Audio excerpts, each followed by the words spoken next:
This is ESPN on ABC, brought to you in part by Samsung QLED TV, the official TV of ESPN College Football. They know the magnitude of this football game.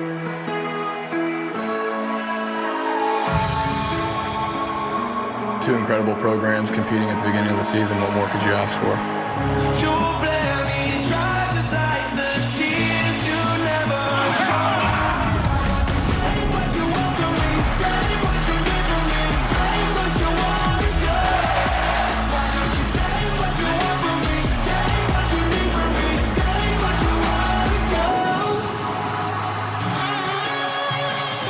They can't take our toughness away from us. They can't take our pride. LSU, it's going fast, going. The whole nation's going to be watching. Longhorn Nation, we're back!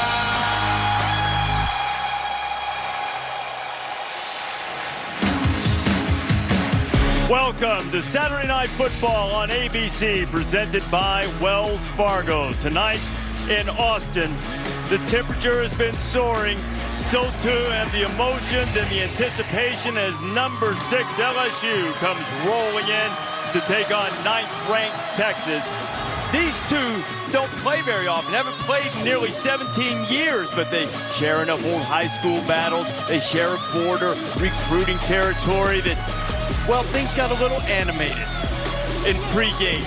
A lot of jawing, a lot of smack talk. I don't think that they were applauding the fact that LSU still thinks they're DBU. Caleb Chason, though, goes over and helps himself to some of Texas water on the sideline. I don't think that was a peace offering from the Longhorns necessarily. I don't think so either. I think that chippiness has everything to do with Texas claiming DBU. LSU takes exception to who has the best defensive backs in college football. Reese Davis and Kirk Herbstreit here. Chris Fowler covering the U.S. Open, and we haven't had the major upset in college football yet this season, but almost. We did in the big house. Yeah, Army gave Michigan all they could handle, really outplayed them, but Michigan found a way to win the game. I think the game maybe that stands out to me is what Colorado did. Colorado and Nebraska. Colorado looked like they were down and out. Mel Tucker, the new head coach, first year, comes over from Georgia, teaching his team about fight. They came all the way back to win in overtime. Says a lot about CU, and all of a sudden we take a peek at them in the Pac-12. That's one that was a little testy as well, leading up to it, with Nebraska and Colorado being old rivals. Texas quarterback Sam Ehlinger has been anticipating this game. He was born to lead the Longhorns. Almost from out of the womb, he was flashing that hook 'em horn sign, and just as he idolized Texas players, now he is the one that they watch. Well, last year we saw him kind of break onto the scene and become a dominant performer at quarterback for this school. And you're right, he grew up in this area, went to Westlake, same school as Nick Foles and Drew Brees, and watched guys like Colt McCoy and Vince Young, and now he wears this jersey. And who better than to try to bring Texas back to being a national contender with a win tonight than a guy like Sam Ehlinger. And he looks across the way, and the quarterback for LSU seems a lot like Sam Ehlinger to me. And watching him will be Joe Burrow's dad, Jim, the longtime defensive coach. You know what? That's not going to help him get better seats. Jimmy's seats are way up in the corner. He's new at this. He's been a defensive coordinator. In fact, he hasn't done this for 50 years. He told Joe, not being out and coaching, but Joe is fired up. Another guy who had some experience last year, transferred from Ohio State, has a new offense that we'll talk more about. He's very excited to have a chance to see where that offense is, back in the shotgun, getting the ball out of his hands quickly. Both very smart football guys who love the chess match going against the defense at quarterback for Joe Burrow and Sam Ehlinger. It's been more than half a century since these two met in the regular season. We're about to get it on in Austin tonight. The Nissan pregame rush is next, after this message and a word from our ABC stations.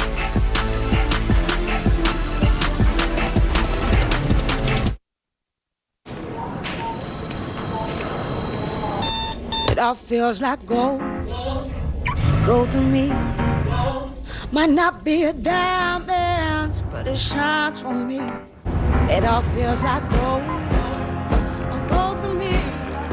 It ain't lasting silent. It's all good to Morning. The all-new Versa, the most tech-advanced car in its class. This is Nissan Intelligent Mobility. You a cop? No. I'm gonna have to check for a wire. Well, it's a good thing I wore my second best bra. Why don't you let the cops handle it? Let someone else have all the fun? Stumptown coming to ABC. Mattress Firm's Labor Day sale has been extended. It's your last chance to get a king mattress for the price of a queen or a queen for a twin. It's our best deal of the season with savings of up to $600. Don't wait, this deal ends Tuesday. Your budget stretches further at Mattress Firm. This is Will preparing for takeoff. And this is a loving reminder from his wife. Tray table. This is Will finally depositing that expense check. Seatbelt. Oh, and this is Will paying his brother-in-law back with Zelle for their annual camping trip. Seat back. And this is Will finally relaxing for the long flight. This is your right here, right now bank. This is Wells Fargo. Memorial, do you copy? We've got a 16-year-old trauma victim going into shock. Host baby, we gotta move.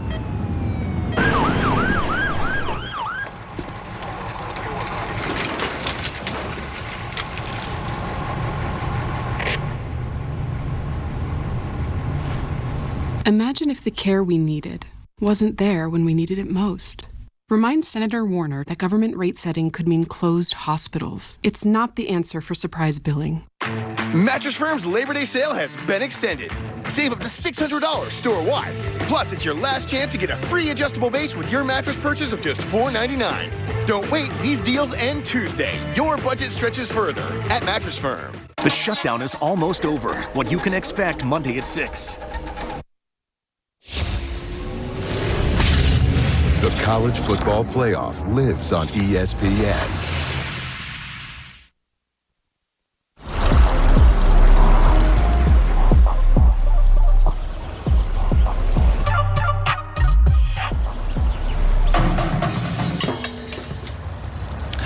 Rookie. Welcome to the Nissan pregame rush. Nissan, premier partner of the Heisman Trophy.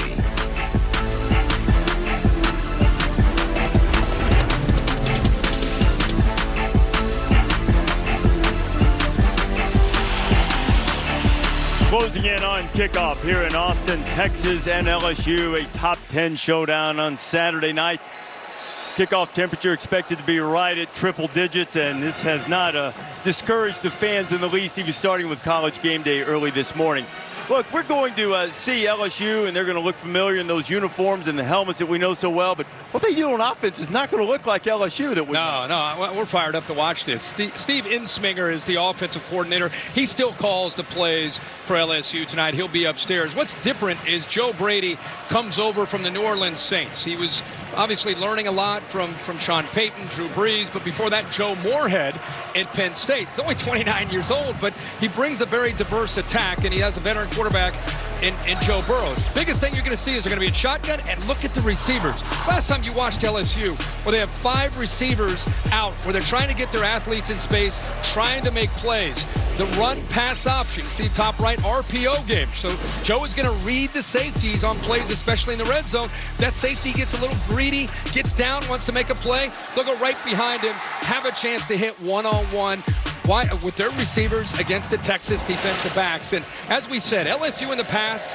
for years, going all the way back to the national championship against Alabama, they've won games with defense, special teams, not losing on offense. Tonight, they're going to start this new offense of getting their athletes in space and trying to attack as an offense. Can't wait to see how they do on the road tonight against Texas. They had 14 different receivers catch passes last week, and you see Texas, who runs a very similar style offense, touching the horns and getting ready to come out in front of this raucous crowd. This environment for game day is much different than what we've experienced in the past. Sam Ehlinger is the undisputed leader of this football team. He gets on players on both sides in practice, demands that they adhere to the standard, the culture that Tom Herman has set. They use words like committed and compelled to make sure that each is holding each other accountable so they can get Texas back to that championship standard. The big flags are coming out, anticipation starting to build. Video board. And Burnt Orange is standing in the tunnel, eyes set for this showdown with LSU, something you haven't seen in the regular season since 1954. Long-standing grudge LSU feels that Texas kept them out of a Cotton Bowl bid and a national championship shot about 50 years ago. They've been mad at each other ever since, played in one bowl game since then. And tonight they will renew acquaintances, the first of a home and home. There is Joe Burrow, Grant Delpit, number 7, the sensational defensive back. And the fireworks have started, and Sam Ehlinger is leading his ball club out onto the field here at DKR Texas Memorial Stadium for this highlight game for this college football Saturday.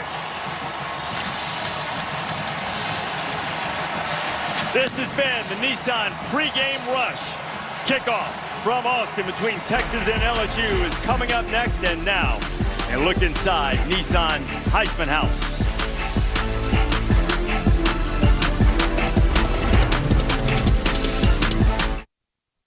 That's what you're wearing for your first day? You have a lot to learn about living in the house. Like what? Always put your Heisman above any silly college rivalry. Play Alabama's fight song. Play Auburn's fight song. Tebow never loses his cool. What is this guy, sloth? Come on, move it! Never call Mr. Brown touchdown Timmy. Who's touchdown Timmy? Touchdown Timmy. Bama. Auburn. Bama. Breathe. 10. Who's touchdown Timmy? That's right. Don't you ever forget it. And remember, the rookie always gets the bags. Seriously? What's this? Look at his suit. Nice suit. Rookie, come here, man. It's 3 pieces. Hey, Bleak, what's up, man? Hey, get the bags. It's Baker.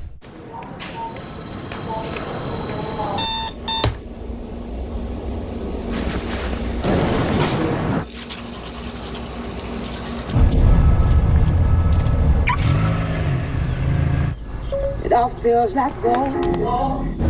Gold to me. Might not be a diamond, but it shines for me. It all feels like gold. Gold to me. And it ain't lasting silence. It's all good to me. It all feels like gold. Gold to me. It ain't lasting silence. It's all good to me. Good morning. Right.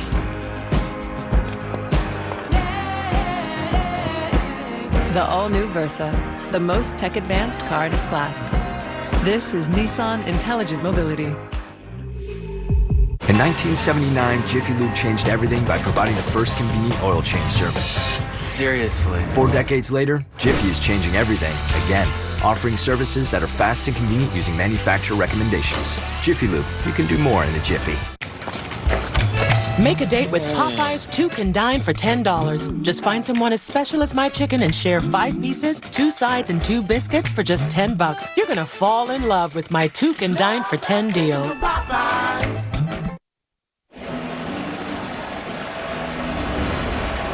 You're watching a presentation of the Big 12 on ESPN. Just finished the coin toss here in Austin.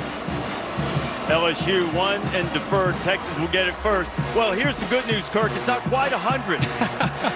There is some humidity, wind swirling down on the field a little bit. It did reach 100 again today. Both of these teams experienced that in camp. Texas had almost 3 weeks worth of 100-degree weather, and certainly it wasn't cool in Baton Rouge for Joe Burrow and the fellas either. Yeah, I think it could be hot for you and I and the fans, but I think these players are conditioned. Game already is in shade, so I don't think the heat will be a factor. And besides, Caleb Von Chason's already found where Texas keeps its water in the pregame. LSU kickoff team taking the field. Texas return guys, Deshaun Jameson and Devin Duvernay, are back. Getting set to kick it away is Avery Atkins for LSU. He had 10 kickoffs this year and got a pretty strong leg. Kickoff specialist for the Tigers. You look at Tom Herman. And we are underway in Austin. Atkins will drive that thing right out of the back of the end zone. And we'll start on the 25. And to introduce us to the Texas quarterback, here is Jenna Ellinger. And starting at quarterback for the Texas Longhorns, number 11, my son, Sam Ellinger.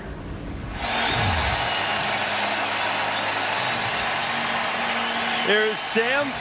He had a sensational season last year, 25 touchdown passes, 16 touchdown runs. That was a record for touchdowns on the ground by a Longhorn quarterback. Yeah, one of the great leaders. In fact, we're going to get a look at two great leaders at quarterback for both of these teams. First snap from scrimmage. Ellinger sets up the screen, and it is Ingram who's got some running room along the left side. He'll pick up the first down and get things started for the Horns. Yeah, just a great call here early. A lot of energy in the stadium. You can feel it. This LSU defense is out to make a statement, try to intimidate this Texas offense. Really good call by Tom Herman and Tim Beck to take advantage of that energy, get them out of position, and then come back with a screen to try to slow them down, take advantage of that aggressive nature. 19 yards on first down. You'll see more quarterback run tonight. Ellinger, a tough runner, gets into LSU territory. And a great pickup on first down of 7, maybe 8. Texas only really has one truly healthy running back in Keontae Ingram, so you're going to see a little bit more of Ellinger running tonight. Yeah, and Ellinger in the bigger games runs a lot. You know, he's going to run by scrambling and creating, but a lot of called runs. That's just a quarterback counter. He's running that all the way, following the right guard and the right tackle around that left side for nice yards there on 1st and 10.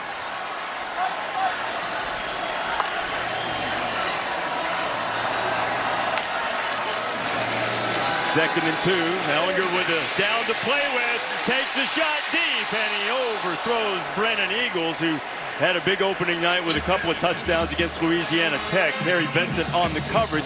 But after the great pickup on first down, they could afford to take a shot. Yeah, absolutely. And they're trying to create matchups with this offense, trying to give you multiple receivers, trying to get a safety matched up against one of these faster wide receivers. And Eagles can fly. That time matched up against a safety. It's a great matchup for Texas. And now the first third down of the night, 3rd and 2, and Ingram makes his second catch, and a tremendous open field tackle by Grant Delpit, the All-American. Yeah, this you can make an argument that Grant Delpit is as good as any player in the country. Look about as a safety, he is fired up. Talk about leadership. He'll come up. He's known for his ability and range downfield, but this gives you an idea what he can do coming up in run support. Open field tackle, as good as you will see from a safety. So Ryan Buchevsky is lined up in punt formation for Texas. The freshman Derek Stingley is back.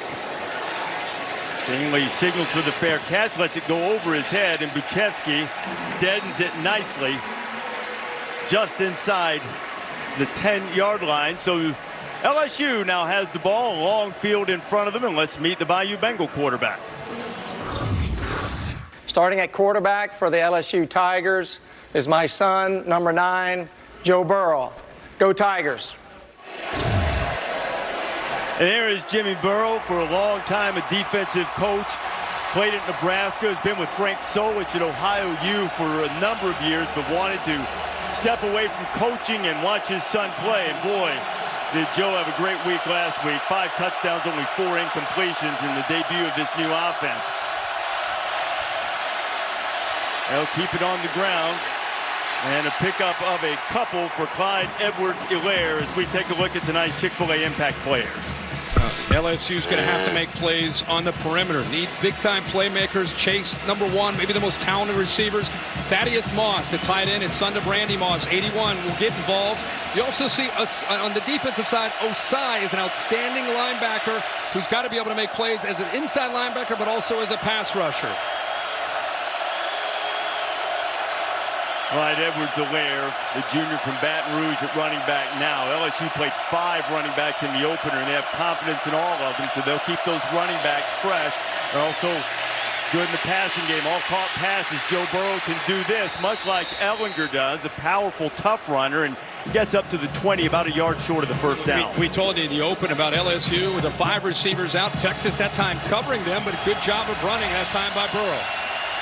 Edwards-Helaire, and Texas Got up there and made a strong hit, and it'll depend on the spot to see how close they got. I think it was Malcolm Roach, the Baton Rouge native, who got in there along with Keandre Coburn. Coburn got a great push up the middle. I think that's really what gave Texas a chance there, but LSU just enough to be able to pick up that first down.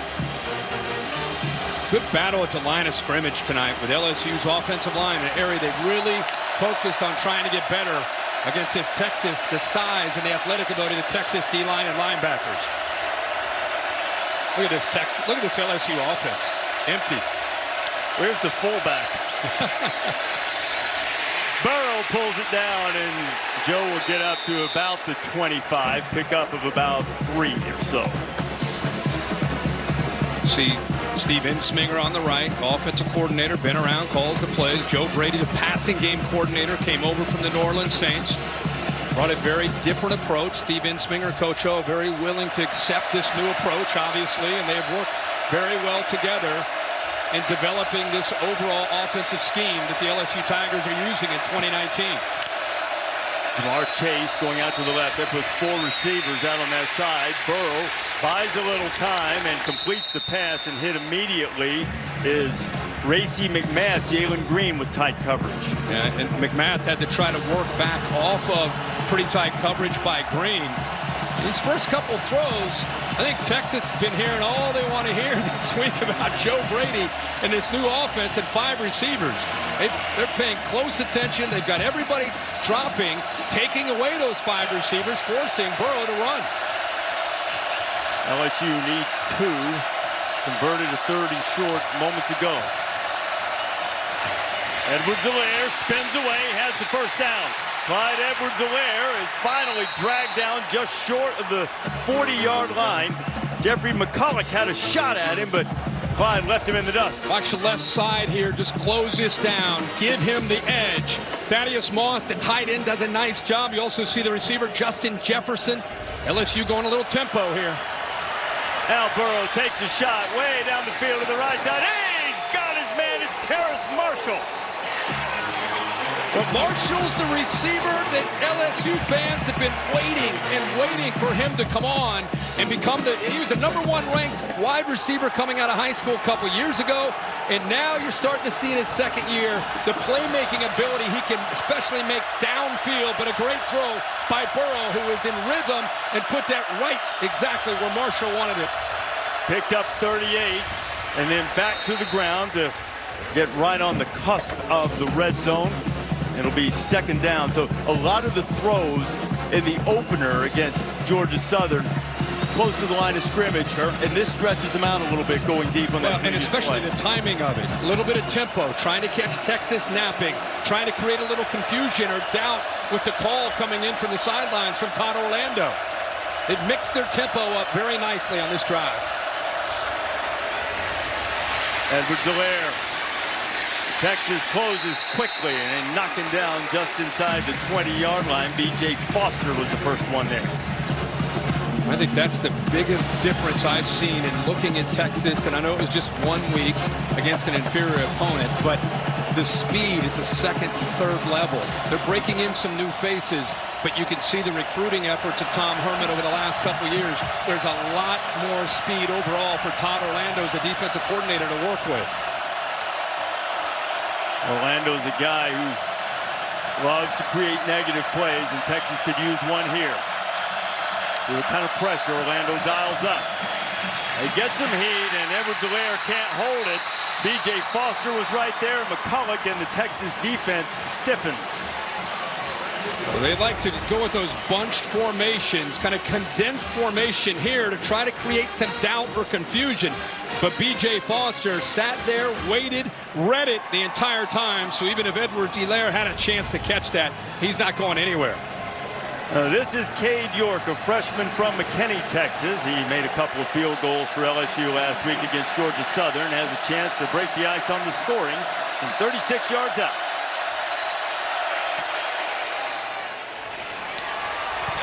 Back in his home state, and York has the first points of the night for Coach O, and LSU has jumped on top 3-0.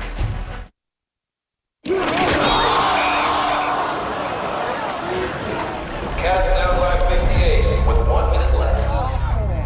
Hey, where's everybody going? This game's not over, so we're not the best. Our kicker stubbed his toe on the ball, and pretty sure our mascot has his costume on backwards. But this is our team. No matter what.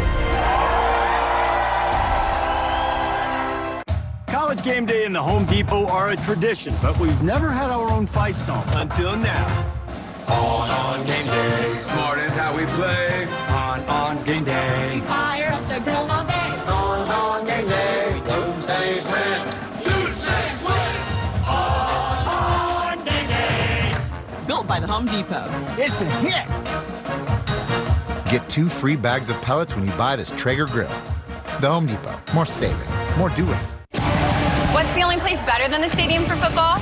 Dave & Buster's. Get all-you-can-eat wings plus a $10 game card for just $19.99 on game days and amazing TVs for the ultimate sports viewer. Watch the games and play the games. Only at Dave & Buster's. Their Bernaise sauce here is the best in town.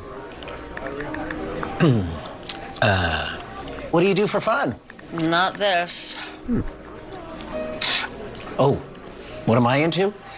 Mostly Progressive's Name Your Price tool. Helps people find coverage options based on their budget. Flo has it, I want it, it's a whole thing. And she's right there. Yeah, she's my ride. This date's lame.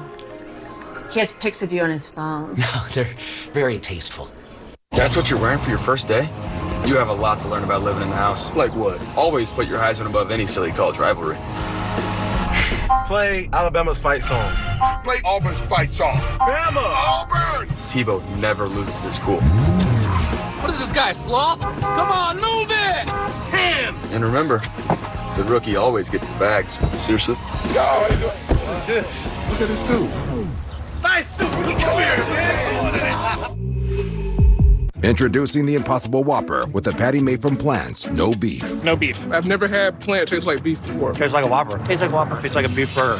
Try the Impossible Whopper only at Burger King or get it delivered during the game via DoorDash with $0 delivery fee. I need some help over here.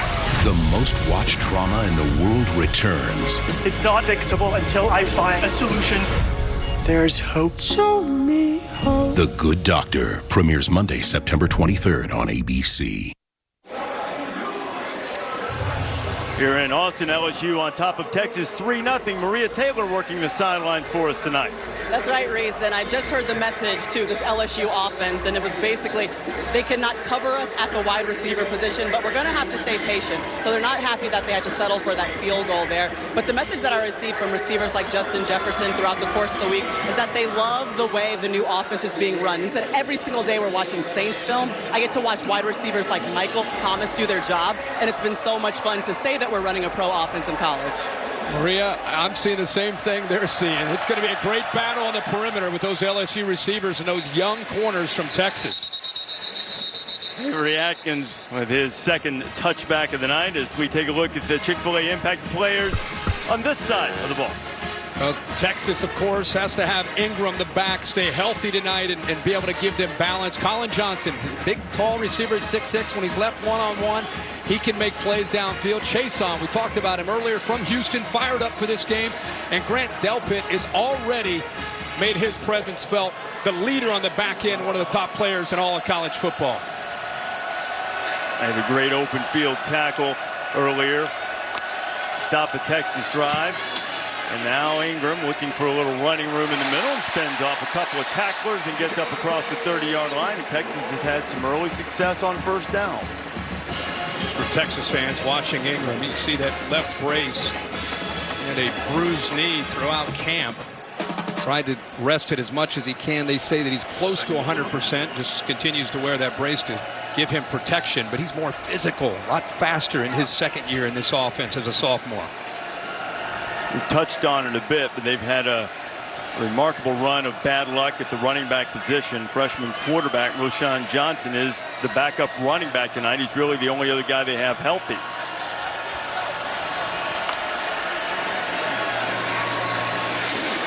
Ellinger taking a shot into traffic, and they're wanting the flag to come out. That was Kerry Vincent again against Devin Duvernay. And we do have a flag back close to the line of scrimmage, and Ellinger's indicating it's on LSU. It looked like maybe a late hit. Ball's a little high here. Remember, personal foul. Yeah. Hands to the face. Number 90, defense. 15-yard penalty.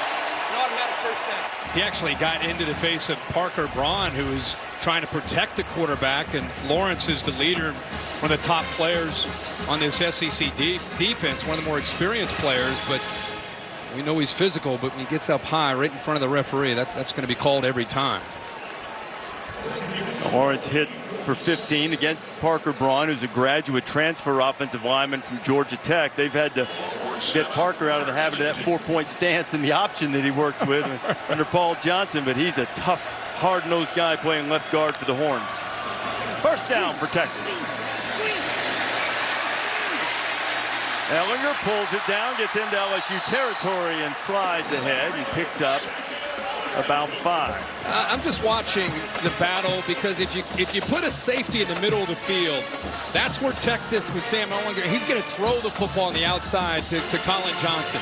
Up to this point, for the most part, LSU's kept a couple safeties back, trying to avoid that matchup.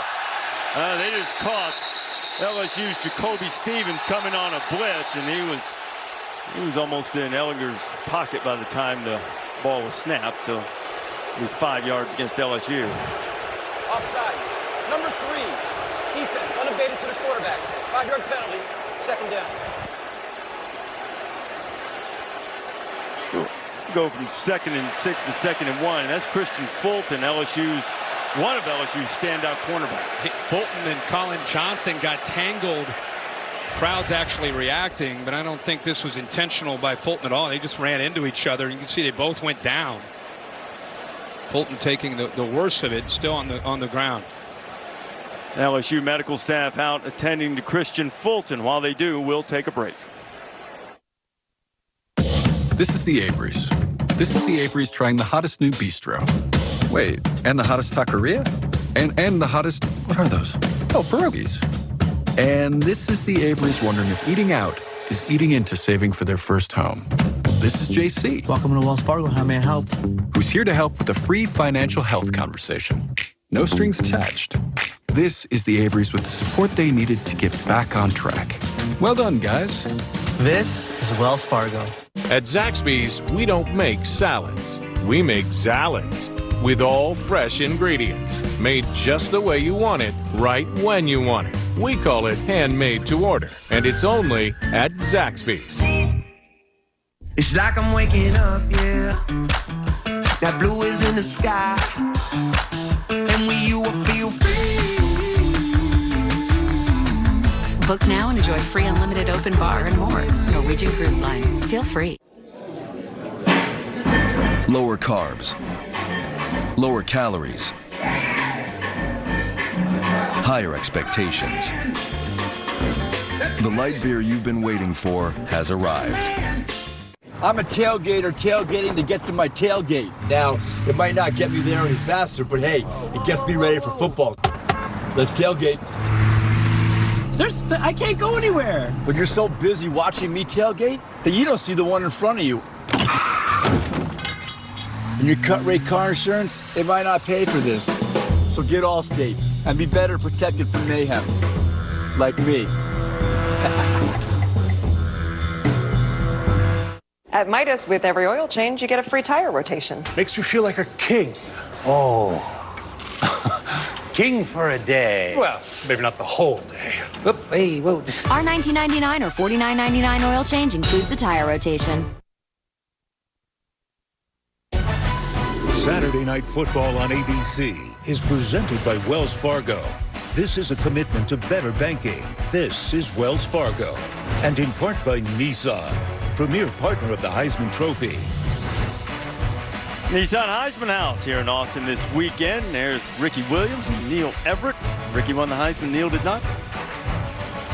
Neil is part of that Heisman House family. As you look at the Xfinity Skycam, you can check out our alternate angle Xfinity Skycam coverage of tonight's game.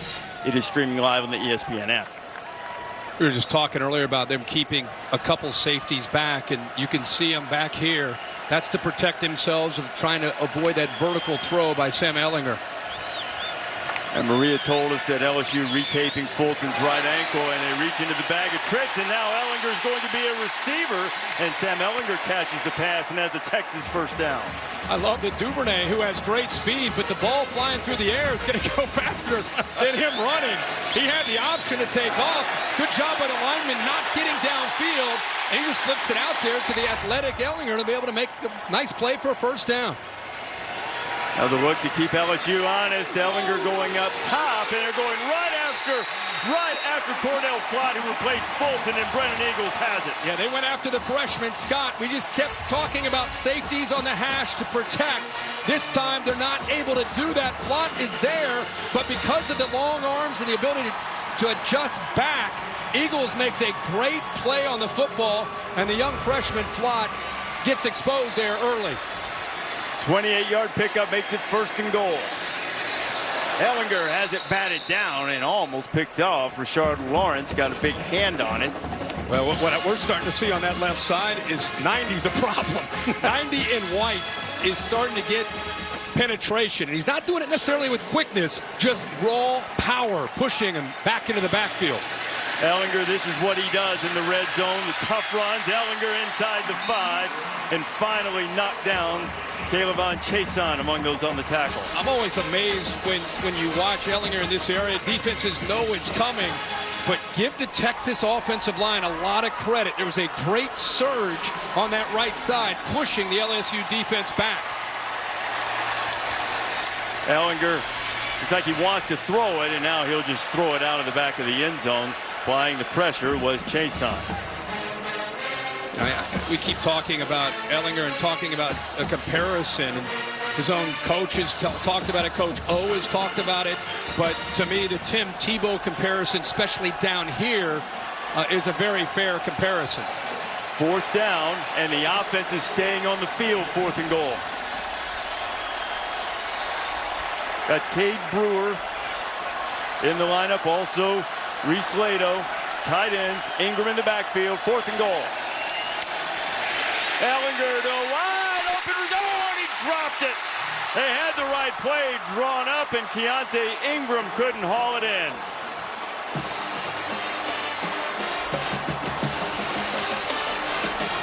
They had exactly what they wanted. Nobody accounted for Ingram out of the backfield. They went formation into the boundary. The linebackers never accounted for Ingram. He's left all alone. Ball's a little high, but Ingram would tell you he's got to make that catch every time. LSU loses the back out of the backfield, and Texas cannot capitalize. First roll of the dice of the night comes up snake eyes for Ellinger and the Horns. At Fidelity, we believe your money should always be working harder. That's why your cash automatically goes into a money market fund when you open a new account. And Fidelity's rate is higher than E-Trade's, TD Ameritrade's, even 10 times more than Schwab's. Plus, only Fidelity has 0 account fees and 0 minimums for retail brokerage and retirement accounts. Just another reminder of the value you'll only find at Fidelity. Open an account today. It all feels like gold. Gold to me. Might not be a diamond, but it shines for me. It all feels like gold. Gold to me. It lasts in silence. It's all good to Morning. The all-new Versa, the most tech-advanced car in its class. This is Nissan Intelligent Mobility. Afternoon, sir. Are you Ray Shoesmith? I don't answer questions. Okay, is there somebody here who can answer questions? I don't answer questions. Would you mind telling us why? I don't answer questions.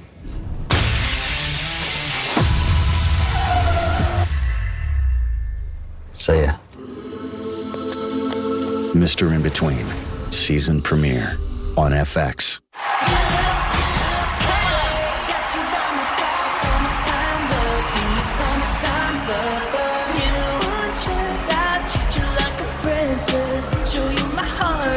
Are we supposed to dance? Boy bands without dancing are just okay. get a better than just okay unlimited plan with Spotify Premium included on America's Best Network. Only from AT&T. More for your thing. That's our thing.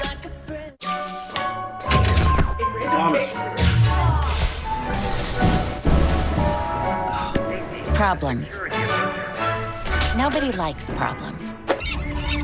But why is that? At IBM, problems actually inspire us to fix things, to change things, to push the world forward. Which is why so many people who dare to take on problems work with IBM. Season 2 of Bless This Mess premieres Tuesday, September 24th on ABC. LSU has it from its own 3. Missed opportunity for Texas on 4th and goal.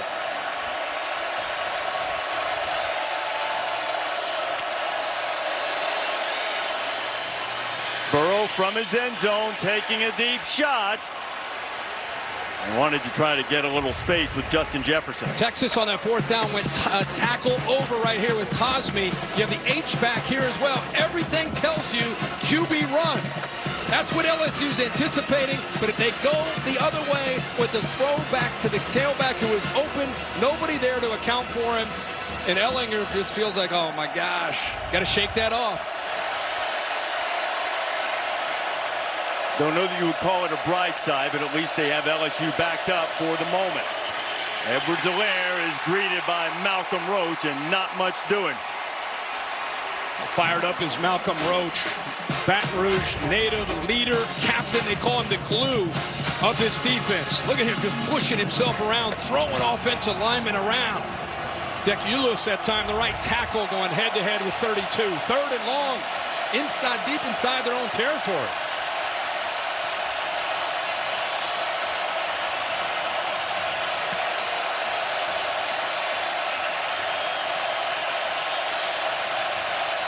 LSU's 2 for 3 on 3rd down so far.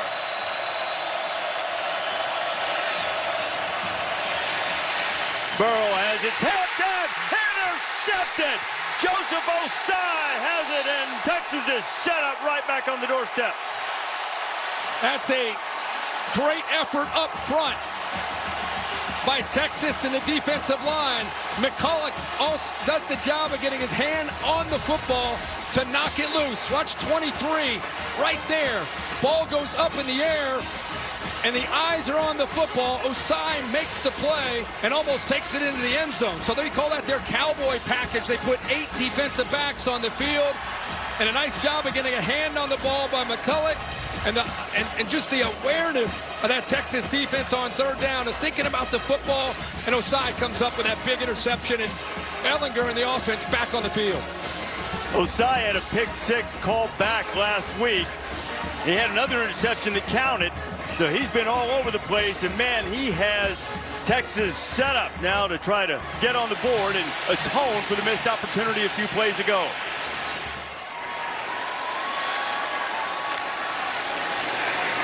Ellinger picks up 1, maybe 2. It'll be 2nd and goal.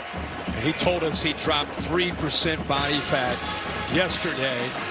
And I said, you know, we both looked at him. He looks great. I thought he looked great last year, but he wanted to just get a little quicker. He's got the power. I mean, he's a powerful man in the weight room. But he felt like, you know, a lot of guys, they're trying to tweak something from one year to the next, and that was something he wanted to work on. But don't underestimate his leg drive and power that he has in this area.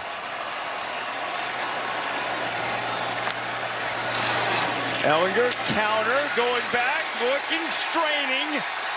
Touchdown!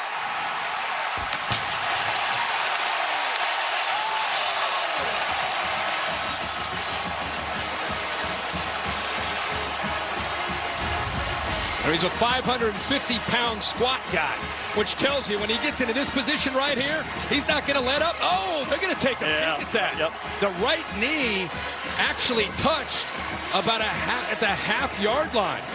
It's the progressive pylon cam. You see the knee right there before he gets to the end zone. Definitely going to take a peek at this. We have an SEC officiating crew. David Altman is our replay official. Before having any body part down, this play is now under video review. And that is John McDade, our referee tonight. And Coach O's defense, we believe, is going to have another opportunity. I think they're going to mark that. And you know, there's a little room there. I mean, it's fairly close to the 1 yard line, it looked like. We'll see exactly where they mark it. And we're talking about that leg drive and that power and how he hits the collision. He's not going to let up. That's where all that training and work comes in for him. Following the H-back and the tackle and just pushing himself. But it's very clear that the right knee down right there.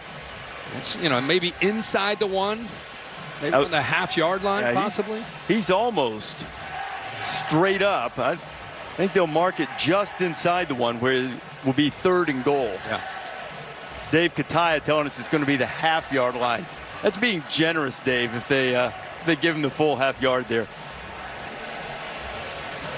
Dave Kataya, our officiating expert, up here in the booth with us. After further video review, the runner's left knee was down prior to the ball breaking the goal line plane. The ball will be placed at the half-yard line, where it'll be 3rd down. And Dave's right again. They never place it on the 3/4 yard line, do they? No, Dave says actually they do. You know, these last couple series, they have had 4 plays inside the 8-yard line and not able to come away with any points as of yet. LSU just not giving in, showing some pretty good fight with their defense backed up near their own goal line. Let's see what Texas does. Remember, they tried to trick them. The last time they ended up dropping the ball with Ingram. 3rd and goal.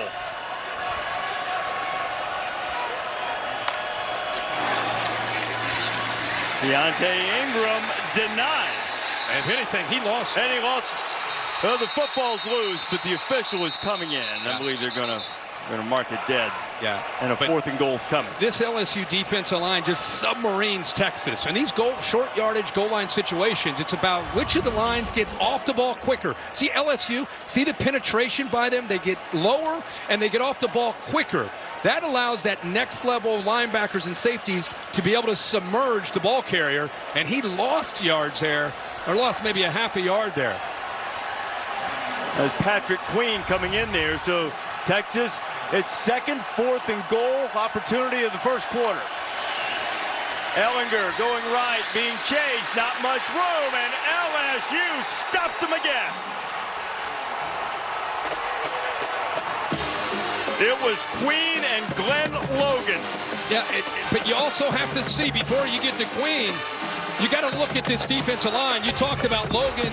Watch the push through here. It allows these guys to scrape with their speed. 97, Reese, you talked about there. Logan, he does a good job of pushing it, and then the linebackers are able to clean it up.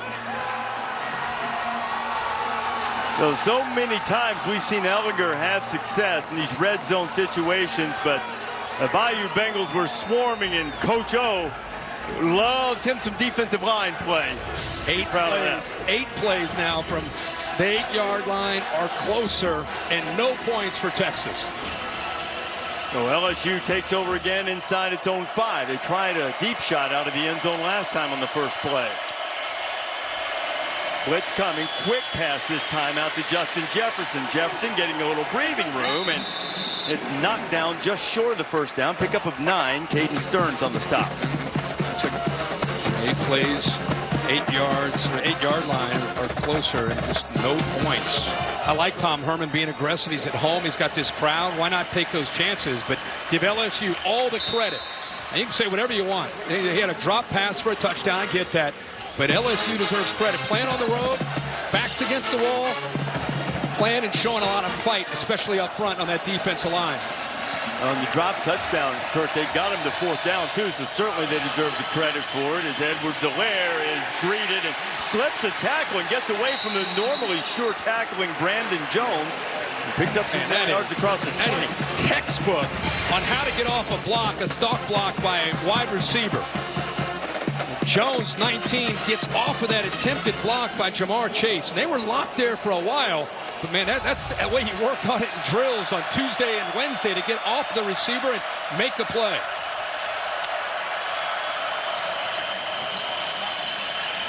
Burrow ducks under the 1st man on the pressure, but not the 2nd as B.J. Foster gets him down. Tom Herman hired Todd Orlando as his defensive coordinator because he liked how he plays complementary football together. It's the schemes and how they coach together. He is an aggressive coach. Believes in confusing quarterbacks and offensive linemen and bringing linebackers and safeties to get after the quarterback. Tigers need 6.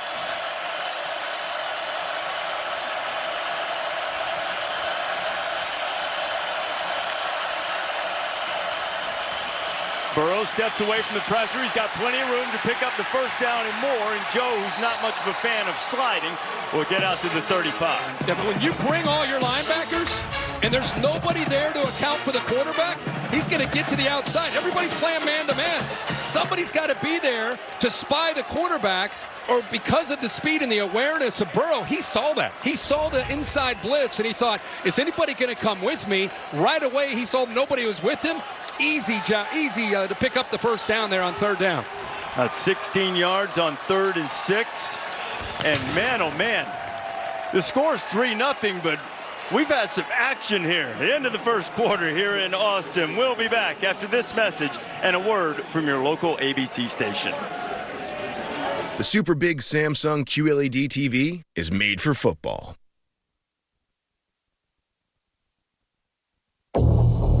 I had a family that I never thought I'd have. Uncle John! Until they took her. I gotta get her home.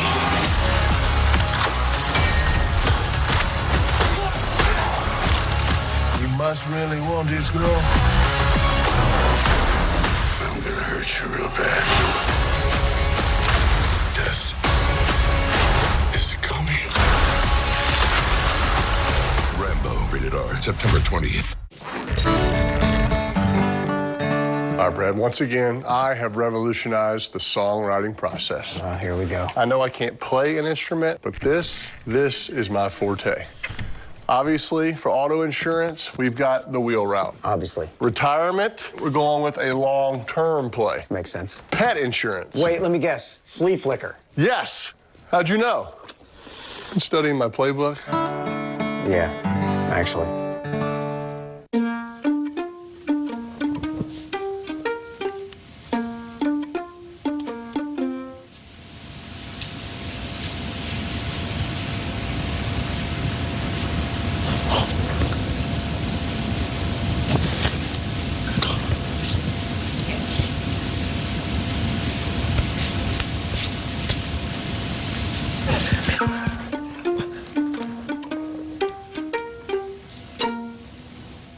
Rainbow Johnson is Mixed Dish. Premieres Tuesday, September 24th on ABC. This is Matt and Rachel, and this is the few minutes they have until nap time is over. This is Rachel depositing a check without leaving the house. Have you seen my debit card? This is Rachel turning off her debit card. Thanks. And back on again.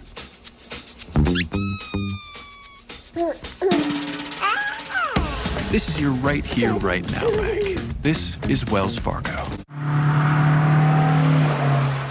Janice.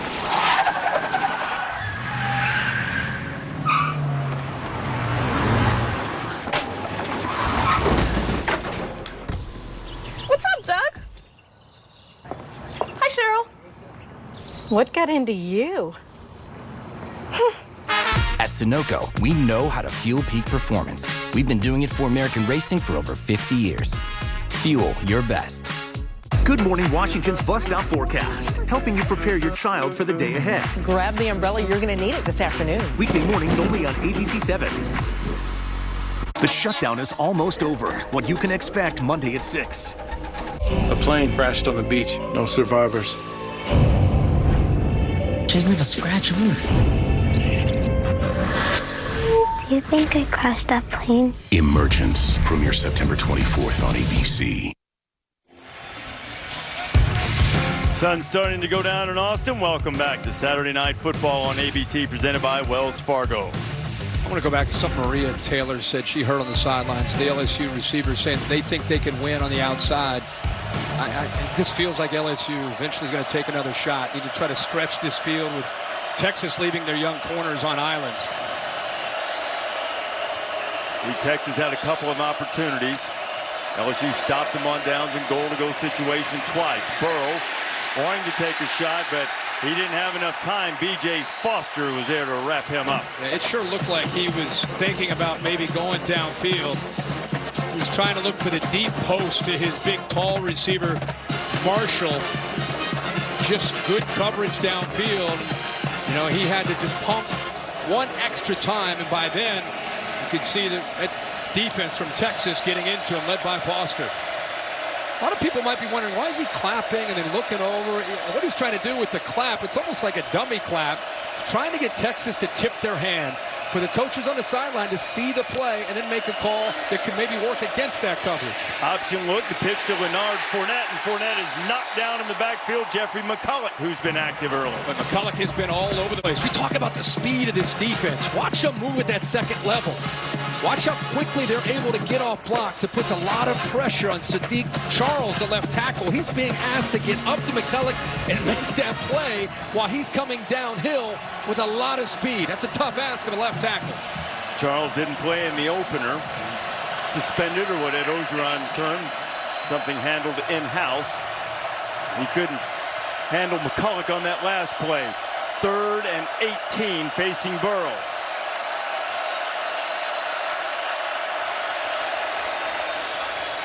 Barely got the play off. Fournette carries it and gets up across the 35. That'll just give him a little bit more room to punt. Yeah, and if you think about that, where this drive started, inside, their own 5-yard line, they're at least able to flip the field a little bit.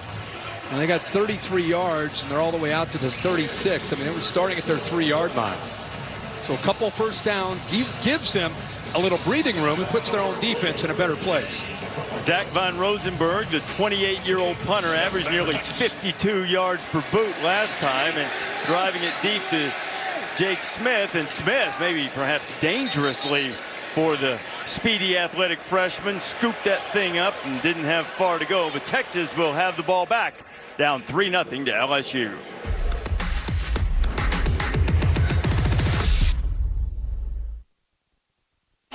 The super big Samsung QLED TV is made for football. Sure, a TV this big makes Kid Series look ginormous. A QLED TV! Game shows look like an even bigger deal.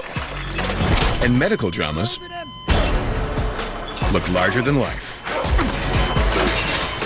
But the super big Samsung QLED TV is made for football.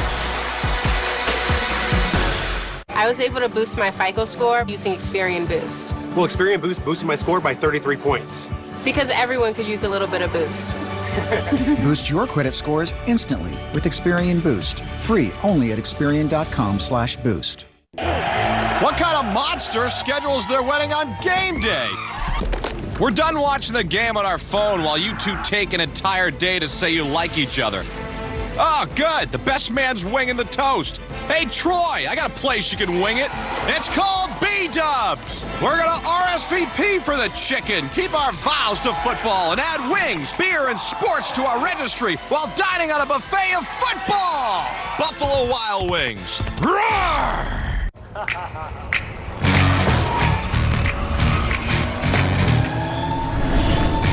That game that you're running, baby, you've already won. I need to know what you like, 'cause I'm gonna be it tonight. You can be cool, you can be shy, say what you want, say what you like, 'cause your body talks, your body talks, your body talks. This is Apple Card, a new kind of credit card created by Apple, not a bank. With a better way to track where you spend, a new level of privacy and security. Daily cash you get back every day. And no fees, not even hidden ones. Oh, and if you happen to be somewhere that doesn't accept Apple Pay yet, there's this. Nice.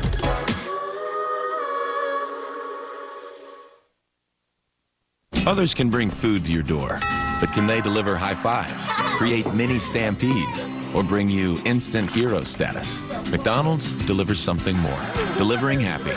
McDonald's with Uber Eats. New user, get $5 off. Thought you could help me. With what? A dilemma. You, a PI. You just have no idea what you're getting into. You had some good instincts on this one. Stumptown premieres September 25th on ABC.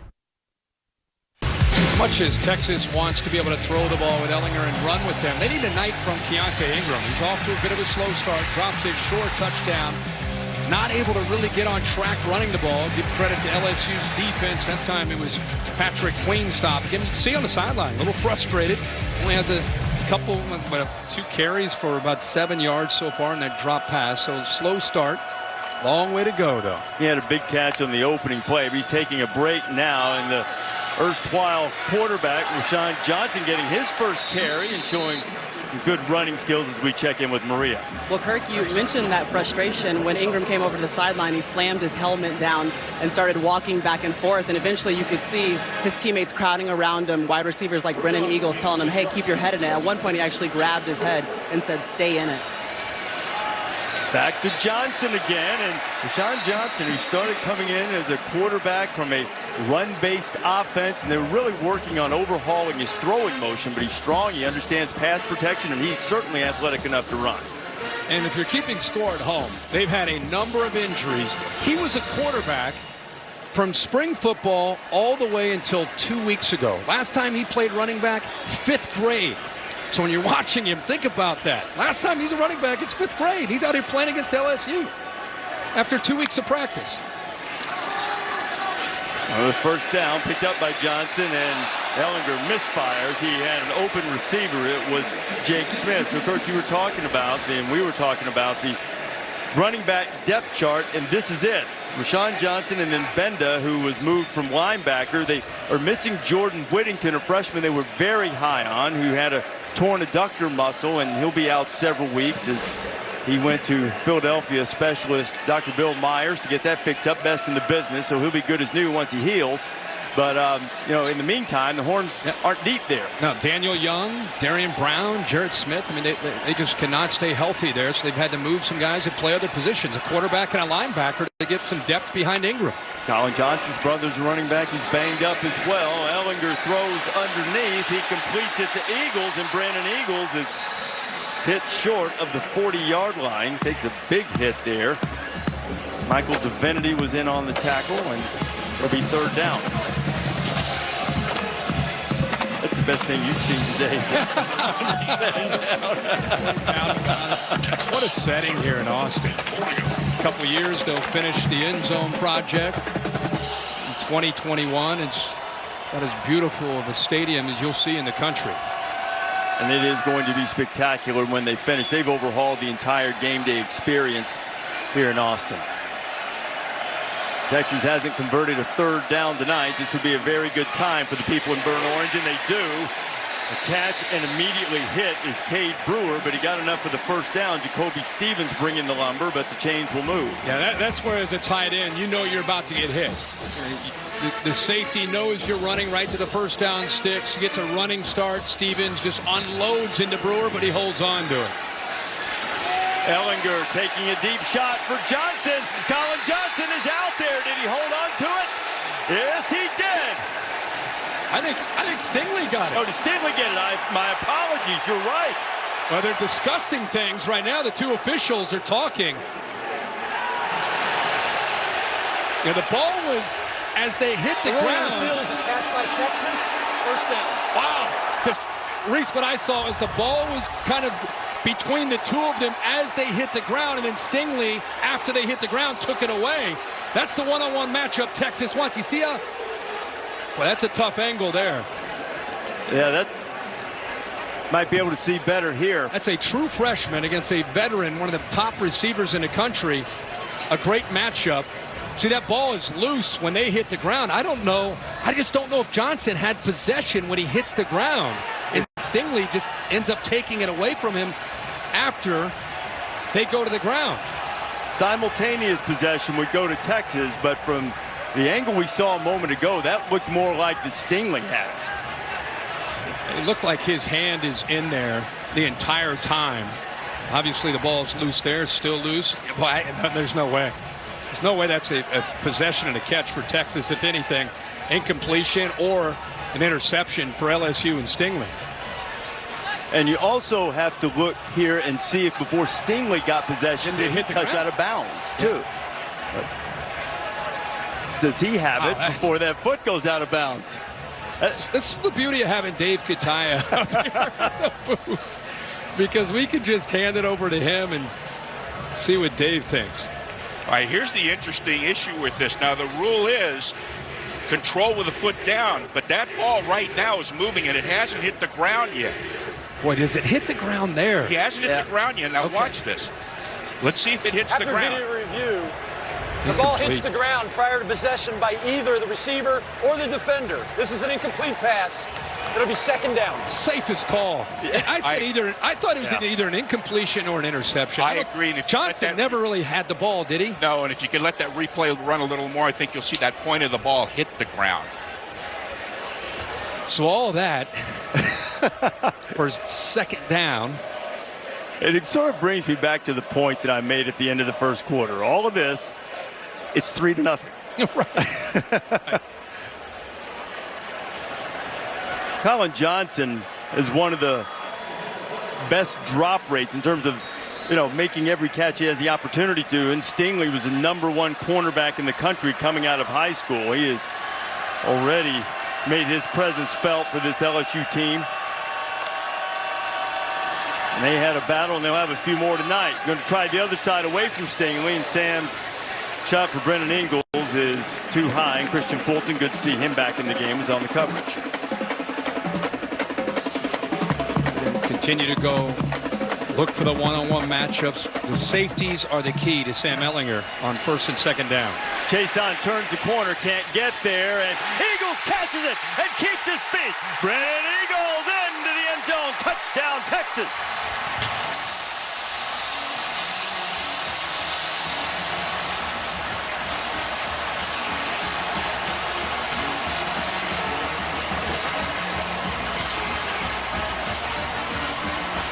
And that is Texas' first 50-plus yard play from scrimmage since 2017. Think about that. 3 straight plays where Ehlinger goes downfield attacking the corners, trying to win a one-on-one battle. Even on 3rd and 10, they went back to it. That is Eagles' 3rd touchdown catch of the year. Well, Eagles is 6'4", Johnson is 6'6". I keep talking about the safeties over the top to protect these corners, even though they're talented. Fulton took a chance, a gamble. He tried to undercut it to make a play on the football, and he underestimated where that football was thrown. It got over top of him, an easy catch for Eagles, walks into the end zone for the Horns. Here's your Buick, sir. Actually, that's my Buick. Your Buick doesn't have a roof rack. This is my Buick. How are we gonna fit in your mom's Buick? Easy. I like that new Buick. Me too. I was actually talking about that Buick. I knew that. Did you? Buick's fresh new lineup is full of surprises. Kick off football season with Buick. Current eligible non-GM owners get 13 to 20% below MSRP on most of these Buick models. There's nothing small about your business. That's why with Dell Small Business Technology Advisors, you'll get tailored product solutions, expert tech advice, and one-on-one partnership. Call an advisor today at 877-BUY-DELL.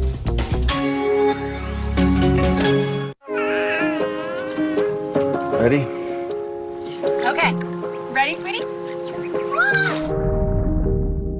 Nice. You ready to go again? Are you ready, Dad? I'm ready. Imagine if your life insurance could help you live for today and safeguard tomorrow, so you're ready for anything.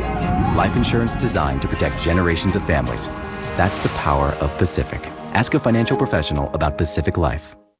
If you're looking for the best place to pick up a pizza, might we recommend the place with pizza in the name? Call Pizza Hut now to pick up a large 3-topping pizza for just $7.99. No one out-pizzas the Hut.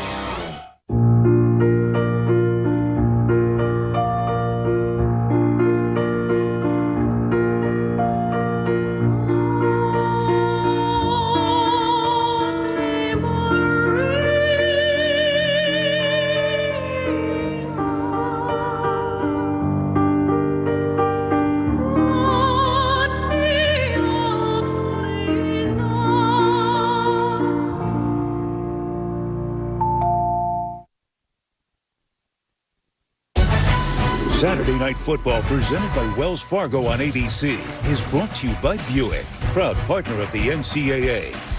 Dell. Call a small business technology advisor at 877-BUY-DELL. And Pacific Life, 150 years strong. Protection and retirement solutions for your future.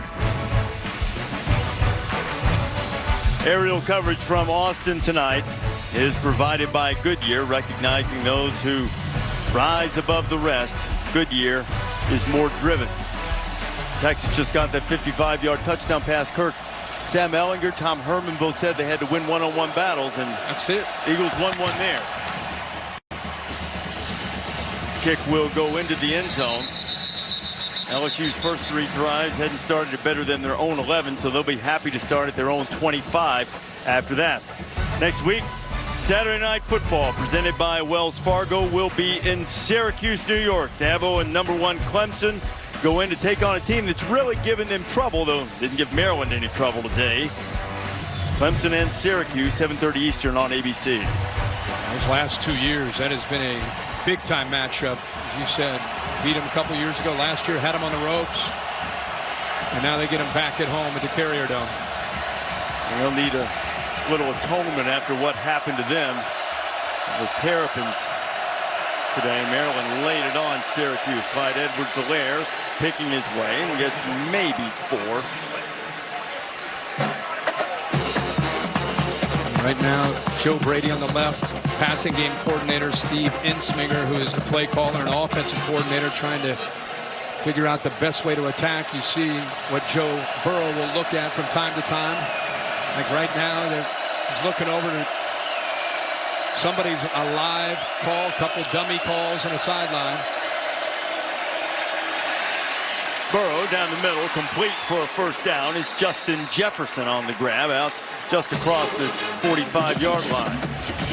Good job of the offensive line, giving him just enough time. You see a blitz that came in late off to his left, but they gave him enough time. And a nice vacancy there in the zone to hit Jefferson.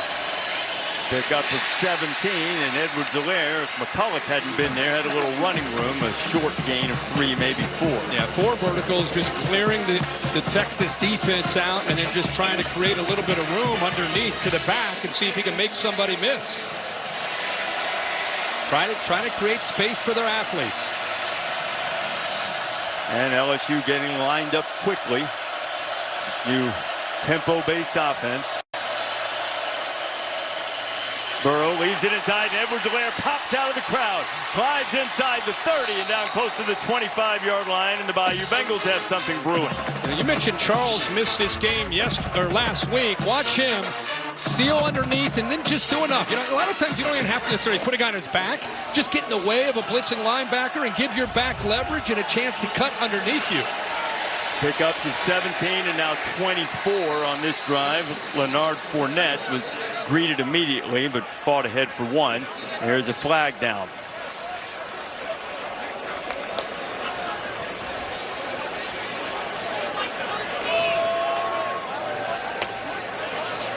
And John McDade sorting out. I think we had some people sprinting toward the sideline. Offside. Substitute not able to get on the field on the defense. 5-yard penalty from the previous spot. First down.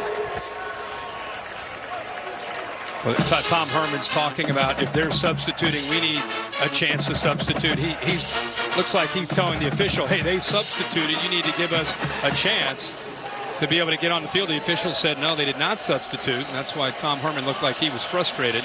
But we showed the coordinators upstairs. One of the things that I'm sensing, besides his execution, is putting their foot on the accelerator a little bit and getting this Texas defense to drop back a little bit, get them on their heels in the way they're attacking them.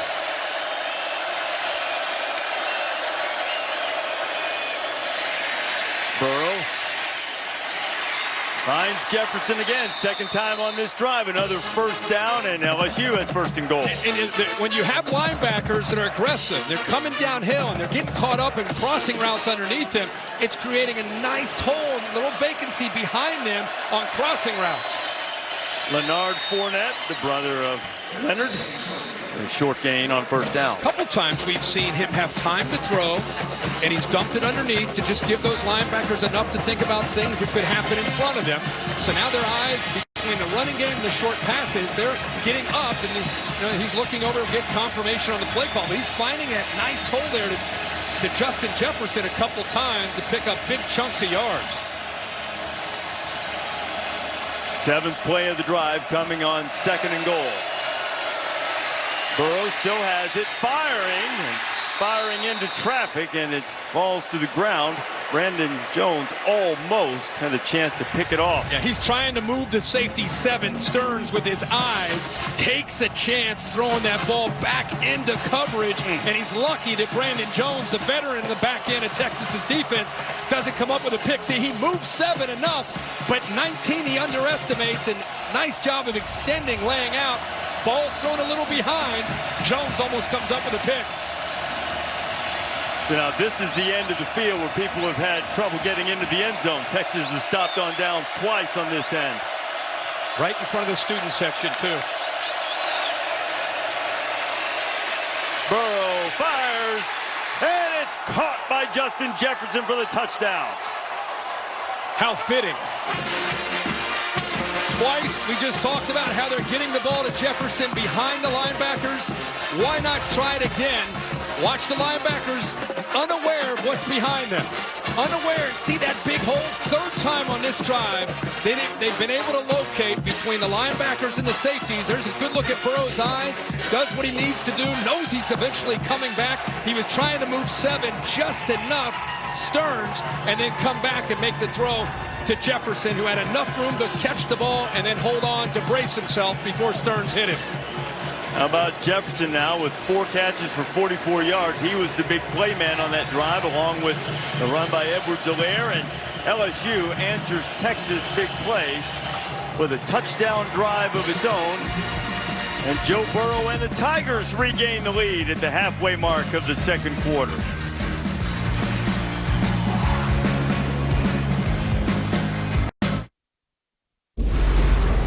I've spent the bulk of my adult life chasing winter, trying to do the best trick, trying to ride bigger mountains, pushing myself super hard. And then at one point, I needed to stop and take a breath. If you put me on the top of a mountain, I'm pretty comfortable. You put me on a 1-foot wave, I'm gonna get humbled. But I'm just trying to go out and enjoy the ocean. Just getting there is half the fun.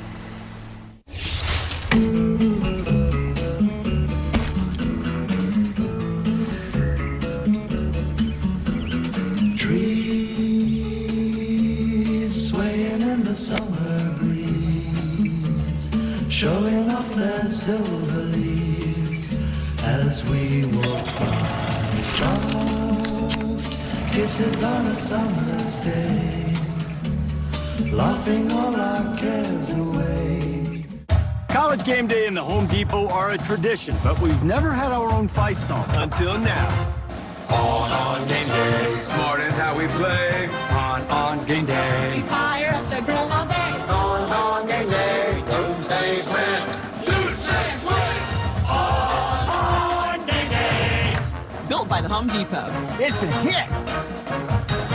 Get 2 free bags of pellets when you buy this Traeger grill. The Home Depot. More saving, more doing. Okay, I have to say something. With the Capital One Venture Card, you earn unlimited double miles on every purchase every day, not just on airline purchases. Just think about the miles you can earn on things like gifts. Should I continue? No, I want to hear this. Or a rental tux with a handsome cummerbund. Double miles on all of it. Holy matrimony! That's a lot of miles. Anyone else? Speak now. One more thing. What's in your wallet? For farmers here, this is our life's work. But when a recall happens, perfectly good food goes to waste. Now we've got a way around that. Looks good. We're on target. Blockchain on the IBM cloud helps pinpoint a problem anywhere, from farm to shelf. It's used by some of the biggest retailers everywhere. A nice wedge. So more food ends up on your table. Is that Daddy's lettuce? And less food goes to waste. Modern Family, A Modern Farewell starts Wednesday, September 25th on ABC. This season, Taco Bell is celebrating student sections and passionate fans like the ones you see here by awarding the Live My Student Section of the Year. Longhorn Student Section already on the national watch list. Go to ESPN.com/Taco Bell to see how your school can compete and get the committee's attention by using hashtag Live My Student Section contest. What a different atmosphere. We've been coming here for years. They've changed the stadium. New athletic director, new approach to home games. Student section now is general admission, so first come, the first ones here are going to get the best seats, and it's a totally different scene here. No blocked seating. Longhorns will have it on the 25. Chris Felica, what does Chris Felica have for us? All right, tonight's Aflac Trivia question for you, Mr. Davis. We're going to test your NFL draft knowledge as well as Mr. Herbstreit. LSU, of course, has been a staple in the NFL draft, certainly on the defensive and offensive side of the ball. But I want to know who was the last Texas offensive player taken in the first round of the draft. Bear, I'm going either Roy Williams or Cedric Benson, maybe. Roy Williams? Yeah, the late Cedric Benson would be a good guess. How about Vince Young? Yeah, well, that would be the easy. Yeah, he would be the easy. There's got to be somebody since then, though, right? Yeah, it's just sneaking. Somebody since then. Somebody's sneaking around. Yeah. Yeah, Vince Young first overall. Yeah. You were all over the place, but one of you did ultimately answer tonight's Aflac Trivia question. It was easy. It was Vince Young. It was? 2006. I'm thinking that was... Sometimes your first instinct's the right instinct, but it's amazing to think that Vince was the last guy taken. Bear, that is remarkable for the success that they've had. They played for national championship a few years after that, and for the 2009 season. But now that's almost shocking. It really is. Boy, those are the glory years. 05. Colt McCoy came in after Vince Young. They had a really good 7 or 8 years there with Mac Brown as a head coach, recruiting such high caliber athletes, but it was all built around Vince Young and Colt McCoy at quarterback. And really, they hadn't had that type of stability at quarterback until Sam Ehlinger took the job and really asserted himself last year. Here is Ehlinger on third down. Ehlinger, and the flag comes flying out. Yeah, the Texas receiver Duvernay is actually tackled this time by Jacob Phillips. Officials saw that and will call that and give Texas a first down. Phillips is a hard hitter, but sometimes in holding 6 defense against an eligible receiver. This is a 10-yard penalty for the previous spot with an automatic first down. That's not always his strong suit, is dealing with guys in space. No, he is a, as you say, physical linebacker. At times does struggle in coverage. Coming out of high school in the Nashville area, actually played on the offense, but also a linebacker, safety type of guy. But when he gets matched up one-on-one, especially against a quick receiver like Duvernay, that could be a problem. So the penalty gives the Horns a first down. Ehlinger stands in, fires into the seam in the middle, and he has Duvernay for another Texas first down. Now the offenses are cranking remember, up. the last time Texas had the ball, they were going downfield. Now you got a couple high safeties, so instead of going out wide, now you got to try to go into the middle of the defense. Picked up 17. Ehlinger underneath. Ingram has the grab, and Phillips closed quickly. So just so you know what Sam Ehlinger's looking at, and he does this every week, it's not just against LSU. Because they're so good on the outside with their wide receivers, Eagles on one side, Colin Johnson on the other. We've got an injury. You're looking at the two safeties that really dictate the passing game and how Texas wants to try to attack a defense.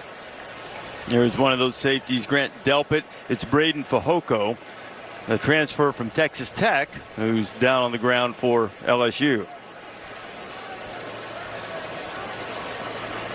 And on a hot night, big defensive lineman will be working on Braden. We're hopeful it is just cramps. LSU with the lead when you come back.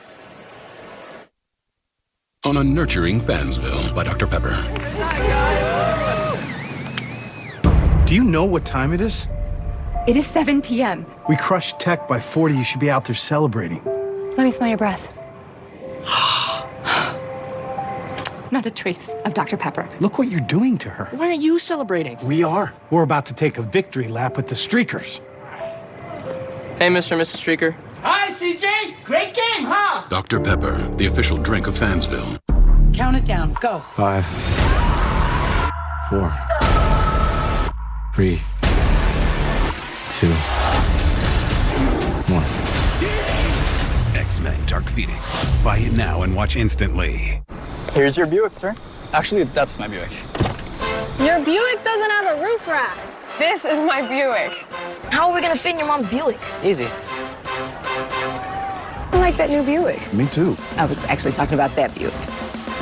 I knew that. Did you? Buick's fresh new lineup is full of surprises. Kick off football season with Buick. Current eligible non-GM owners get 13 to 20% below MSRP on most of these Buick models. At Staples, a bright future starts with the right supplies. So our wide selection of back-to-school essentials is in stock, guaranteed. This week, save big on the supplies they need for success. Staples. Back to school and beyond.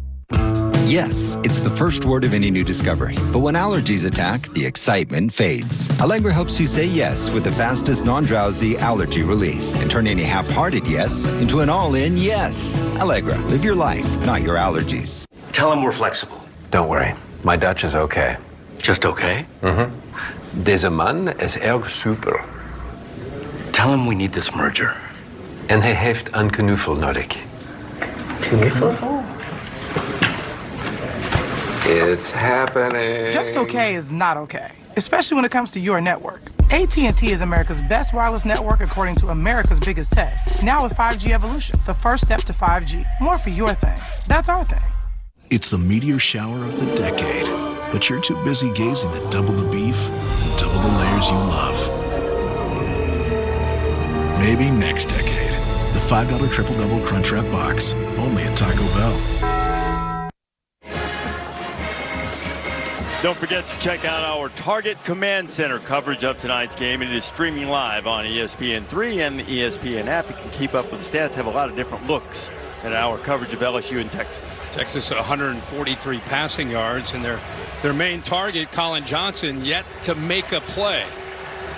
LSU doing a good job of trying to take away the downfield pass. I keep talking about the safeties, and the reason you see typically two back there is the respect they have for that deep ball on the outside. If you get one-on-one, that's when you'll see Ellinger take those shots. Rashawn Johnson back into the game at running back, and Rashawn works his way just inside the 40-yard line. It'll bring up third down. I think LSU, they feel confident with their front, with those linebackers, and trying to defend the run. Keep those two safeties back where you don't have to necessarily get them involved in run support. And you can help with Dave Aranda. You can help with the safeties and taking away the height, 6'6", with Colin Johnson. It's tough when you're left one-on-one against an undersized corner. Texas needs to get it to the 35. LSU almost jumps. No contact. Ellinger standing in. Really good job by Cosmeo and Taylor Chason, but Ellinger took way too long, and he'll be stopped. Jacoby Stevens coming in there. Yeah, nice job. You touched on it. The left tackle, Cosme, we thought he had his hands full against Chason, but he is giving, watch on the left side, 52. You're talking about an outstanding pass rusher. He looks like he might be holding on to that jersey, but there's nobody open downfield. Nothing that Sam can do except to eat it. And I'm, with his athletic ability and legs, sometimes he'll take off and pick up a first down, unable to. Great defense. Well, Cameron Dicker out there, career-long 52-yard field goal. Right now, they're lining up like they're going to let him unleash one from 58. See if he does that when you come back. Fruit of the Loom Cool Zone Fly Boxer briefs have vents for airflow. And to demonstrate the importance of vents, we remove them to see what would happen. Excuse me. Looks great. Yeah. Hello? Keep answering your phone.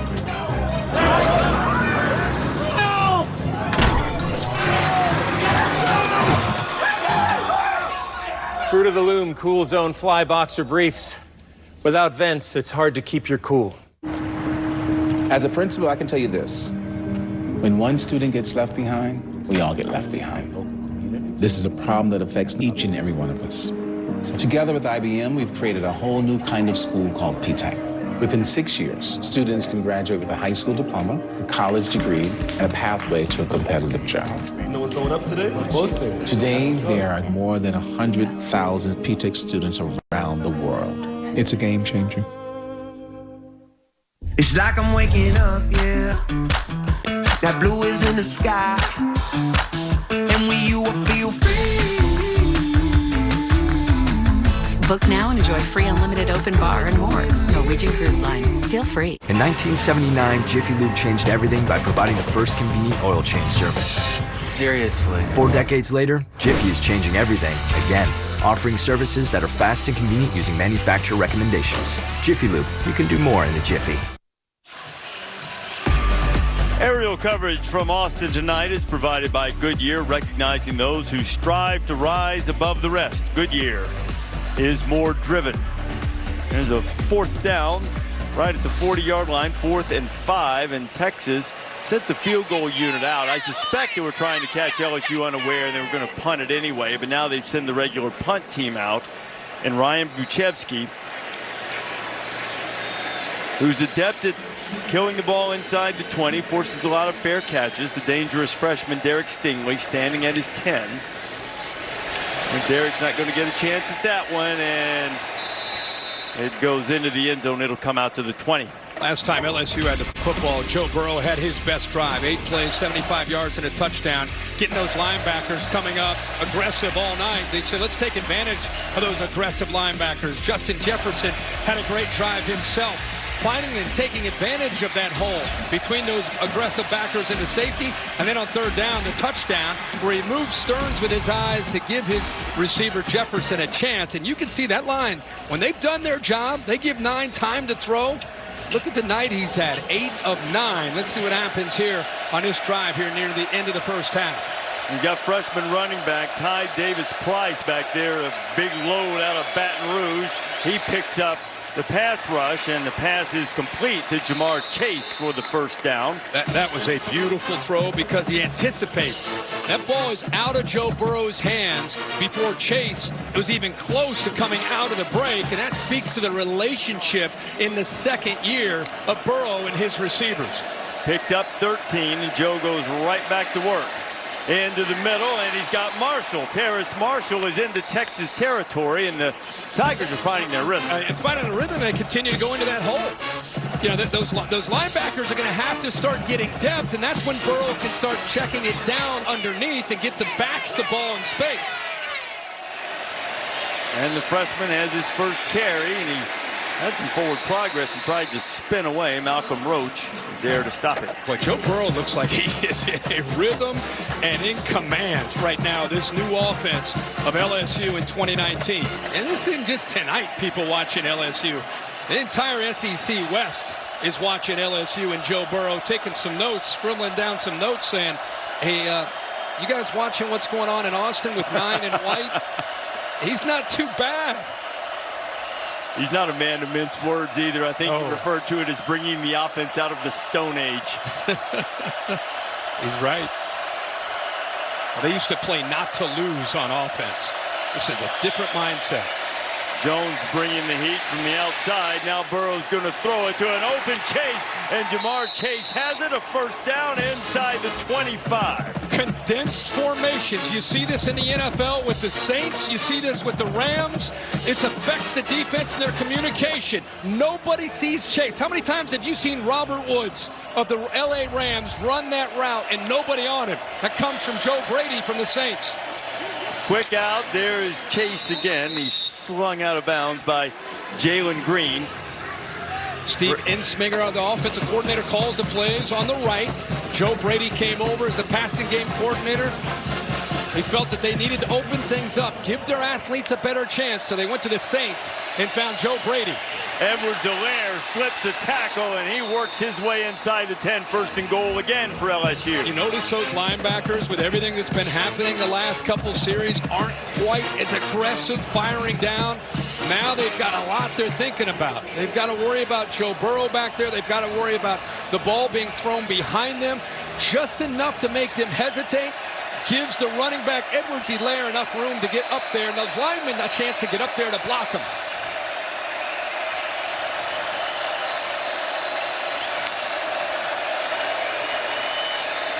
On first down, Burrow to the back of the end zone, and Chase can't hold on to it just before the snap of the ball. One of the things Texas wanted to do was to try to tire out LSU's defense, but I saw hands on hips from the guys in burnt orange on these last couple of drives. You have your hands on your hips, you start to lose your mental edge and your focus, and when that happens to a defense, you can really get tired and can get exposed. Chase beat his man that time for a touchdown green. Burrow put it exactly where he wanted to put it, and Chase not able to hold on to it for the touchdown. Burrow sweeping the left side. Edwards-Helaire out to help him, and Joe is knocked down by Caden Stearns. You know, when you evaluate quarterbacks, I talk about accuracy, decision-making, and toughness. He's the son of a coach. Jim Burrow's his dad, and Joe Burrow plays with that toughness you love to see. Texas has called a timeout. Another foodie trip. Who even cares? 211 people. Thanks, Captain Obvious. Don't hate like their trip. Book yours with Hotels.com and get rewarded basically everywhere. That fish is done, Carol. Hotels.com. Be there, do that, get rewarded. Your eyes follow like a spotlight. 'Cause I'm gonna be it tonight. You can be cool, you can be shy. Say what you want, say what you like. 'Cause your body talks, your body talks. Cassidy Hubbard for the Dr. Pepper Fansville Studio Update number 15. Penn State hosting Buffalo, and it was a not-so-happy Valley after this. Matt Myers to Julian Barraza puts the Bulls up 10-7 over Penn State at the hat. Reese, Herbie, back to you. All right, Cassidy. We're just watching Louisiana Monroe hanging around with Florida State. Every time they miss an extra point, she drops Buffalo up on Penn State. We got a lot going on tonight. Michigan barely escaped. There was nobody getting caught unaware in our game here. It's 3rd and goal for LSU. Texas called a timeout. The defense was reeling a little bit. Remember, Jefferson's been having some success getting in the back of the end zone.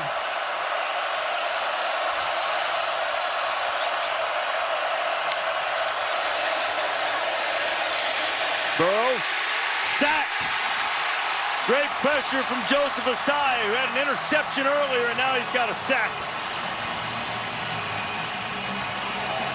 He had his man again in the back of that end zone. But watch the effort here to pick up this blitz.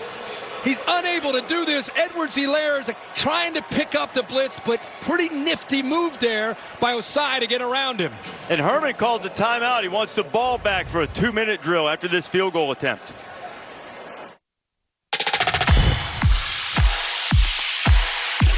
This is my absolute favorite from the Target collection. I love the detail. The cat is like reaching for the handle. It looks beautiful. It's got the accents of gold. We had the dress, the cardigan, the beloved trolley. The authenticity of really read through. Sometimes you have to say, like, do it again.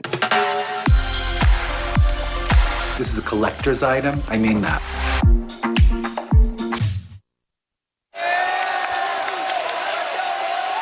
Dave York lining up for a 33-yard field goal attempt for LSU, trying to put the Bayou Bengals up by 6.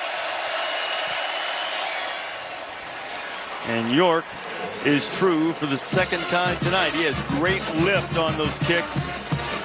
And he's made a couple of them for Coach O. Another good drive. There's a former defensive line coach smiling at a kicker, one of the rarest things you'll ever see in football. Coach O's team up by a half dozen with $1:41 left to play here in the first half. Big 12 now on ESPN+. Gotta have your Big 12 fan exclusive home for more than 50 men's basketball games, hundreds of other Big 12 games, including women's basketball, original content like the Les Miles All Access show during college football. You can sign up today at ESPNplus.com. And we've got a who's who, a cavalcade of celebrities here. Jordan Spieth, Texas X. There's the Undertaker. He joined us on the Octagon. Yeah. Yeah, big Texas Longhorn fan. There's Mo Bamba, great center from the Longhorns in basketball, and the Minister of Culture, Matthew McConaughey. Changed his hat from this morning. How about that car he brought in That today, was great. too, with the Longhorns on the front? 2 shirt day, 2 hat day. So 1:41 to go. Texas will have it at the 25-yard line next week. Saturday Night Football presented by Wells Fargo will be in the Carrier Dome in Syracuse. Number 1 Clemson coming in to take on the Orange. It's next Saturday at 7:30 on ABC. It's streaming live on the ESPN app. I tell you what, Clemson was just methodical today in the way it just squeezed Texas A&M to death. Lawrence went 268. It wasn't necessarily a dominant performance, but it never felt in doubt. Never, ever. Not for 1 second. Well, Texas A&M got a touchdown that meant a little something to some late in the game. You've got a timeout. You got a veteran quarterback and a minute 41. Let's go get in the field goal range is what you're thinking, right?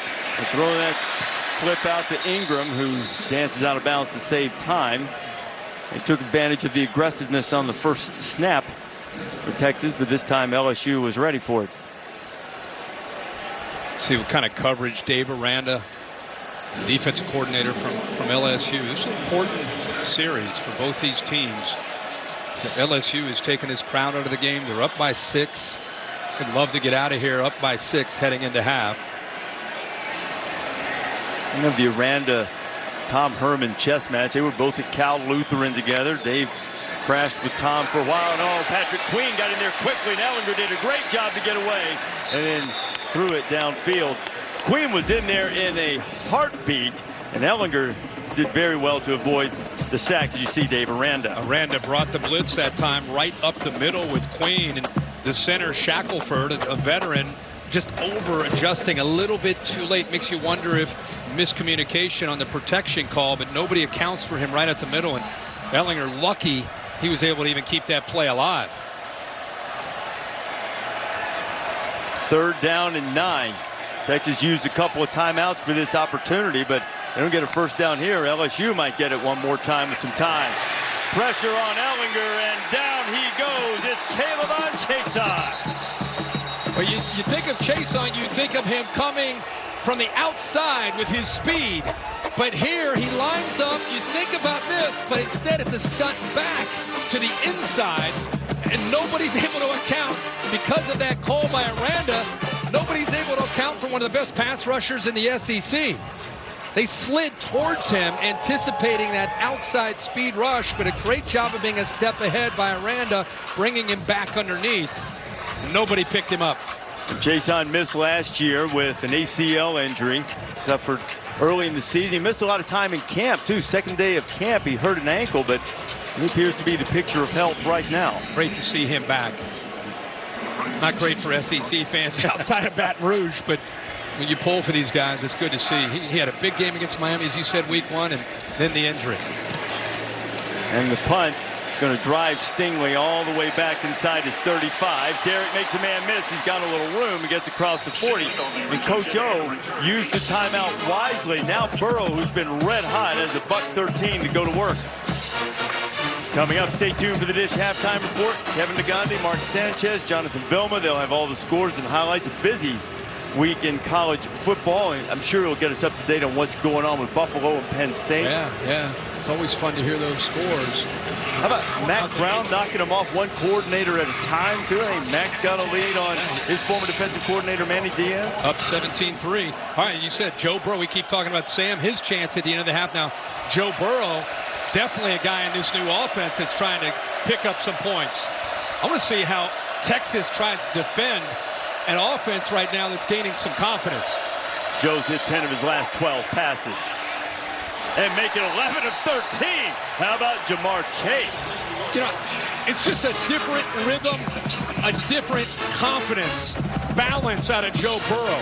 Look at the position. Chase turns around and the ball's right in his face. Everybody was critical last year of Burrow's accuracy. In this offense, that's not a problem. He's accurate again. Jefferson trying to get away from the tackle, and he's just outside the 20. About the 4th time we've seen that same route. Texas giving up the crosser behind the linebacker, and Burrow takes it every time. Pickup of 18. Burrow right back at it. Into the end zone. And Jefferson is there. And Burrow with the quick strike. And LSU trying to put this thing in a hammerlock just before the half.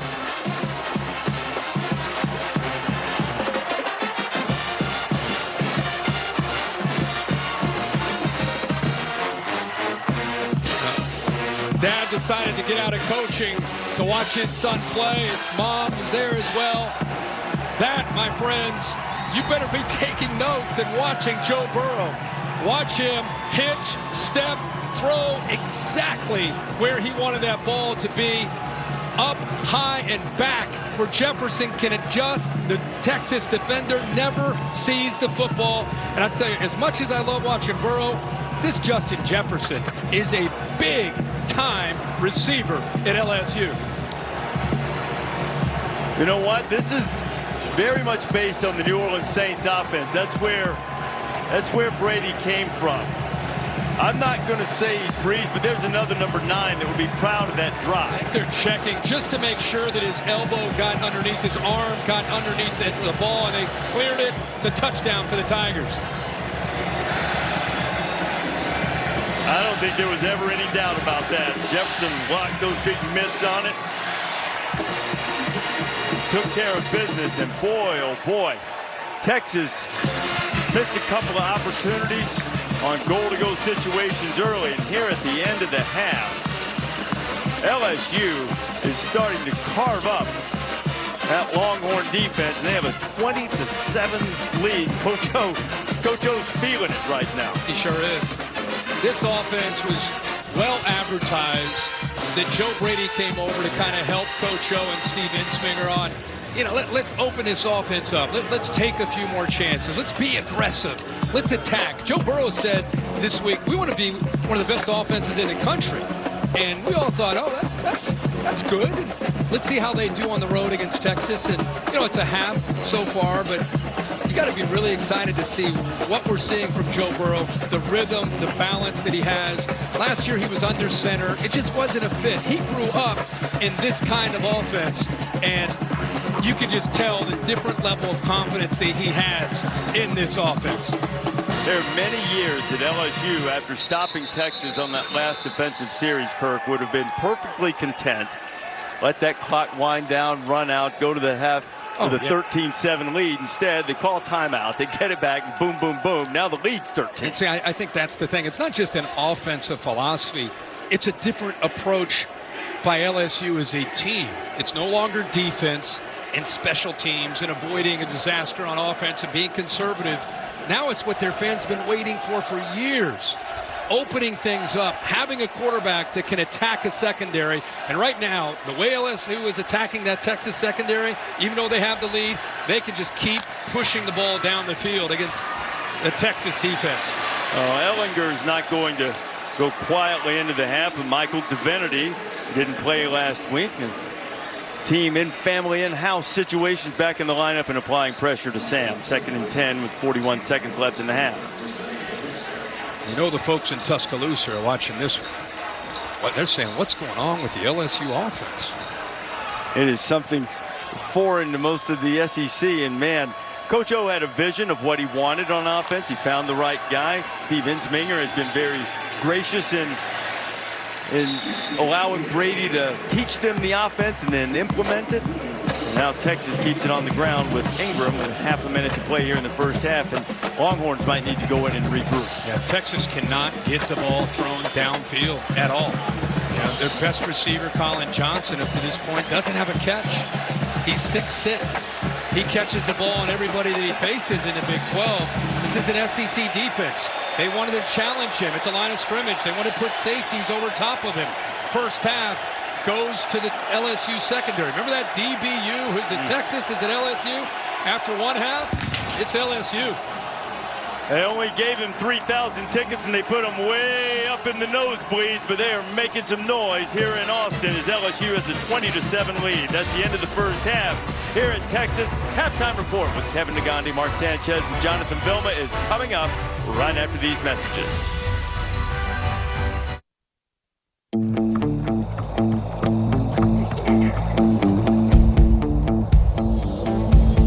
Home Depot's making it easy to turn your favorite moment into the perfect color to transform your room with the Project Color app. Explore the most popular colors and trending palettes to find yours. Get a colorful new experience with the Project Color app. Then get everything you'll need at your destination for the best brands. The Home Depot. More saving, more doing. I'm a parking guy, and on game day, my moves are my moneymaker. And the more cars I stuff into this yard, perfect, the more money I make. Seriously? Come on, pal, you got this. There you go. Got room for one more? Oh, yeah, right over there. Hey, cheap parking. Get what you paid for. And if you got cut rate car insurance, you might end up paying for this yourself. So get Allstate and be better protected from mayhem. Like me. What starts here creates leaders and sparks our future. What starts here lights our way. What starts here leads to answers to the world's toughest problems. What starts here builds opportunity and lifts up our communities. What starts here feeds the soul. What starts here changes the world. The University of Texas at Austin. Imagine it's 1985 and your family moves from a commune to a cul-de-sac. This is our new home. What? And no one told you it's a big deal to be mixed. What's mixed? Nowadays, mixed kids can look up to rappers, ballerinas, athletes, a president, and a princess. Back then, all we had was DeBarge. Aunt Denise is here to fix all your problems with new clothes, hot combs, and hair grease. Mixed-ish premieres September 24th on ABC. Welcome to the Dish Halftime Report. Joe Burrow looking very good, Mark, so far. He caught fire in the end of the second quarter. I loved what he's doing down the field, pushing the ball down the field with a vertical passing game. They look sharp. LSU up 20-7 against Texas. Burrow with 2 touchdowns. Meanwhile, Oklahoma in action, and it is the Jalen Hurts show. If you look at the next month, he's going to put up video game-like numbers here. We're going to talk about Jalen Hurts for Heisman because the numbers are going to be so gaudy. Now, let's also look at him as a player. Is he improving? Yes, he is. He's being patient in the pocket. He's getting the ball downfield. I understand the opponent isn't a top-tier calendar, but he is still playing very, very well for Oklahoma. All over South Dakota, up 49-0. Meanwhile, how about this? Sam Howell, a true freshman, Mac Brown in North Carolina. This freshman quarterback looks great, Mark. Wow, what a strike down the field there, riding that wave, the return of the Mac wave. Impressive stuff from North Carolina. Just sloppy play by Miami, but they're making a little run here. We'll see. First home game for the return of the MAC. They're up 17-3. Florida State, how about this? Taking on Louisiana Monroe. 23.5-point favorites. We're in overtime. Caleb Evans, the touchdown. But they missed the extra point, JB. And Florida State needed this because they don't know how to win. And now it feels good. They catch the bug, and they hopefully win some more games. Does it feel good surviving? 45? A win is a win. For Florida State right now, you take the win. Okay, Willie Taggart surviving. You know, when we were talking about these games and these matchups in week 2, up in the studio, Kevin Nagani alongside Jonathan Bellman and Mark Sanchez. One of the games we all circled was A&M versus Clemson. Hey, Mark, how tough is this type of pass as a quarterback? So tough. He's rolling to his left, contorting his body, and throws a strike down the field. Impressive arm talent from Trevor Lawrence. We knew that. I'd love to see him bounce back this game. Still one sloppy interception, but he's right back on track. He's the same guy. Yeah, what about the weapons? I was just about to say, Kevin, you're talking about T. Higgins right there looking like a grown man among boys. Justin Ross. I mean, it's phenomenal that Dabo Swinney has the most athletic, explosive offense since he's been there. Biggest game that a lot of people thought for Clemson. They win 24-10. Meanwhile, Alabama here. First play from scrimmage. You talk about options. Tua Tagovailoa, Henry Ruggs, and bye-bye. How easy is that for the quarterback to start off 1-for-1 with an easy bubble screen? You don't expect it to go to the house, but when you have explosive talent like these guys on the edge, that's what can happen. Great call by Sark to start the game. All over New Mexico State. Meanwhile, Georgia and the defense. We saw Georgia struggle here, and then they woke up after this scoop and score. They did. The Georgia defense ignited the rest of this team, not only on the defensive side, offensively. offensively. The running game got going. And, of course, Jake Fromm, consistently consistent, right? 25-5 as a starter as Georgia rolls. Florida in action right now against UT Martin. Felipe Franks, look at all that time, Sanchez. Tons of time. He's cooking steaks back there in the pocket and delivers a strike down the field. Great, accurate throw. Really love that. 69-yard touchdown to Van Jefferson right now. Florida up 17-0. Bo Nix off that win against Oregon. What are we going to see from the true freshman finding Will Hastings? I see a more comfortable quarterback now, Bo Nix. Second game, he's got the jitters out, and he looks very, very sharp right now. Loving the way that the Auburn offense is going. Auburn feeling good at home, and right now up 14-6 against Tulane. Justin Herbert coming off that loss to Auburn against Nevada. And Mark, we were watching this and we were like, I wish he made throws like this last week. That's what we wanted to see last week. I understand he's getting it done this week, but he's supposed to. It's Nevada. I want to see it in a big game. He's going to have to do it in a Pac-12 championship game and then hopefully a playoff if they can sneak in. Ducks up big. Meanwhile, in the Big Ten, Michigan struggled. More on their day. Ohio State rolled and Penn State in trouble. Highlights coming your way. This halftime report is brought to you by Dish. Tuned into you. So Dish gives you NFL Red Zone, no extra charge. That's every touchdown, every game, Sunday afternoons. Because if you miss all that action, you miss all this action. Dish, tuned in to you. What's the only place better than the stadium for football? Dave & Buster's. Get all-you-can-eat wings plus a $10 game card for just $19.99 on game days. And amazing TVs for the ultimate sports viewing. Watch the games and play the games. Only at Dave & Buster's. We think you would really shine in the Aflac program. Aflac. Coach Saban, we have health insurance. Did health insurance pay for everything? No. We still have bills. Aflac gives you money directly to help with those. Aflac. And your deductibles, knee brace, whatever you choose. Aflac sounds like a winner. We try. Get help with expenses health insurance doesn't cover. Get to know us at Aflac.com. Welcome to the Big 12, a place marked by unmistakable commitment, uncompromising values, and unrivaled spirit. A place where champions are crowned the right way in a conference with no divisions, where everyone plays everyone and every game matters. Welcome to the Big 12, a conference unlike all others, where possibilities are unlimited, competition is unsurpassed, and true potential is unleashed. Sometimes people have the kind of problems that police can't help with. That's where I come in. I solve cases all while playing nice with the Portland PD. I need to arrest you. For what? For 14 unpaid parking tickets. Cool. I'm gonna have to check for a wire. Okay, well, it's a good thing I wore my second best prop. You saved my life. Just doing my job. Stumptown, September 25th on ABC.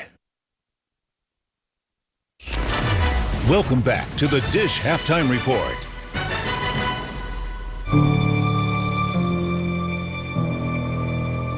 A lot has happened since our last gathering. Pass interference, the Super Bowl. New rules have just been put in for the NFL. But we're Saints fans. Yeah. Let's go, baby! And we're strong and resilient like our city. Who that?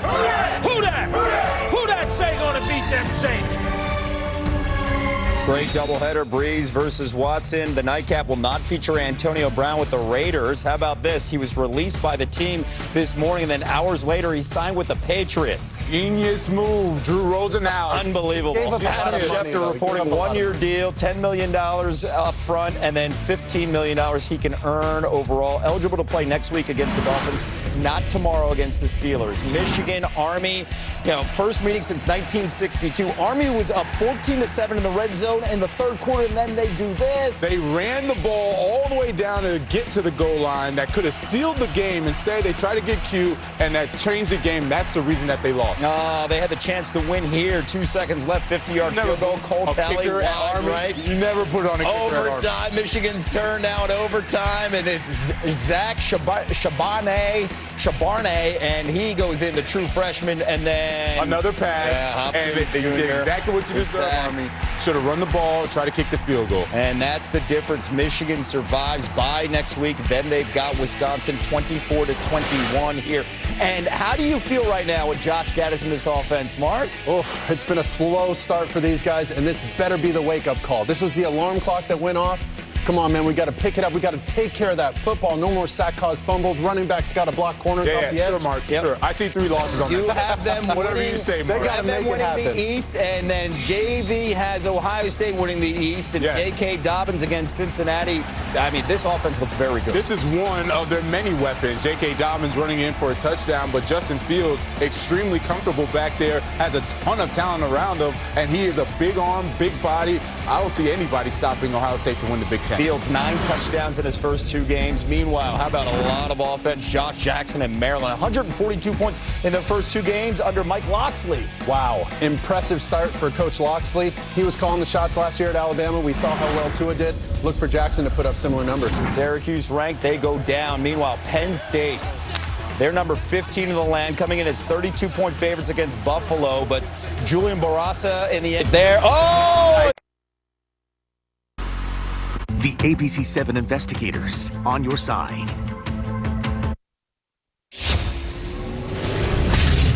The college football playoff lives on ESPN.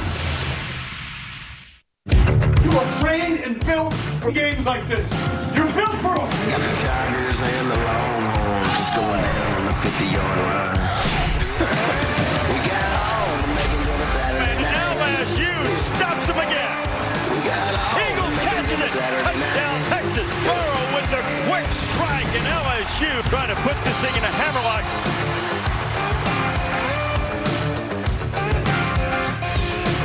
Welcome back to Saturday Night Football on ABC, presented by Wells Fargo, and this presentation of the Big 12 on ESPN.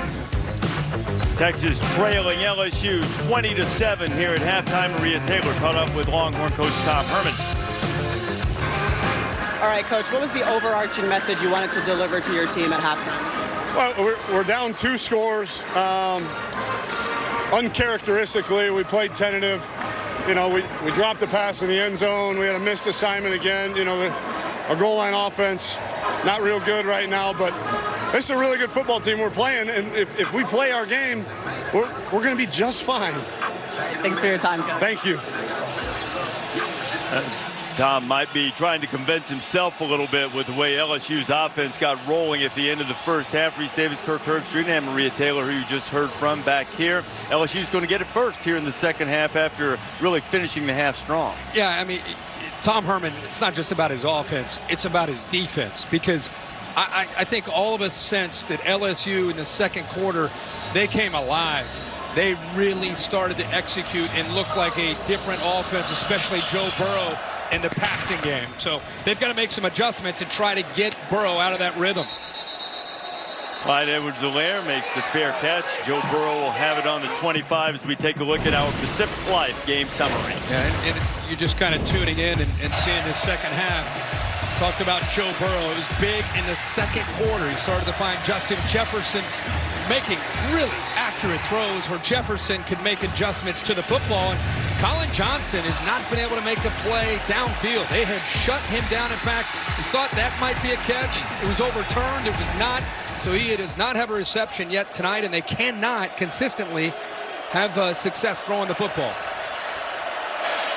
He's got 28 straight games with multiple receptions, and now LSU has it back, having scored on 3 straight possessions, 2 of them touchdowns, and Burrow stays hot, finding Jamar Chase on first down. Jalen Green rides him out. You know, this is this new offense of LSU, and now they're on the road. We're into the second half, and you got a 13-point lead. The way they've been able to build that lead is Joe Burrow and the arm. And right now, until Texas can slow you down in this passing game, that's where I think you keep attacking. LSU runs it on second down. Edwards-Helaire will be a yard or 2 short of the first. Now, with that being said, in the first half, they were 20-20 on run to pass. I mean, you talk about balance, not necessarily the yards, but the looks they're giving Texas, very balanced. Edwards-Helaire, he would have had a chance to pick up the first down, but he dropped the pass. And that is huge for the Longhorns to force a 3 and out. Especially because Burrow in the second quarter, 11 of 13, 159 yards and 2 touchdowns. And these last 3 possessions, he's been doing pretty much what he wants. So they get a stop to start this second half, stop the bleeding, and give Sam Ehlinger the football back. Zach Von Rosenberg will punt it to that man, Jake Smith, who was a Gatorade Player of the Year in the state of Arizona. Dynamic, speedy return man. We'll see if he gets a chance. Von Rosenberg drives Smith back inside his 15, where he makes the fair catch. And so Sam Ehlinger with Colin Johnson will come out and try to get the Texas offense cranked up. You know, it's really been the exact opposite for Ehlinger. Is they've not been able to do anything here in the last part of that first half. It just off balance, not able to get separation with their wide receivers. They told us in meetings yesterday, biggest thing we have to do is we've got to win one-on-one. We've got to beat this talented SEC LSU secondary. And in that first half, they weren't able to do that very often. Kirk, that 52-yard punt pins Ehlinger back at his 14 to start Texas' first drive of the second half. Deontay Ingram puts it on the deck and he bounced right back to him. You're talking about a favorable drop, or a favorable bounce back right back to him. I mean, that ball looked like it was going to go out into the open field where LSU's defense would get a chance to make a play on it. Good effort that time by Phillips to knock that football loose. But as I said, it has happened to bounce right back to him. That's a member's bounce.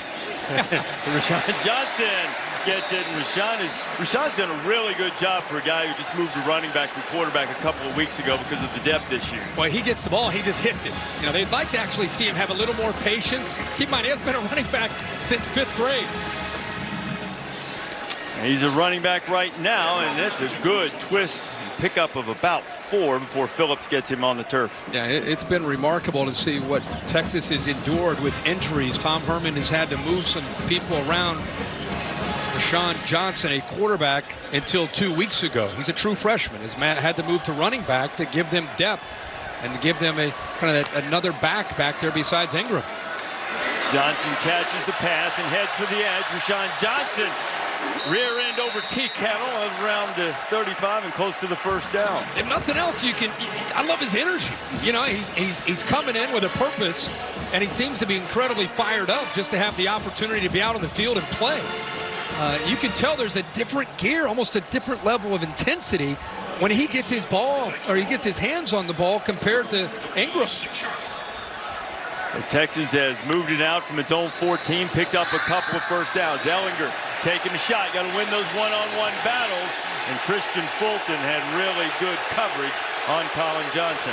He got the safety on the hash, Delpit, so he gets the one-on-one matchup. Good against good. Who's going to win? Fulton, one of the top corners in the SEC. You see the size advantage. Starts to get his hands around. The ball is way underthrown, and there's no interference at all there. Good job by Fulton to letting go. And, you know, that time it looked like Johnson was able to get downfield, but Sam Ehlinger unable to get the ball thrown out in front of him, instead thrown behind. Sam hasn't been quite as accurate always as we've seen in the past, though that one was right on the money to Devin Duvernay, and another first down for the Longhorns. And so here's that run pass option. He's looking at these linebackers and his safety. When he senses that they're going to come up, he's going to pull it out, throw it right behind them. Good read, in rhythm that time. Puts it into the running back's stomach. Feels the safety, that hang player he's trying to put in a conflict. Makes a good read and a good throw.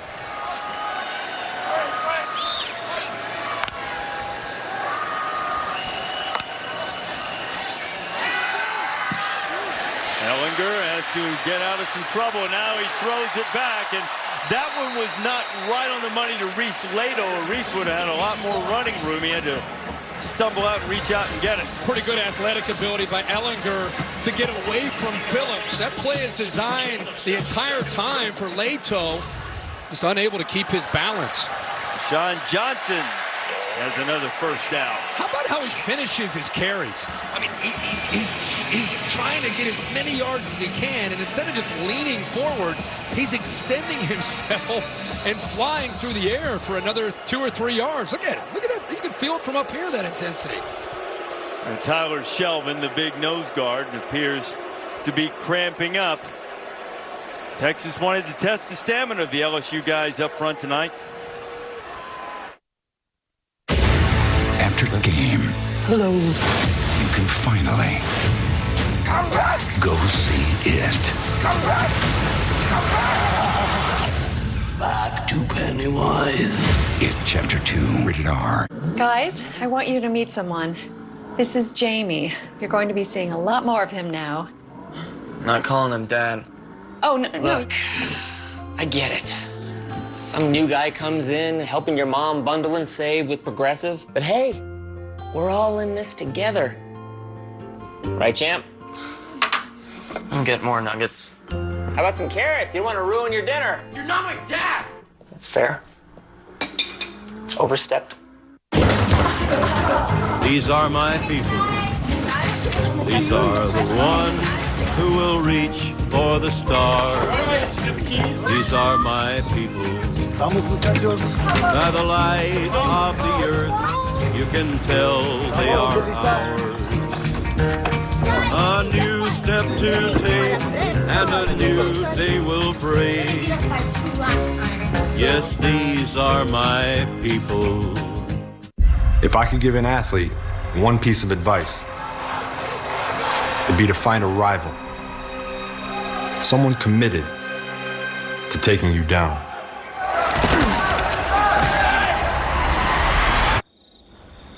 And then we hit the field like boom. They should scare you All day like boom.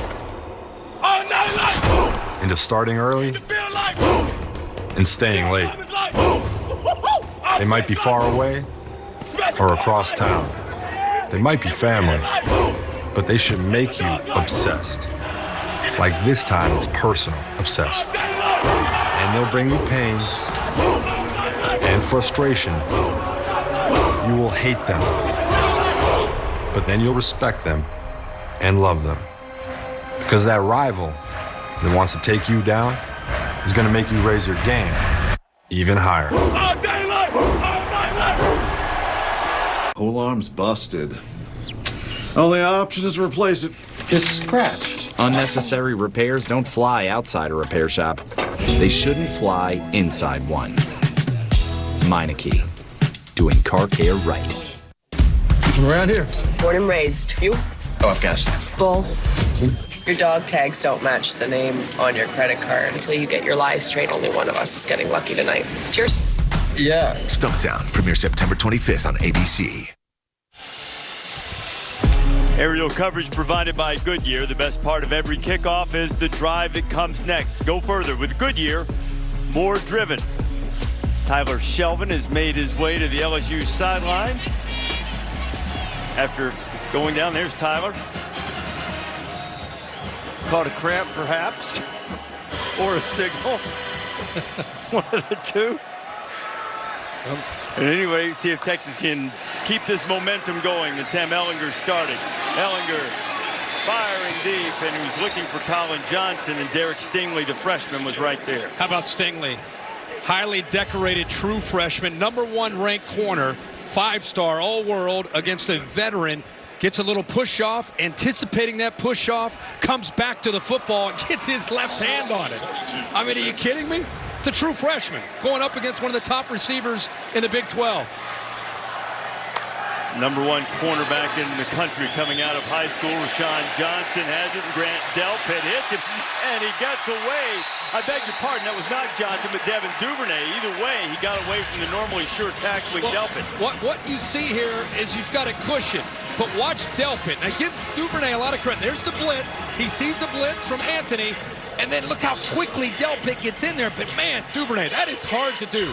To get away from Delpit, who gets in there before he can really start to establish yourself and get upfield, shakes free from that, known for his speed. That time he shows you some of his physicality to pull out of that. And he's a smaller, shiftier guy playing the position that L.J. Humphrey played last year in that slot. He shows some toughness there. And Texas needs 6 on 3rd down, and Ellinger's got it. Got his man complete, and it's Ingram out of the backfield with a catch. Michael Divinity on the coverage. But they went empty there. How about the time? Give all the credit to the offensive line. Ingram's going to work himself across. He's actually lined up as a slot receiver. You see him right there. Just a little one-on-one matchup there, trying to pull away and get away from Divinity, the linebacker. But he had all day to throw. Look at the pocket that offensive line was able to create on 3rd down.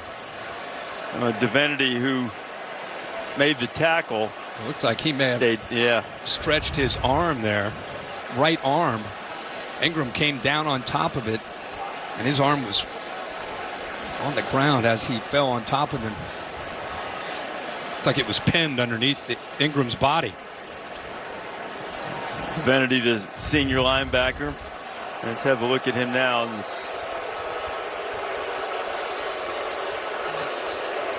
Let's see it. Gets underneath Ingram. He is up and heading over to the sideline. With Devin White, who was just an all-world linebacker last year, moving on to the NFL. We wish him all the best. This LSU defense is left with guys like Divinity and Jacob Phillips and Clark and Queen and others to try to not just make plays like White, but of course provide the leadership and make the calls and get everybody lined up. And Damone Clark's into the game. That is a guy that Aranda and Ogeron are really high on, number 35. Checking in. Had a really nice opening game against Georgia Southern last week. He's on the field of that linebacker position as Texas has the 1st and 10. All right, so he saw a blitz here. Now LSU's getting out of that, and they're bringing the pressure from over here. Now they stayed with it. Ellinger. Hit as he throws and just couldn't quite get it down, and it is Neil Farrell who was applying the pressure. Yeah, they still got to him. They brought the pressure from here. Of course, Chason has the ability to get to you, but it was the inside pressure where the offensive line not just quite able to hold up long enough. They've been doing a really good job on this drive, but that time the speed and the quickness there, Farrell was able to get in and get that pressure. 72 back in. Ingram takes a couple of big-time hits. It'll be 3rd down and long coming up for Texas. The previously mentioned Clark in there. The deeper Texas gets with Tom Herman calling the plays here, the more the pressure has been coming after Sam as they get inside his 30-yard line. That's 3rd down. He's got man-to-man across the board, safety in the middle, Delpit playing free. He's trying to find the matchup that he wants. Where can he win in a one-on-one matchup? Last time he went to Ingram, who's over there lined up as a running back, but over here in the slot against the backer. And Divinity is back in the game, and he drops into coverage. Ellinger firing to the outside, and it's a 1st down. Texas and 1st catch of the night for Colin Johnson. I tell you something, that's big time. This is a big-time throw on 3rd down and long. Johnson. What you can't see is the back shoulder, but watch Sam Ellinger take a hit as he throws the football. Gets submarine. That's big time. Gets it out to Duvernay. Duvernay runs through a tackle again. He got away from Delpit again. 2nd time on this drive. He almost welcomed him. Said, let's do it. Let's see who's going to win this. It's like a drill in practice. I'm going to lower my shoulder. You're a great player, All-American. You take the hit. I'll take the hit. And you know, he's got some lower body strength there. He's able to go over top of him. Another LSU player goes down. I think that's the 3rd player this drive. That's Divinity for the 2nd time. And the crowd is reacting because they believe that perhaps LSU is more interested in stopping the Texas momentum, but the medical staff out checking on Michael Divinity. He's in pain. There's nothing small about your business. That's why with Dell Small Business Technology Advisors, you'll get tailored product solutions, expert tech advice, and one-on-one partnership. Call an advisor today at 877-BUY-DELL. Right now at Burger King, we got bites for about $1. Bite into 10 crispy nuggets for $1.49, or bite into a crispy taco for just $1. Turn your dollars into delicious. Get a crispy taco for just $1 or 10 crispy nuggets for $1.49. Only at Burger King.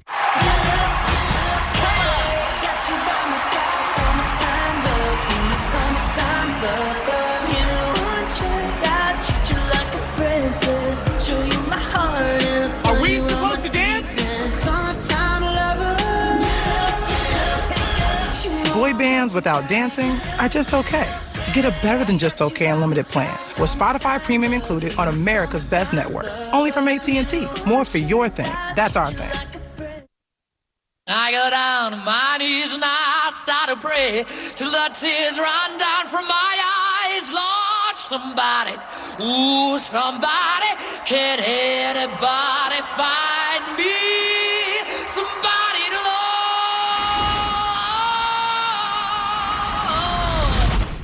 Alexa, play Queen on Amazon Music.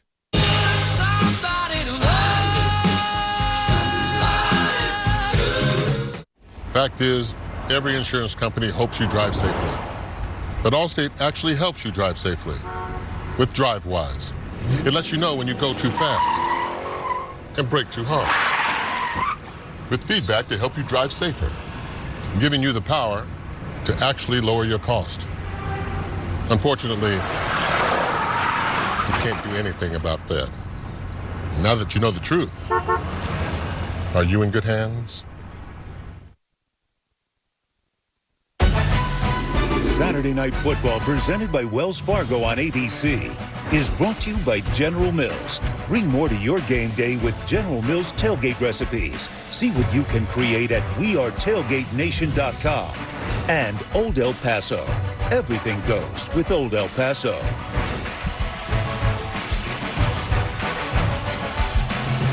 Been anticipating this game all day here in Austin. The timeout because of Michael Divinity's injury, headed back to the LSU locker room, presumably to get an IV at 2nd and 6, Kirk. Delpit here on the hash to protect from the deep ball.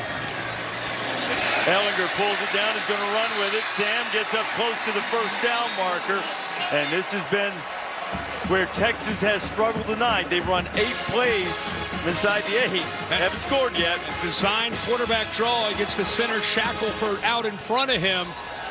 They did a good job of waiting to give his center Shackelford a chance to get up to the linebacker Jacob Phillips for good yards. Nice patience.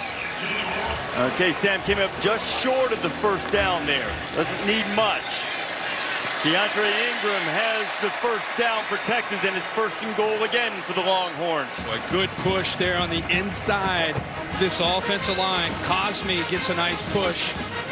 Left guard also Braun getting a push. This is a big drive for Texas's offense at Tom Herman. And it's lasted forever. This is the 18th play of the drive.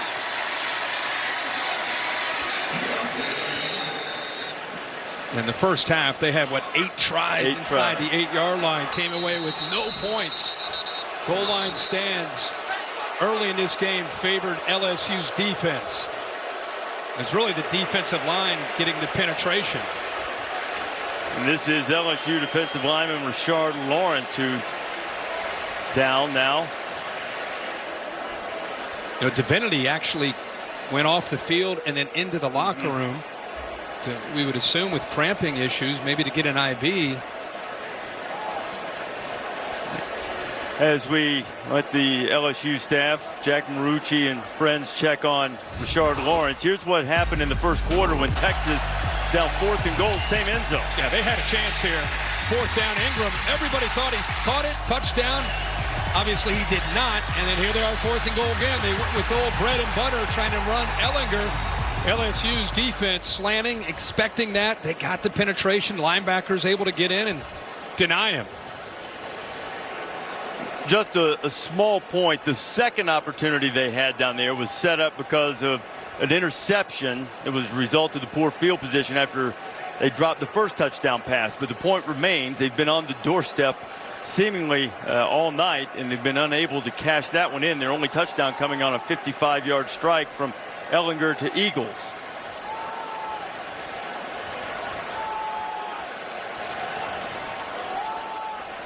You know, I know the fans have reacted because they feel like LSU is trying to break the momentum, but it is worth pointing out. It was 100 degrees here today, and it's still 91 in a temperature. I thought it was 103. No, well, right now you mean up here? Earlier. Well, it might have been earlier, but right now it's 91. 91. It's a brisk 91 here in Austin. No, but the heat As this game goes on, can you see both these teams practicing this? You'd expect them to be in shape and ready for this. That doesn't look like cramping. No, it doesn't. It looks like he's trying to keep the weight off. He's such a big-time player for them on that D line. He's had a good night, but he's clearly trying to keep weight off of his leg there. And Dave Aranda told us this week that Richard's been playing best football of his career. A senior from Monroe, Louisiana. You know, if you're going to run Ehlinger, instead of running him wide against this defense, I think you got to run right at the defense. Tough to get wide against his speed. Sam's mom, Jenna, making sure everybody's looking toward this end zone.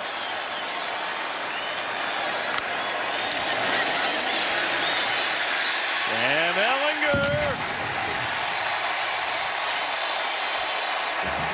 Touchdown, Texas.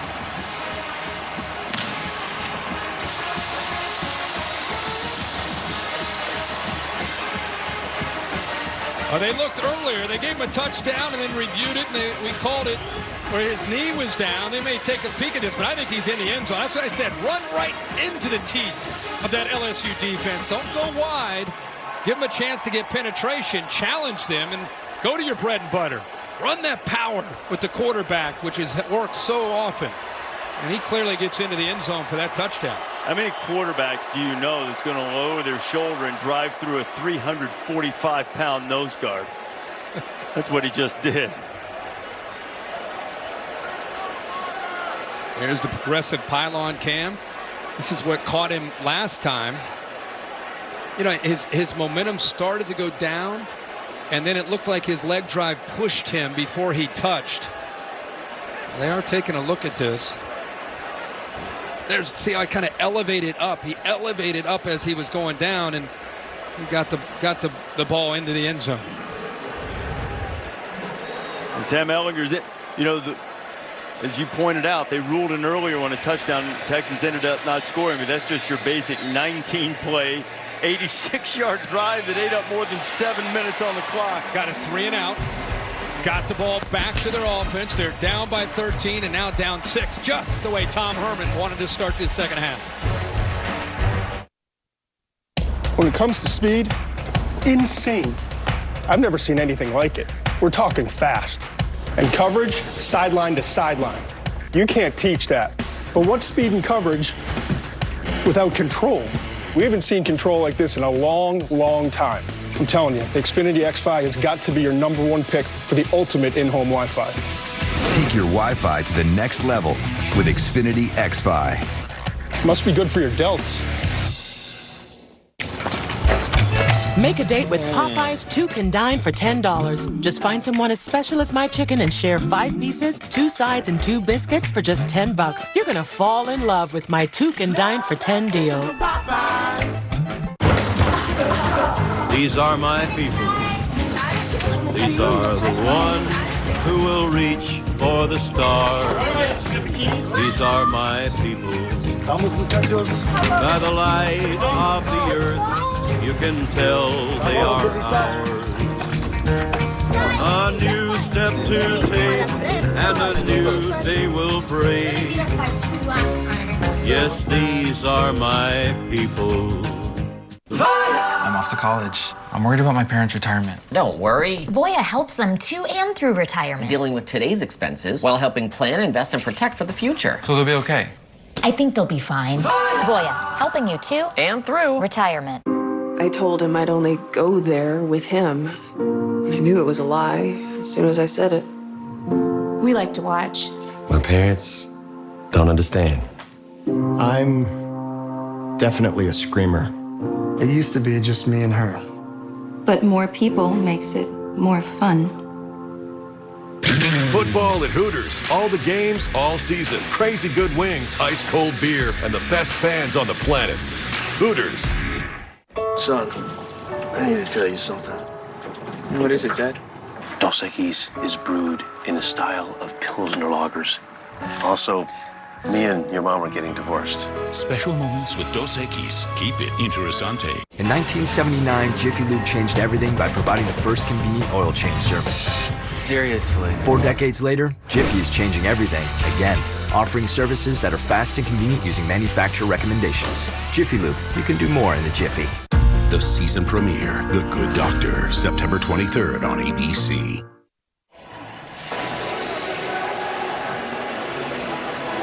Back here in Austin, they're feeling much better about life. That 19-play, 86-yard drive, and they're not going to stop believing. They're hoping to send LSU home with an L. And the Bayou Bengals are starting to have a little trouble with health as Grant Delpit cramped up on the touchdown play by Sam Ehlinger. LSU has a lot of concerns on defense in terms of health right now, and use their offense to hang on to the ball. It went 3 and out with its first drive. Fair catch there. It'll come to the 25. We go to Maria. Well, you said it, Reese. A lot of injuries to update right now. Michael Divinity's still in the locker room. I'm told he's getting an IV for cramping, and you see Delpit going off. I also saw him dealing with cramping in that left lower leg. And then also Rashard Lawrence was getting his left ankle retaped. We saw him walking off gingerly earlier. All right, Maria, and it's something the Texas coaches told us yesterday. Great respect for the LSU big defensive linemen, but at 6th place, sometimes they get a little gas. It's the loudest this stadium has been since the beginning of the game. Well, they were just told to not stop believing, so they're not. Flags fly. Left side of that LSU offensive line with that crowd noise.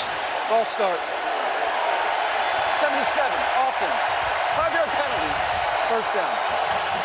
And Sadiq Charles called for getting a bit anxious. It'll be 1st and 15. This is where the student section is. Offensive line is going to have to deal with crowd noise here. See, right around that band. It's where it gets really loud.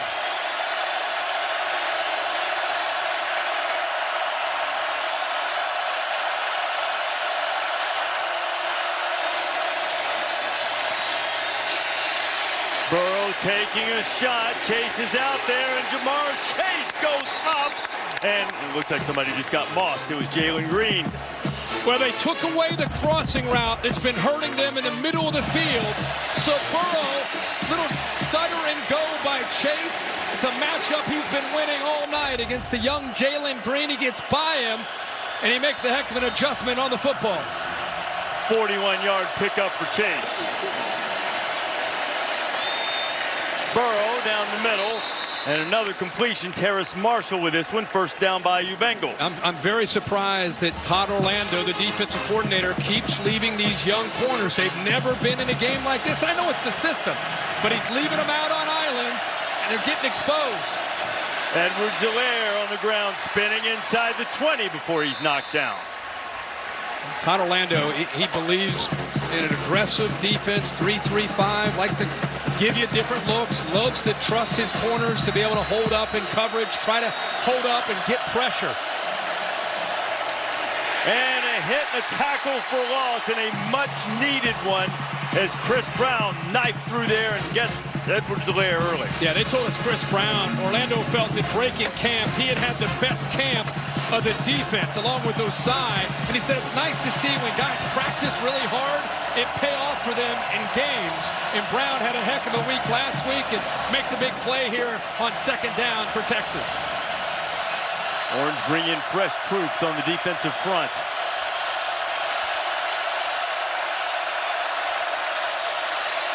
Out of the flat, and Helaire gets drilled as he can't catch it. It'll be 4th down. It's Brown again with a hit. Boy, how about this? He lined him up, knew exactly what he needed to do. We just talked about Brown. He's right in the middle of this defense. Watch him line up against the back. He knows he's going. He's going to go out with him. Even if he makes that catch, he's going to put him on his back well short of the 1st down. So now coming on to try to tack 3 onto the lead and make it a 2-possession game is Cade York. This one is from 40 yards out. The freshman from McKinney, Texas, has made a couple tonight.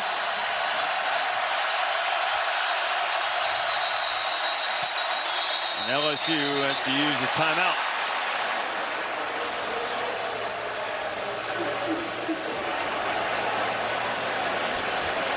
The LSU defense might not mind getting a little more rest while they wait on this field goal attempt. As a struggling actor, I need all the breaks that I can get. At Liberty Mutual. Cut. Line. Cut. Liberty Mutual customizes your car insurance so you only pay for what you need. Cut. Liberty. Am I allowed to riff? What if I come out of the water? Liberty Bibbity. Cut. We'll dub it. Liberty Mutual customizes your car insurance so you only pay for what you need. Only pay for what you need. Liberty, liberty, liberty, liberty.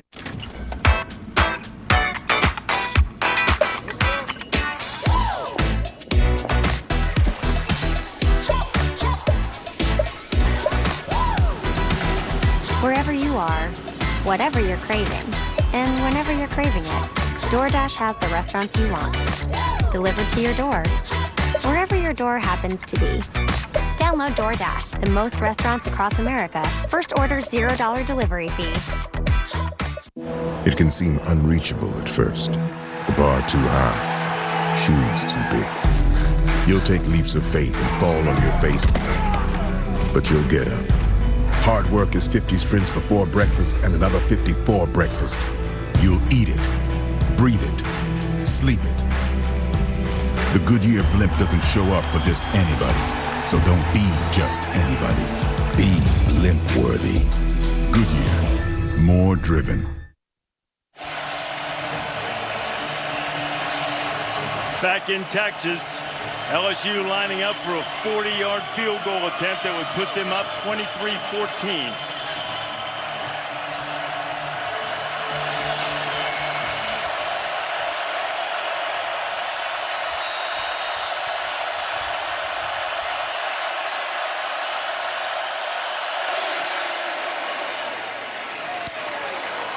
Clutch. One of the nation's top kicking prospects shows why. Clutch. His third field goal of the night back in his home state, and LSU is up by 9. This is a much-needed drive after Texas had gotten back in the game and controlled the clock for nearly half the quarter. Now LSU is able to answer and get a score. Monday, the 50th season of Monday Night Football kicks off on ESPN, ESPN Deportes, and the ESPN app with our annual Week 1 doubleheader, 7 Eastern. Drew Brees and the Saints. Offense might look a lot like what you're seeing from LSU from a scheme standpoint. They take on the Texans, and then it'll be the Raiders minus AB and the Denver Broncos. Monday Night Countdown starts at 5 Eastern time. First Monday Night Football game, September 21st, 1970. Browns beat the Jets back in the day, so we get 50th season this year. How about that drama with AB? Finally ends, and who comes in to rescue the whole story but Bill Belichick, who's probably the only one who can save AB from himself, and now he gets to go play with Tom Brady. How about that for a reward? Well, I'm gonna chaos. I'm gonna pat you on the back because you predicted said that yesterday. I know. We were sitting in the office talking about it. Couldn't you just see him play at New England? It'd be perfect. And sure enough, less than 24 hours later, he's headed to New England. Now, the last drive for Texas was a thing of beauty. It really wore down the LSU defense. Yeah, and it got started with the backup running back, Johnson. They started to make some plays. They picked up a few first downs, and then Sam started to get some time to throw. They started to wear down LSU. Johnson finally makes his first catch of the night, and they finish it off after, it was, 18 plays with a touchdown. And let's see how they get after this tired LSU defense again. 19-play drive. It's most plays in a drive since 2010 for the Horns. Remember, they started, when you do the math, they started on their own 14.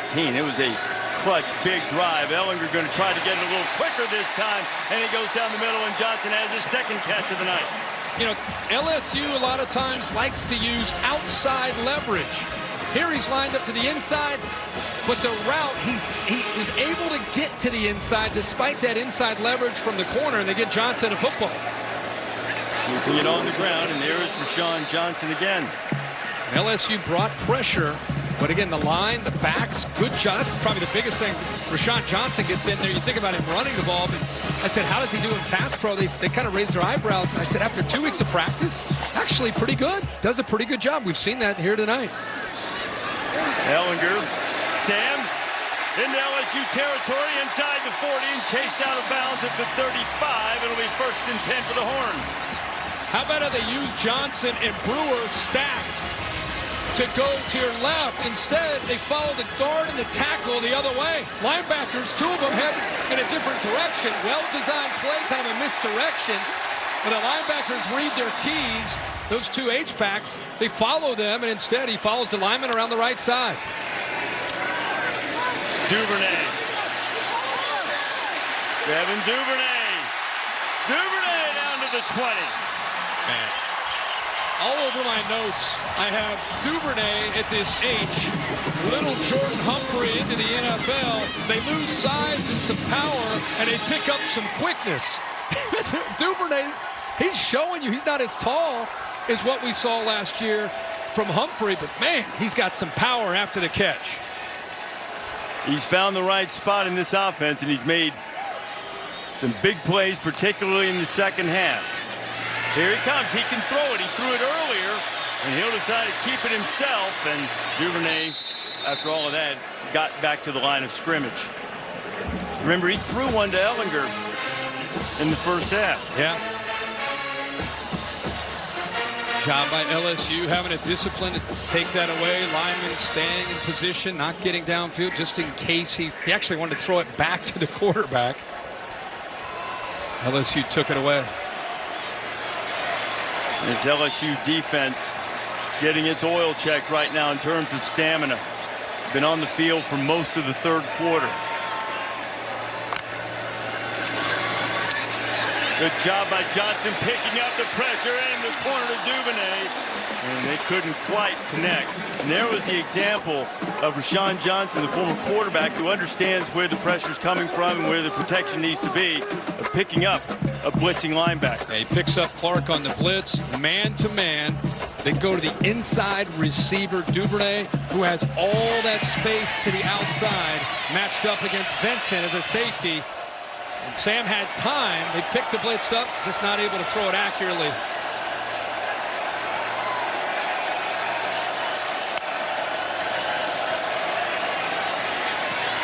Down the middle, it's in there and caught for a touchdown. It's Jake Smith, the freshman.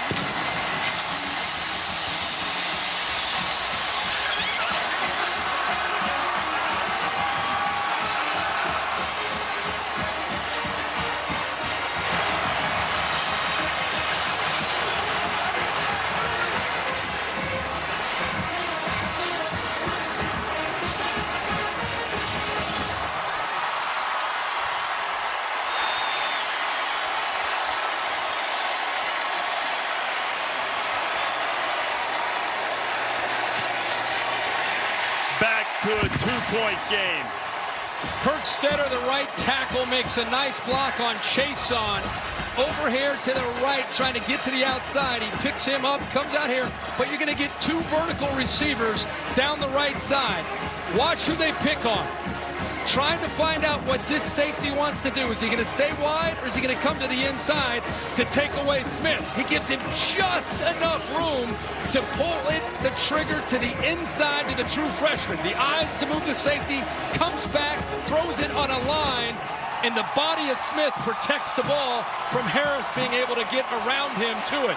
What concentration by the true freshman. And the Horns, just like that, are in this game and making things really interesting. I'm going to tell you, Ehlinger hasn't been his most accurate over the course of the evening. But that one, I mean, he knocked a net off the edge of a post with that one. That hole was tiny, and he put it in there. What a throw. How about the kid holding on to it, the freshman out of Phoenix. And now LSU, it's answered Texas' last touchdown with a field goal drive. It's it back to Joe Burrow. Back-to-back drives. Down, at halftime, you're down 20-7. Maria talked to Tom Herman. We were saying, boy, what's going on here at home? And Well, he's gotten his team ready to play this second half. Got the men's championship at the U.S. Open. Chris Fowler will be there. 2019 U.S. Open presented by Mercedes-Benz. Three-time champ Rafael Nadal taking on Daniil Medvedev. Coverage begins with the men's championship preview show presented by Spectrum at 3 Eastern. Nadal and Medvedev 4 Eastern on ESPN, and of course streaming on the app. Edwards-Helaire makes the catch, but a very short game. B.J. Foster is there. You know, Burrow has thrown a lot of balls downfield and has had a lot of success throwing the ball downfield, whether it's been to the right, the middle, or down the left. He's had opportunities with his receivers left one-on-one with the corners, and he's hit a lot of them. Burrow approaching a 300-yard passing evening, 280 at the moment, looking at a 2nd and 8. Now Joe's going to run it. He'll be knocked down at the 30. And here's this passing chart. Look at the throws downfield, 11 yards or further. Hasn't missed one to the left and middle. Just missed the one off to the right. It's been a great night in this new offense for Joe Burrow. And now Texas has him at 3rd down. They have 3 D linemen. It's starting to creep up, bringing maybe some pressure over here.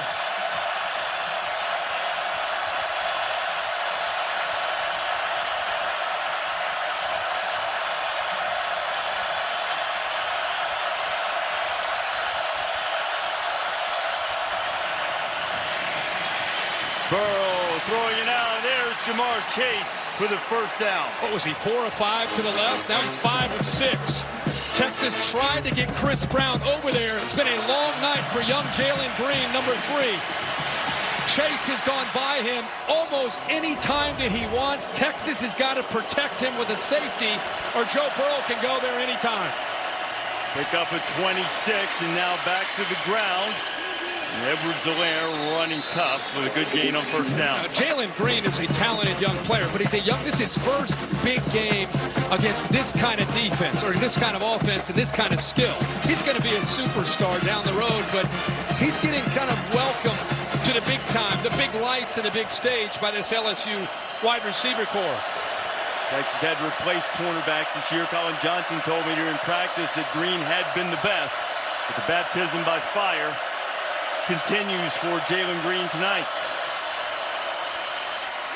And the pop into Jefferson, and Jefferson has the 1st down inside the 30 and down to the 26. And there's the RPO run pass option. Reading here, if he gets involved, you're going to have to throw the football right behind him. Put the ball into the back stomach. He blitzes, ball's out quickly. Recognition, comfort, command by Joe Burrow. Well, my friend, I think we've got ourselves a 4th quarter here in Austin. What do you say about it? Do it. 23-21, LSU with the lead and the ball. That's the end of the 3rd. We'll be back after this message and a word from your local ABC station. This is Apple Card, a new kind of credit card created by Apple, not a bank. With a better way to track where you spend, a new level of privacy and security. Daily cash you get back every day. And no fees, not even hidden ones. Oh, and if you happen to be somewhere that doesn't accept Apple Pay yet, there's this. Nice.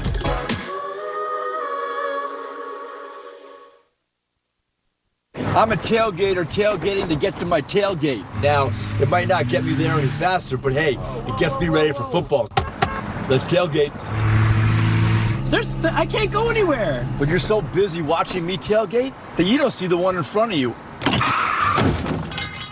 And your cut-rate car insurance, it might not pay for this. So get Allstate and be better protected from mayhem. Like me. Ready to upgrade your appliances? Today is the day for doing. The Home Depot makes it easy to save now, compare options, and fuel your team for less. Shop hundreds of special buys, like $1,900 off this LG kitchen package. The Home Depot. More saving, more doing. Others can bring food to your door, but can they deliver high fives, create mini stampedes, or bring you instant hero status? McDonald's delivers something more. Delivering happy. McDonald's with Uber Eats. New user, get $5 off.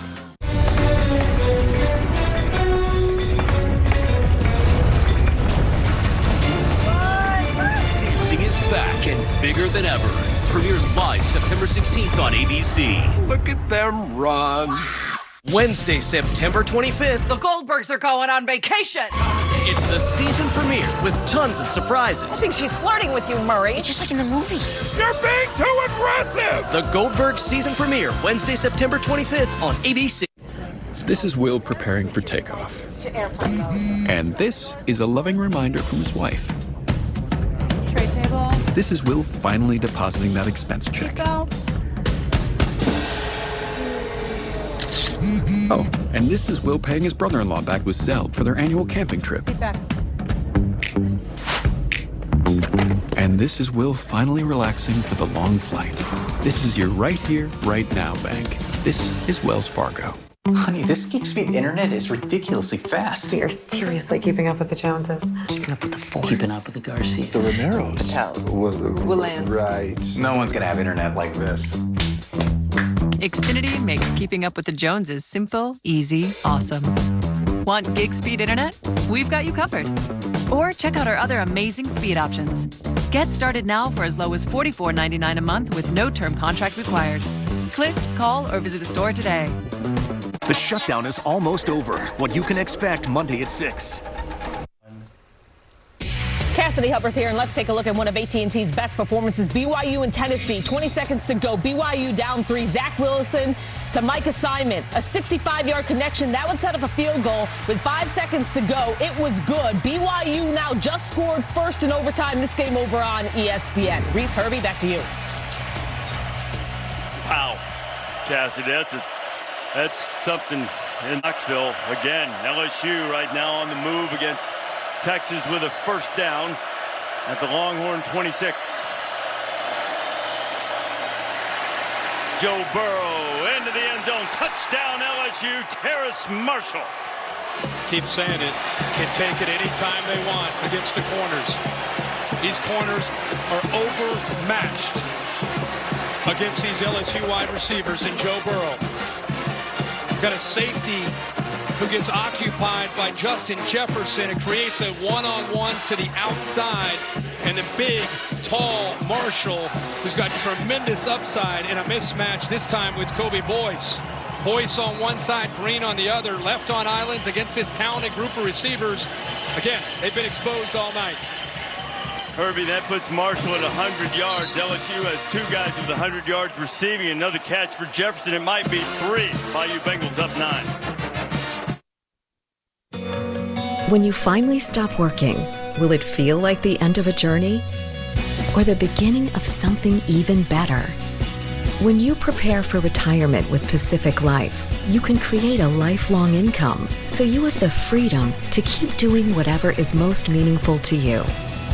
A reliable income that lets you retire without retiring from life. That's the power of Pacific.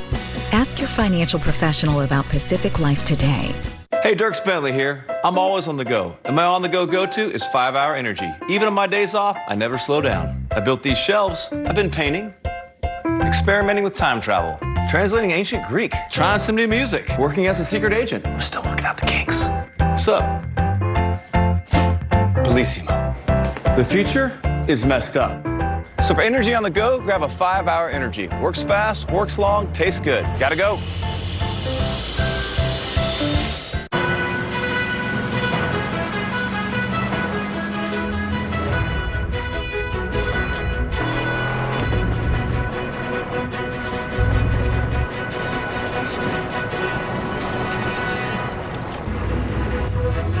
You name it. The Ford F-150 will tow up to 13,200 pounds of it.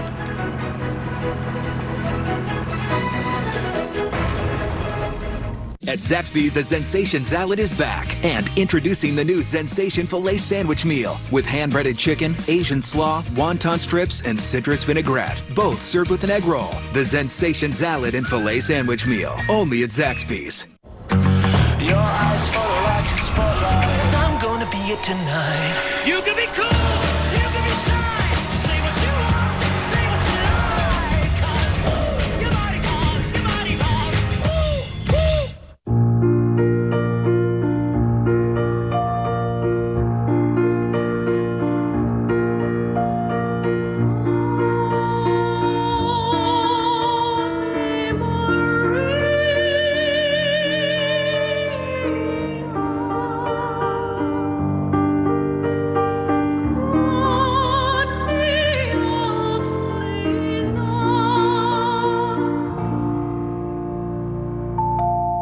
A new comedy from the producers of Blackish. You grew up in a cult. This family went from the commune to the cul-de-sac. Don't worry about what those other kids think. They're idiots. I want to be an idiot so bad. Mixed Dish, September 24th on ABC.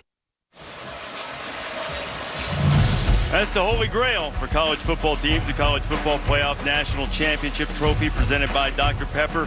Monday night, January 13th in New Orleans is when that trophy will be claimed in the College Football Playoff National Championship game presented by AT&T. Semifinals in the Chick-fil-A Peach Bowl and the PlayStation Fiesta Bowl pretty early this year on December 28th. Only a couple weeks in, Reese, but can you imagine a quarterback improving any more than Joe Burrow from 2018 to 2019 in this system? Got him back to the gun, got him with what he's comfortable with, and has a great group of receivers. It's a totally different deal with Burrow and the LSU offense. You know, we heard all week about DBU.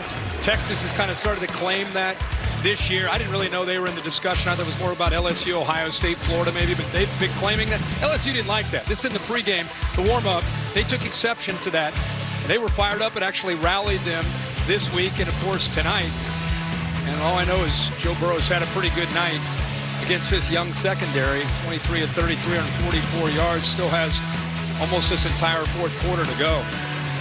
Joe Burrow's been like the guest professor administering a master class against DBU so far. But hey, look, there have been great defensive backs at Texas. Aaron Ross, Quentin Jammer, Michael Huff. And that's what they said they were just paying tribute. They weren't trying to take a shot at LSU. And the LSU defensive backs here in the second half have been cut up a little bit by Ellinger and Duvernay and company. I tell you, Duvernay is starting to really have a heck of a football game in his slot, making not only catches but getting valuable yards after the catch with kind of a physical style and some toughness. And Kerstetter, who we saw just bury. 68, offense, 5-yard penalty, first down. Caleb Chason in the last drive got a little anxious that time. This is the second penalty against the Longhorns for 10 yards. It's been a pretty clean game tonight. LSU's only been penalized 4 times for 35 yards so far. That same look with their two backs to the left, H-back and a running back. You know, he ran to his right out of that formation on that last drive. Deontay Ingram is knocked down. Jacoby Stevens making the tackle. You see Grant Delpit stepping in. Maria telling us a few moments ago in the break that Grant got an IV. He's been cramped on the touchdown play that Texas had back in the lineup. It's great to see the leader in the back end. Also Michael Divinity, 45, who went in a little earlier with cramps. Nice to see him back as well. Big fourth quarter ahead. Every drive counts. Second down and 13. Ellinger right on the money. It's Duvernay again with his 7th catch of the evening, and he picks up the Texas first down. LSU loves to play man-to-man. They love to challenge their receivers. That time, second long, they're playing a little softer. See, the Stingley, the freshman, kind of sinking in coverage. Good call to throw that out into the flat, give him some room to run after the catch. Ingram looking for running room and not finding any. He'll get nothing. Chason was the first guy there. Nice. This Chason is a young man we've talked a lot about tonight. Known really for his ability with quickness to rush the quarterback. But that time, I think he's really trying to pride himself on being a complete player. Just got to the outside, kept his outside arm free, set the edge, forced Ingram back to the inside, then got involved in making a tackle. Sean Johnson back at running back alongside Ellinger. Sean has it, a little bit of an alley, gets away from a tackler, still on his feet, and finally forced out of bounds just inside the 45. Good blocks downfield. Actually, Stevens was able to get off of like Leto, who was out there at the tight end. That's what made Johnson make that cut. I thought he was going to try to get upfield and pick up the first down. Chason got off the snap quickly on 3rd and 2. They took a shot for John Burt, and he was out of bounds when he grabbed it. Burt, the track star, made a great grab but couldn't come down in bounds. So what are you doing here, 4th and 2? How about them going for a shot downfield on 3rd down instead of maybe running, the back or running Ellinger, trying to maybe pick up, get a little closer. Instead, they try to sneak a one-on-one matchup down the sideline. They're going to go for it. I think they have to. Down 9 into the 4th quarter. That's a long 2. Maybe 3. They're going to push it anyway. You there? Play clock getting down. Ellinger slant. Duvernay. First down and touchdown.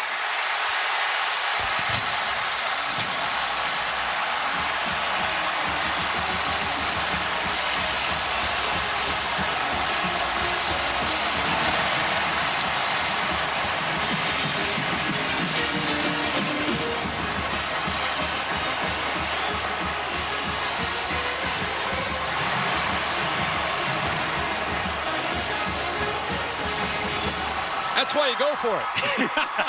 You got a veteran quarterback. You got confidence in him. You're an aggressive head coach. You go for it, and you don't ever even question Sam Ellinger. Man-to-man at LSU. They go to the man who's been making the plays here in this second half. Duvernay gets underneath the coverage, and then this. We've been seeing this, breaking those tackles and getting to the end zone. 30-28 now. LSU by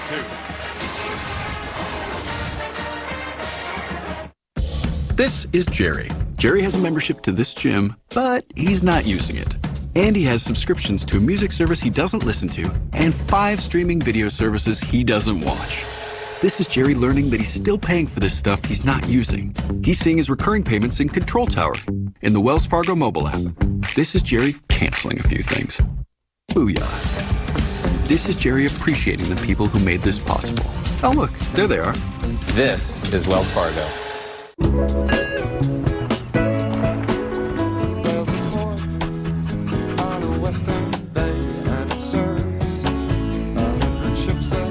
If you build a truck tough enough to pull this much forward, you better make sure it's smart enough to back it all up.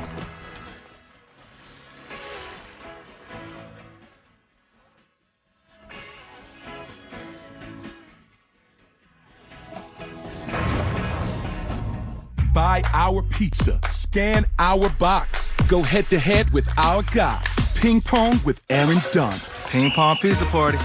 One of millions of prizes you could win from Pizza Hut when you play Hut Hut Win. You can't have football without the Hut. At Midas, with every oil change, you get a free tire rotation. Makes you feel like a king. Oh. King for a day. Well, maybe not the whole day. Hey, whoa. Our $19.99 or $49.99 oil change includes a tire rotation. How do these other OTC medicines compare to Zysol? Well, looky here. Zysol works faster than Claritin and lasts up to 6 times longer than Benadryl. So for the latest and powerful relief that's just as effective at hour 24 as at hour 1, be wise all. Take Zysol. And you, Jonathan, do what you do best.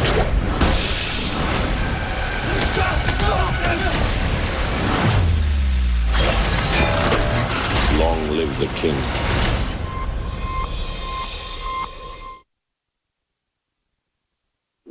Saturday Night Football on ABC is presented by Wells Fargo.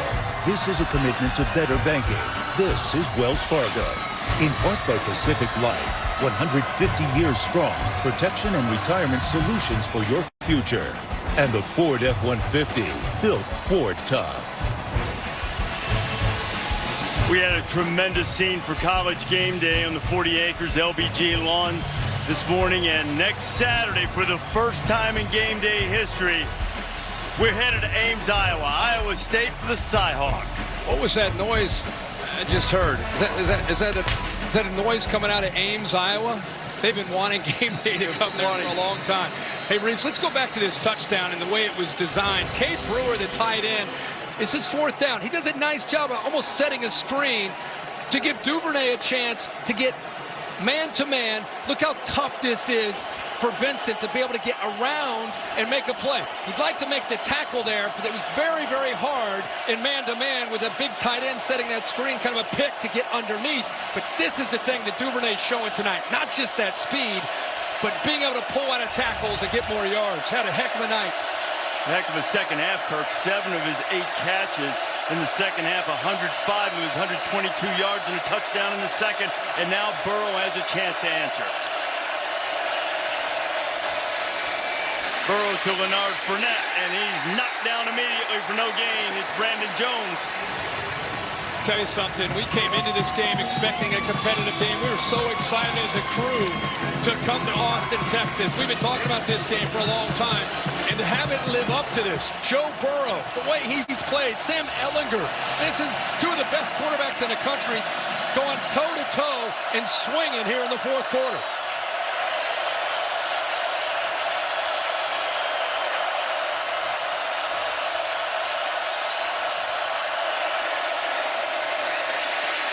Burrow took a hit, completed the pass to Jamar Chase. First down, LSU.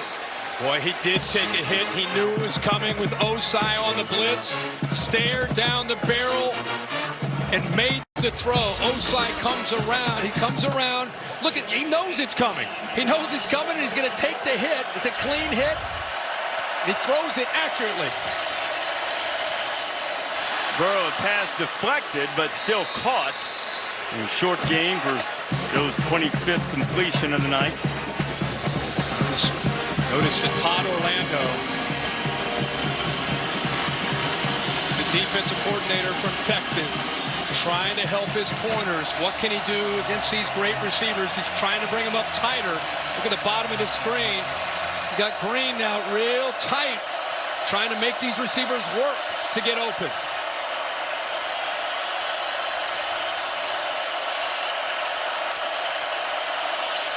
Bringing him.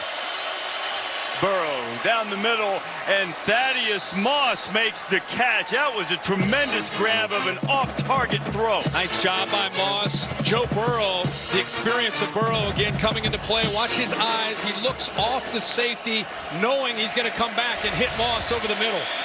Burrow taking a shot, looking for Chase, and it's out of bounds. He got hit right as he threw it. In fact, there's a flag down in the backfield. Personal foul, roughing the passer. Number 32 in the defense, using his weight to drive his opponent into the ground. 15-yard penalty for the previous spot. No automatic first down. That is Baton Rouge native Malcolm Roach, perhaps a little over-emotional and overzealous in getting the penalty. Yeah, the last 2 plays, in fact, he's gotten into the backfield and hit Burrow right after he threw it. And that time he gets caught.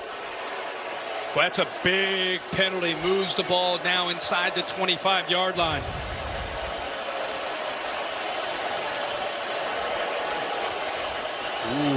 It's Thaddeus Moss. That's the previous play. And the booth didn't really have time to look at that at all with the tempo of this offense right now. And then the penalty, and now LSU is driving again. Burrow to the outside and going down to the end, and the catch by Terrace Marshall. Dave, you believe, Dave Katai, you believe that Thaddeus Moss's play was catch? Well, remember now, the ball can hit the ground as long as he doesn't lose control. Back to the ground. Edwards-Helaire has control of the corner and control of the end zone. LSU back in the house. A great offensive answer. That's exactly what LSU has done here in this second half. Just as Sam Ehlinger in Texas' offense puts him back within striking distance, Burrow comes back. The offense answers. Nice mix of run and pass. And once he got through that initial surge, he bounced it. Nobody left. Those linebackers are blitzing. There's nobody left. And he walks into the end zone. These defenses are gassed, and Brady and Insminger are drinking it up. Flourishing. That was a blink of an eye. What was that, 6 plays? 75 yards? This is not LSU, man. So much for 4 corners, milk the clock. Oh, no. They're going down to score. 37-28, Edwards-Helaire. Whoop. Now, don't get too anxious, Clyde.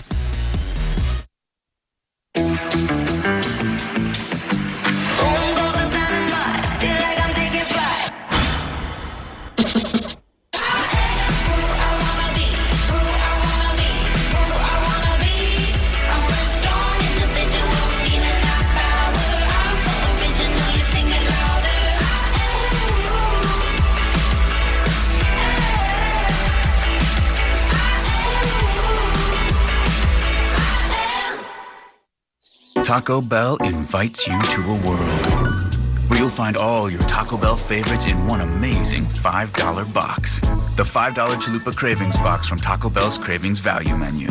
Value beyond belief.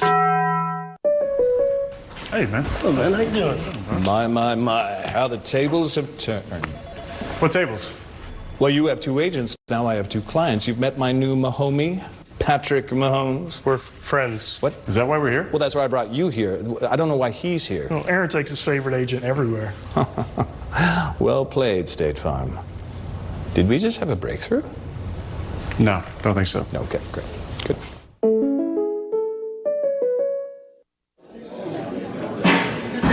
Lower carbs, lower calories, higher expectations. The light beer you've been waiting for has arrived.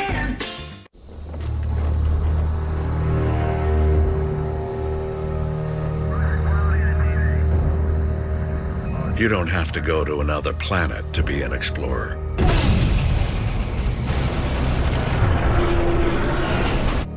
You can be an explorer right here on Earth.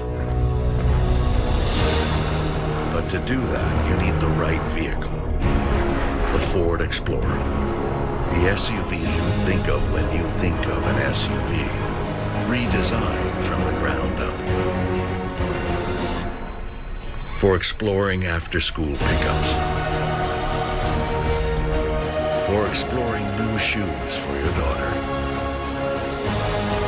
And a rotisserie chicken, because you just can't bring yourself to cook tonight. The all-new 2020 Ford Explorer. It's the greatest exploration vehicle of all time.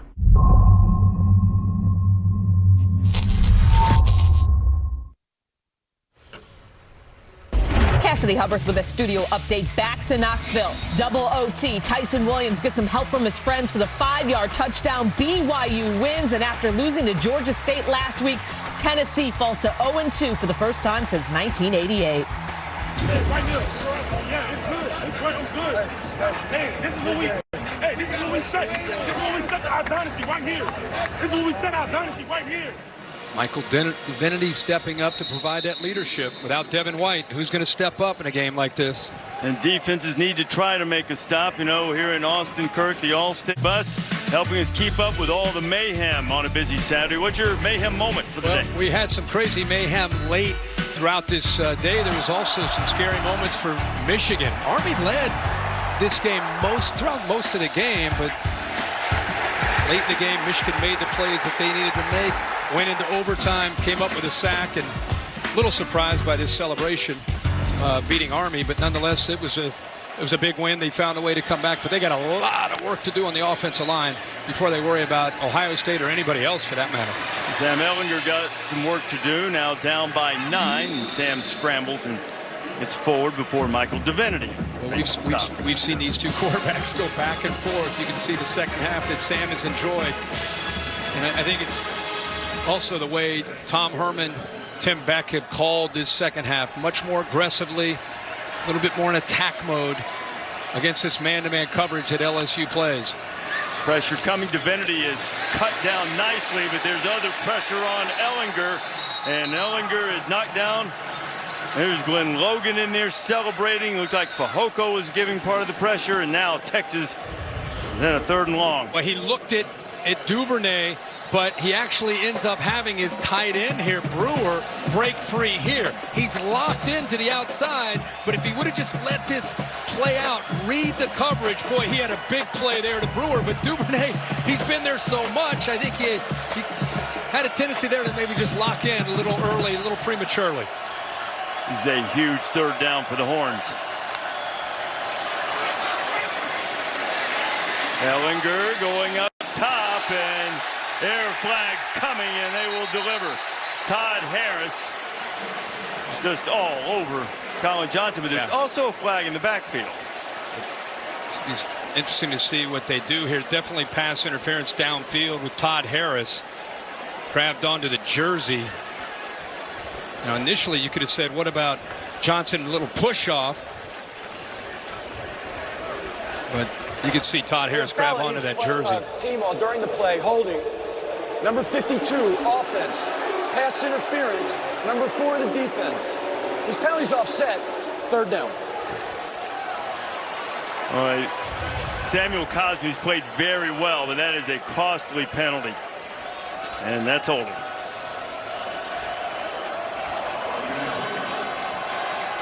He throws him right down into the left leg of Sam Ehlinger. Oh my gosh, is that dangerous? And hopefully Sam's okay. And both of those penalties pretty obvious. Fatigue perhaps setting in on both sides, so it's 3rd down and 10.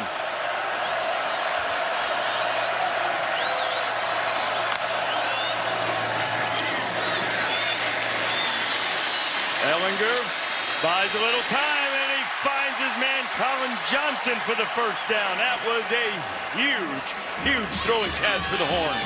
There's the experience of a quarterback and a wide receiver. When things break down, he starts to take off, and I love to watch as his receiver works to find the opening, goes back to the sideline, has his head on a swivel to find out where the defender, most dangerous defender is, and works away from him, still knowing where the 1st down line is. 19 yards. His favorite target. Ehlinger steps up. There's going to be another hold in the back. Ehlinger gets the 1st down and is running inside the 35, but it's going to come back, and K'Lavon Chaisson is slow to get up, and so too is Logan. Kirkstetter held Chaisson, who's trying to get around the edge. There's 2 fouls on the offense during the play. Holding number 68 and holding number 73. Only one will be enforced. 10 yards, 1st down. Just tries to tackle Chaisson. Leg looked like it kind of buckled there when he was trying to get to the corner. And working on the ankle. K'Lavon hurt an ankle early in fall camp this year, and we'll check on their status when you come back. I'm a parking guy, and on game day, my moves are my moneymaker. And the more cars I stuff into this yard, perfect, the more money I make. Seriously? Come on, pal, you got this. There you go. Got room for one more? Oh, yeah, right over there. Hey, cheap parking. Get what you paid for. And if you got cut rate car insurance, you might end up paying for this yourself. So get Allstate and be better protected from mayhem. Like me. Tell him we're flexible. Don't worry. My Dutch is okay. Just okay? Mm-hmm. Deze man is erg super. Tell him we need this merger. En hij heeft een knuffel nodig. Knuffel? It's happening. Just okay is not okay, especially when it comes to your network. AT&T is America's best wireless network according to America's biggest test. Now with 5G Evolution, the first step to 5G. More for your thing. That's our thing.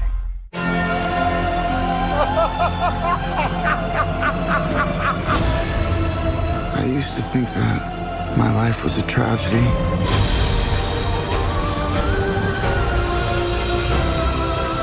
But now I realize it's a comedy.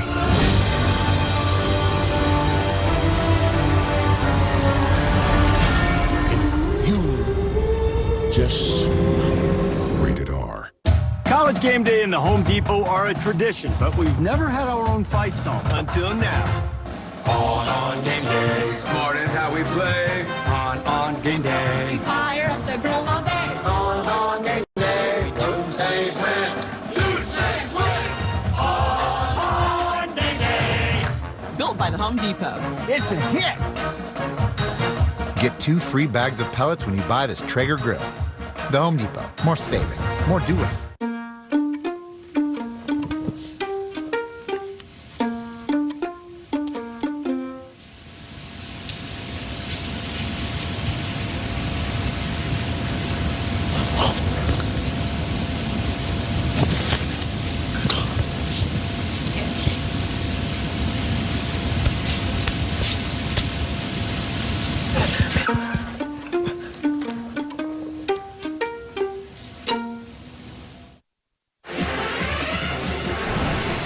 While we're in Austin, we take a look at our Pacific Life game summary.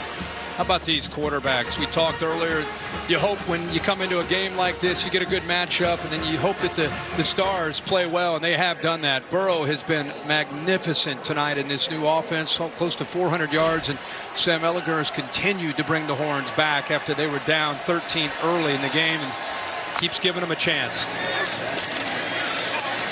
Ehlinger back to work underneath, and Eagles gets away from Divinity, but Divinity held him up long enough to let reinforcements come. Divinity was on the sideline trying to get his team fired up, and you know they've got some injuries. They've got some players down. Divinity was out himself in the locker room, we think, getting an IV because of cramping, but he is now back. Lawrence, one of the leaders up front, is out. You just saw Logan walk off the field. Chason has been out, so it's a survival of the fittest for this LSU defense, and guys like Divinity got to be able to make plays. Delpit missed a little time, but he's back out there, number 7, the All-American. That's safety. Close to the top of your screen, it's outside the 40. Here's Ehlinger. A lot of room for Sam to run if he wants to.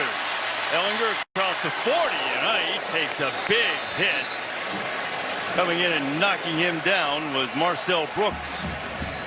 You had Queen coming from one side and Brooks coming in from the other. There's Queen trying to hit him head on, and then eventually Brooks catches up to him. You know, they've been hearing about how physical of a runner he is probably the entire offseason. You know, they've heard it all this week. These coaches have tried to get this team ready to take on Sam, and you've even heard some of their players talking this week coming out of Baton Rouge. I know Chason was quoted, who's from the state of Texas, saying, you know, he's more of a runner than he really is a thrower. So they're trying to take their shots when they can. Converted a 3rd and long last time by getting 19, and they've converted it again. It's Duvernay making the grab. Well, that scramble in 2nd and forever at least got him to 3rd and manageable, or at least they had a chance. Had enough time to be able to let that route work, and Duvernay once again finds the soft spot in that coverage.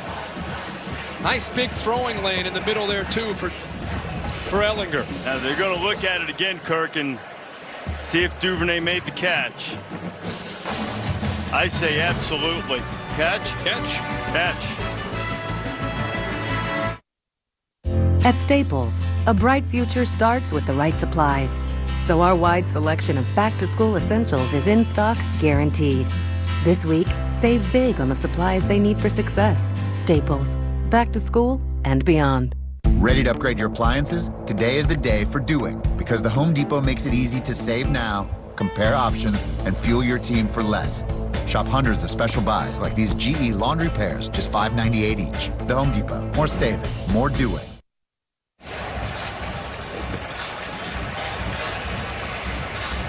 And John McDade having a look. After video review, the ruling on the field of a catch for a first down is confirmed.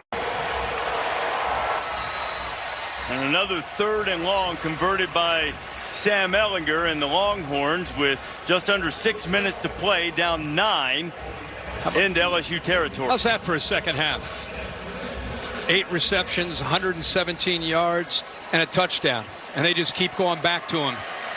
Whether it's a safety, you know, if it's zone, he's finding ways to get open in that slot. Caleb Chase on his return for the LSU defense. Ehlinger on first down. Has a man out there.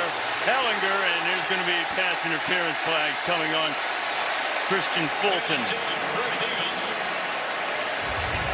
Well, we keep waiting for Colin Johnson to make plays, but they're just as confident in Brennan Eagles, the sophomore who's 6'4", who has great speed for his size. Fulton's beaten, has to try to grab onto him. Fulton's had a little bit of a rough night himself. Had a few pass interference calls. Well, that one might have been the right one. If he didn't do that, it might have been touchdown. It's only 15 yards instead. That's right. Part of the adjustment with Duvernay having a big night in the slot is the safeties at times get a double team and can open up some things on the outside for Johnson and Eagles for one-on-one chances. 1st and 10 from the LSU 30.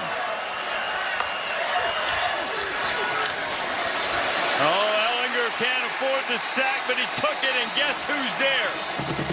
The man who said this is when your defensive legacy is made. Yep, they brought 2 linebackers right here and then right here to the middle. The back Johnson can only pick up one of them, Jacob Phillips, so it frees up Divinity. And I think Sam Ehlinger expected a guard or a lineman to pick him up, but with both backers coming, one of them comes free, and Divinity's able to get there. They lost 12 on it. Another LSU player is down. This time it's Todd Harris, the defensive back. Coach O trying to hang on to this 9-point lead. Why choose Invisalign over other aligners? Are they comfortable and safe to wear? I asked her doctor for a better alternative to braces, and he said, only Invisalign aligners are made with Smart Track technology. Based on years of research, it moves teeth more comfortably and predictably than ordinary aligners. And in many cases, it works faster than braces. So I can develop a custom treatment plan that'll work for each of these smiles. That's why Invisalign aligners have transformed millions of smiles. Invisalign, transforming smiles, changing lives.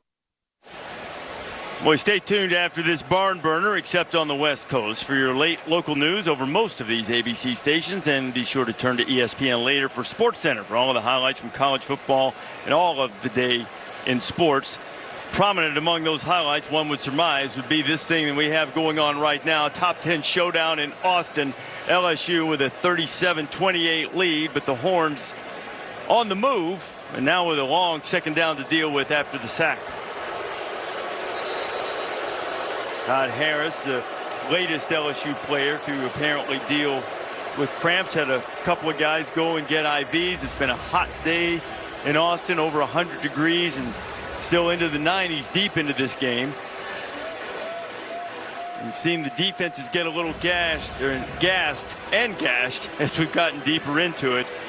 And now the LSU defense needs to stand up and see if they can make a stop, and Ehlinger needs to make yet another play.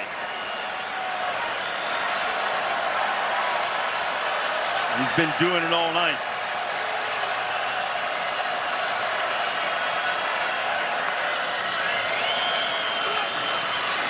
Sam going deep again, looking out there for Eagles, and this time Fulton covers him and doesn't have yellow laundry to show for it. Well, the difference there is he's in phase. You know, when he's been called for pass interference, he's been behind the receiver trying to catch up to him. This time he doesn't bite on that stutter and go. So you see how he's looking back at the football in phase. He can get away with a little bit of grabbing, a little bit of pushing, because he has just as much of a right to the football as the wide receiver.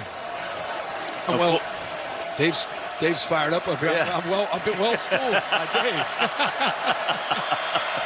3rd and 22. Quarterback draw. Ehlinger trying to get a chunk of it back so 4th down will be more manageable, and he does. I think they're going to have about 9 to go for the 1st down here. You got to kick the field goal. Yeah, make it a one-possession game. You rely on your kicker, who's hit some clutch kicks throughout his young career. Most notable one to beat Oklahoma in the Red River rivalry game. He played twice last year. This is a 47-yard attempt for Cameron Dicker, a sophomore from Lake Travis High School here in Austin. On the way, one-possession game.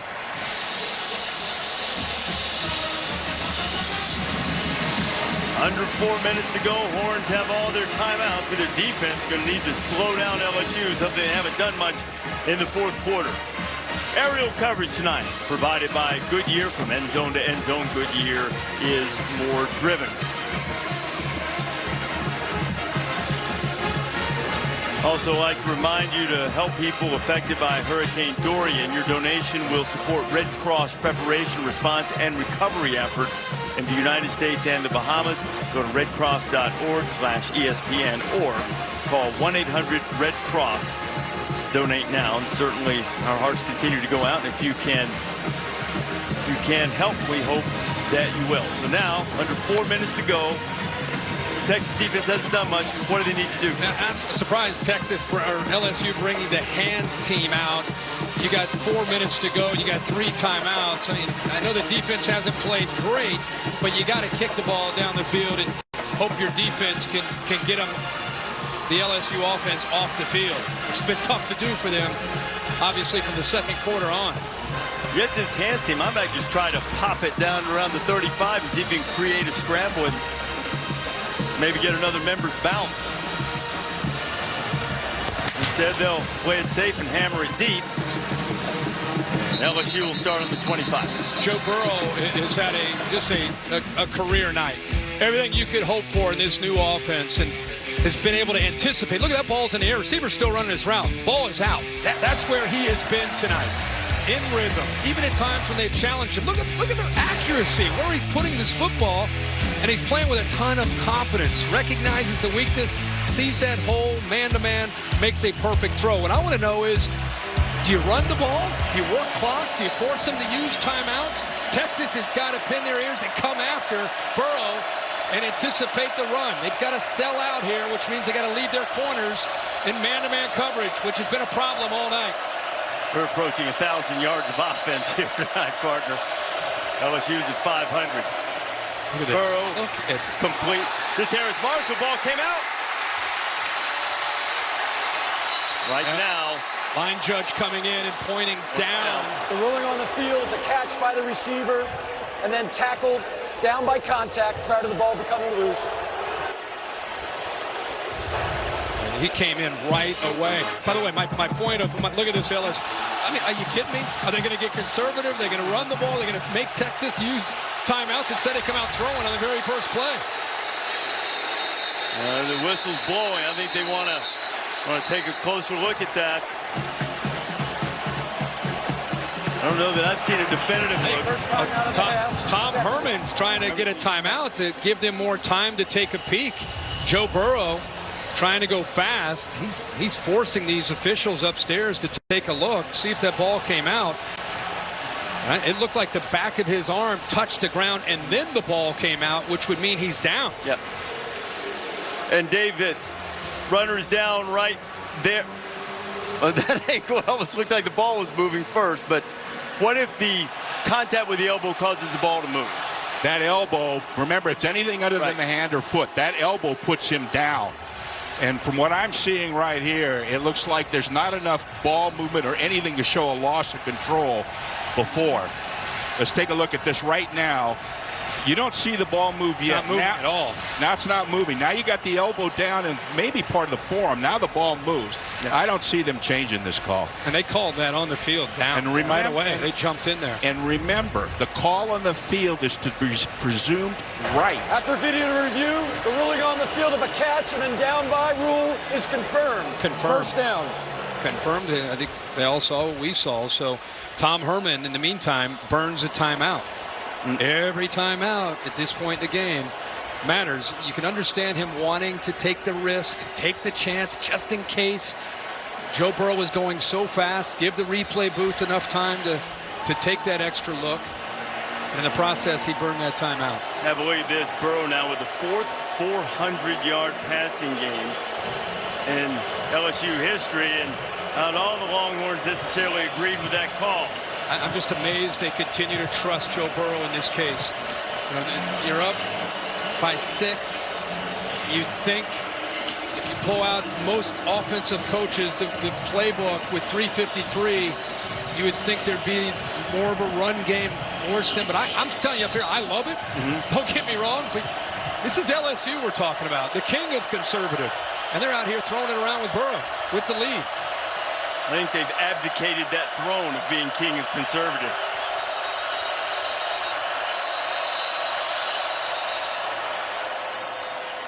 All right, Tom Herman talking to the officials about, I called a timeout. Maybe he's looking for a few more seconds on the game clock.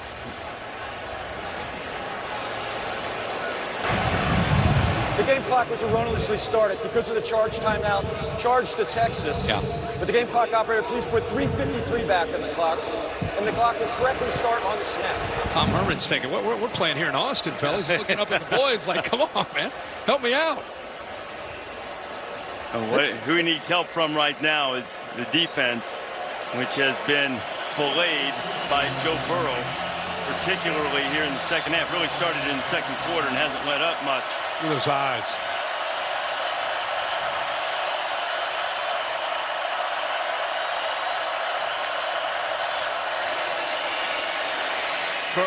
complete. It's Jefferson. And that will be another milestone for LSU for the first time in school history. They have 3 100-yard receivers in a single game. Incredible the way he's spreading this out. Like I said, composure, command. You're going to have to tighten up this coverage, take away those throws. Edwards-Helaire dancing and getting up and moving the chains and moving that clock. Just see Joe Burrow. There's his mom saying it's a first down. Dad off there to mom's left, our right. Joe told me this week, he said, my dad said, you know, as a player or a coach, first time in 50 years that I'm doing this, just being a fan, watching football as opposed to playing or coaching. Joe's going to work this play clock down. But if you're Texas, no more cushion. Don't give those easy access throws. Tighten things up. There you go right there. Take those away. There they go. And Jimmy Burrow's finding out how agonizing it is to be a fan sometimes. Joe going up top. Incomplete, tight coverage, clock stop. That's exactly right. If you're soft, Joe's a veteran. He's going to see it. He'll just take that quick throw. It's like an extension of their running game. It's a gain of 5. Clock keeps moving. You got to use a timeout. It's high risk, high reward. You tighten up, they might beat you over your head, but that's the chance you got to take with 2:43 to go.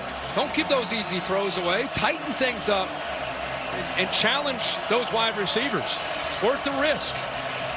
That snapped the streak of 11 straight completions for Burrow. I still just can't believe they're just throwing the ball downfield. Here comes Heat. Burrow getting pressure, and Burrow sacked.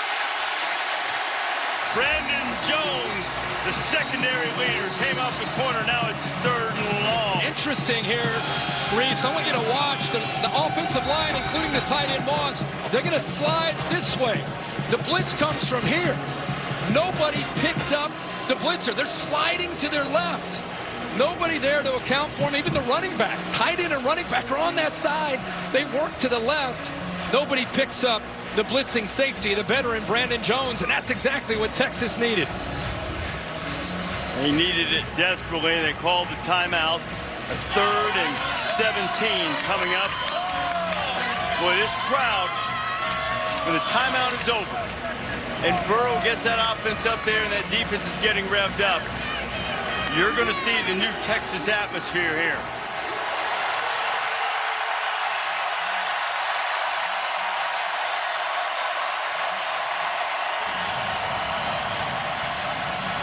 And stay tuned for the Ford wrap-up coming up immediately after the game with Cassidy Hubbard when we wrap up here. Matthew McConaughey fired up. LSU has been throwing. They've been aggressive. Texas down to their last timeout. It's 3rd and 17. Don't you think you got to run it here? Use that last timeout. 3rd and 17 is a hard ask. If you do, you still give him 2 minutes, but no timeouts. You do have a veteran in Ellinger running the offense. But first, what can Burrow do with this 3rd and long?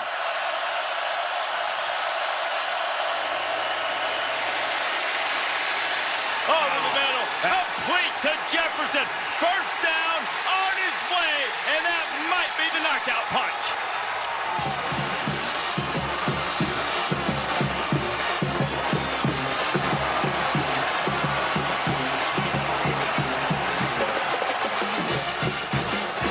And that is the difference in LSU.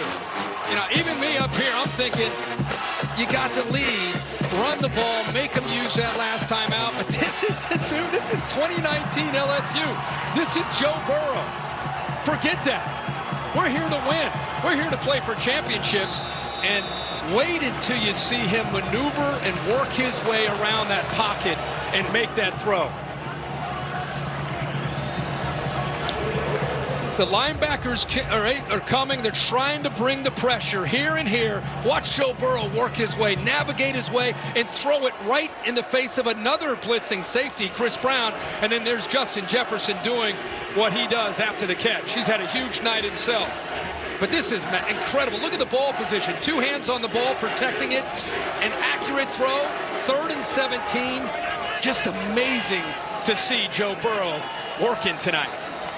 From a philosophical standpoint, Kirk, the other thing a lot of this philosophy is that Ed Orgeron has embraced is analytics driven. You can't play conservatively. You milk the clock, kick it to him. You don't give him a chance like that. I'm not sure that Jimmy Burrow in his 50 years in that Nebraska system in Ohio, you and Frank Solich would be on board.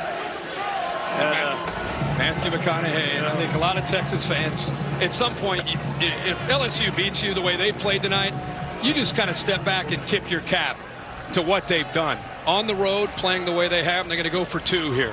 Make it a 14-point game if they can. And Texas with a timeout and just under 2.5 to go.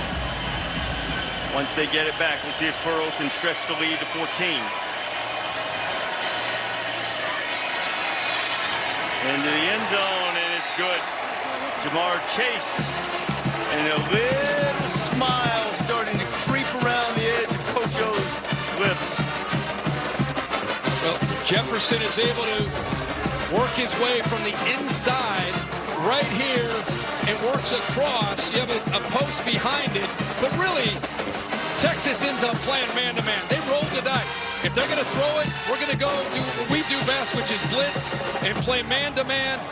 What they anticipated was that the blitz would get there. You don't want to leave Justin Jefferson one-on-one with Cade Stearns in man coverage because you're not going to win that.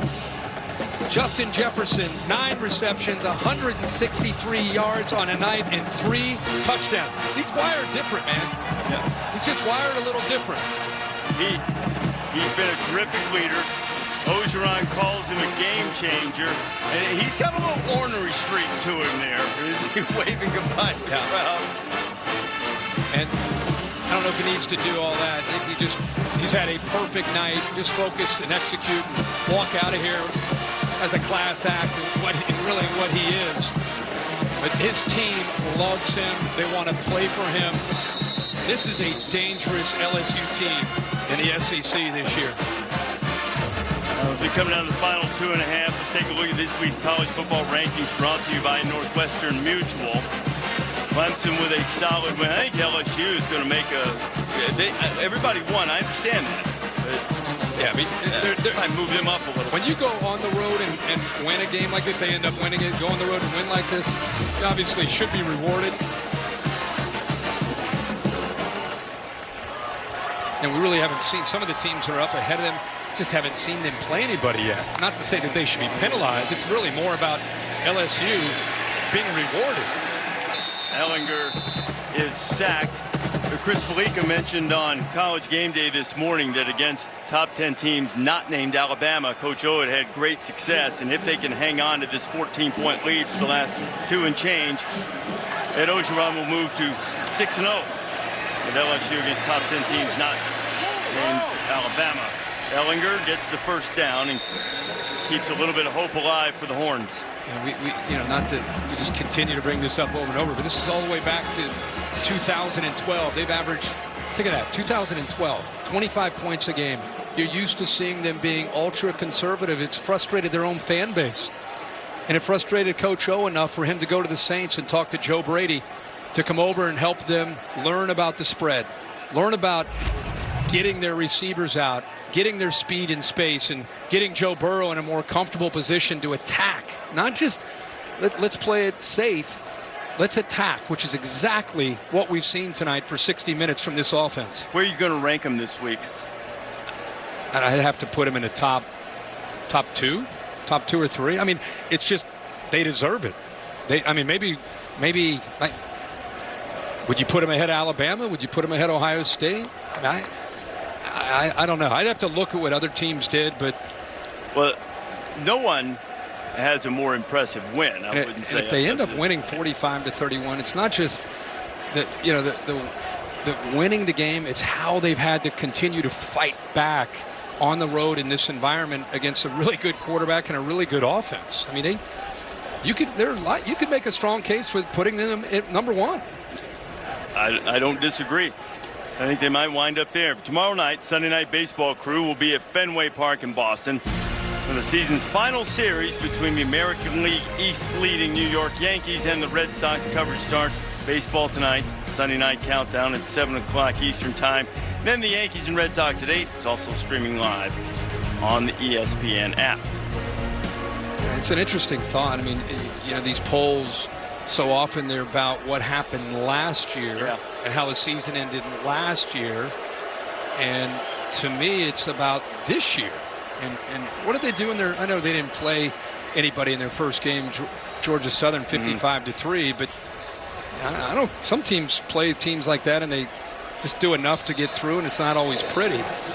I vote in the AP poll and early in the season, and it's very. I try to move teams around. I'm not sure yet. I'm going to consider 1 or 2. Yeah. I'm pretty sure they're going to be. At worst, I'm going to have them number 3. I think right now, and I might have them 1 or 2. The question it comes down to, though, is you don't want to overreact to one game. No. Do I think they're better than Clemson right now? I can't say that. But so to me, it's probably not 1. Yeah, it should be a fluid situation. Agreed. And especially early. I think Dabo Swinney would be the first one to tell you that his team is capable of playing much, much better than they've looked in their first couple of games. Now, you brought up the point. The game against Texas A&M today, a team that I also think highly of and had them ranked very highly.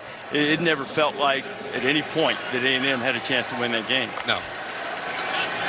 Texas has had chances tonight. They've come close, and they're still hanging around and trying to make one more big play, and Ellinger makes another one, and it's Brennan Eagles. Hey, look, there's still just over a minute to go. You get a quick touchdown, you get a chance at an onside kick.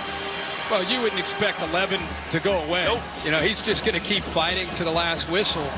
Very similar approach that Joe Burrow has as far as his competitive spirit. And you're right.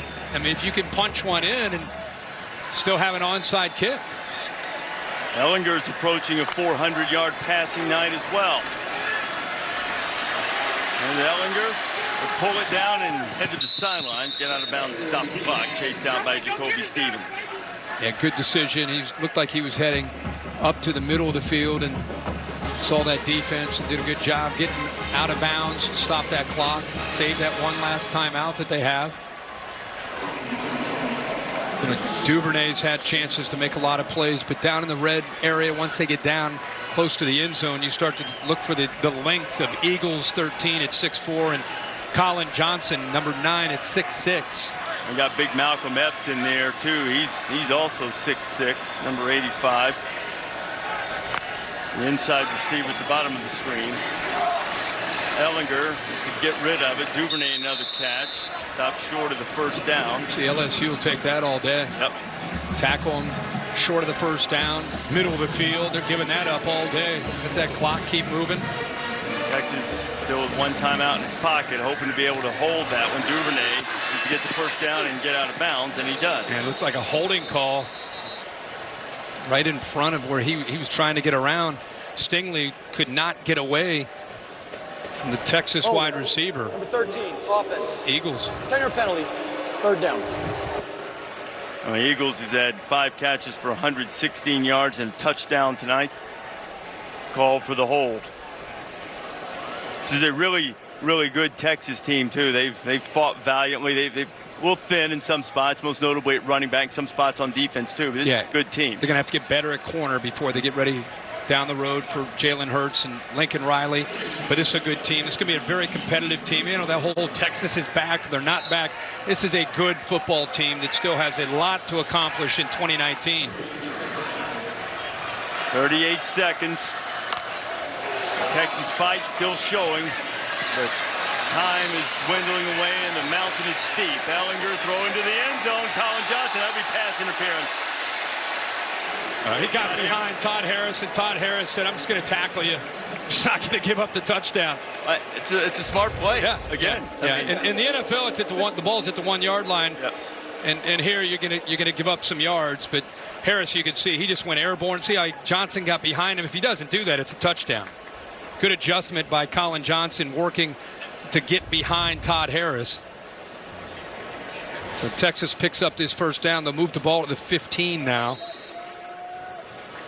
You know, you never want to do something that you don't practice, but in theory, you could just tackle the receivers until the clock keeps winding down and run them out of time. So if you're going to give up a quick touchdown, you might as well do what Todd Harris did. Into the end zone, and a quick touchdown is there, and it is Duvernay. And Texas, maybe just the slightest of hope, but there's still breath. They'll get it to 7-point game with the extra point, and then chance for the onside kick. A heck of a throw over the linebackers and between the safeties. That's the weakness of that coverage with the two high safety look. Cover two, tries to move that safety and then throws an absolute rope to Duvernay, who's had a best night of his career. Ellinger with that touchdown pass, his fourth of the night, goes over 400 yards himself, and it's 45-38. Later tonight on ESPN, after Stanford and USC, stay tuned for SportsCenter. Stan Brett and Zubin Mehenti, and all the coverage of Antonio Brown being released by Oakland and is predicted by Kirk Herbstreit, signed by the New England Patriots. Kirk's going to join the show. We'll talk about reactions to this game and the whole day in college football. Serena Williams lost at the U.S. Open. And we'll check out that, and they'll have reaction for that on SportsCenter after football on ESPN, streaming live on the ESPN app. Comes down to the onside kick, 22 seconds. If they were to recover it, still have the one timeout. So it's about recovering the onside kick, which is always tough. But if they do, it's not just throw the Hail Mary. But, you know, you might have about 20 seconds left, plenty of time to try to hit a crossing route or something to get you down inside the 30 or inside the 20, and then you take a shot or two to the end zone. But first things first, they've got to try to get on top of this onside kick. And because of the rules have been adjusted over the last few years, and with the idea of player safety in terms of how you're able to hit and block the receiving team, recovering the onside kick has become even more difficult than it already was. But that doesn't mean it can't be done. Texas is going to try to keep on living with this onside kick.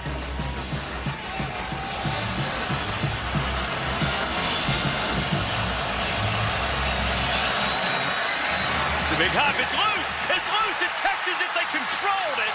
If they controlled it before it went out of bounds. And now it looks like LSU. Colin Johnson, oh my goodness, went airborne to come up with it. And just, I don't think he was able to hold on to the football. Boy, oh boy. And that's the guy, if there's a guy you want to try to extend to catch it, it's Colin Johnson. Never had possession of the football. A few got blocked along the sideline. What a shot he had at. Oh my goodness.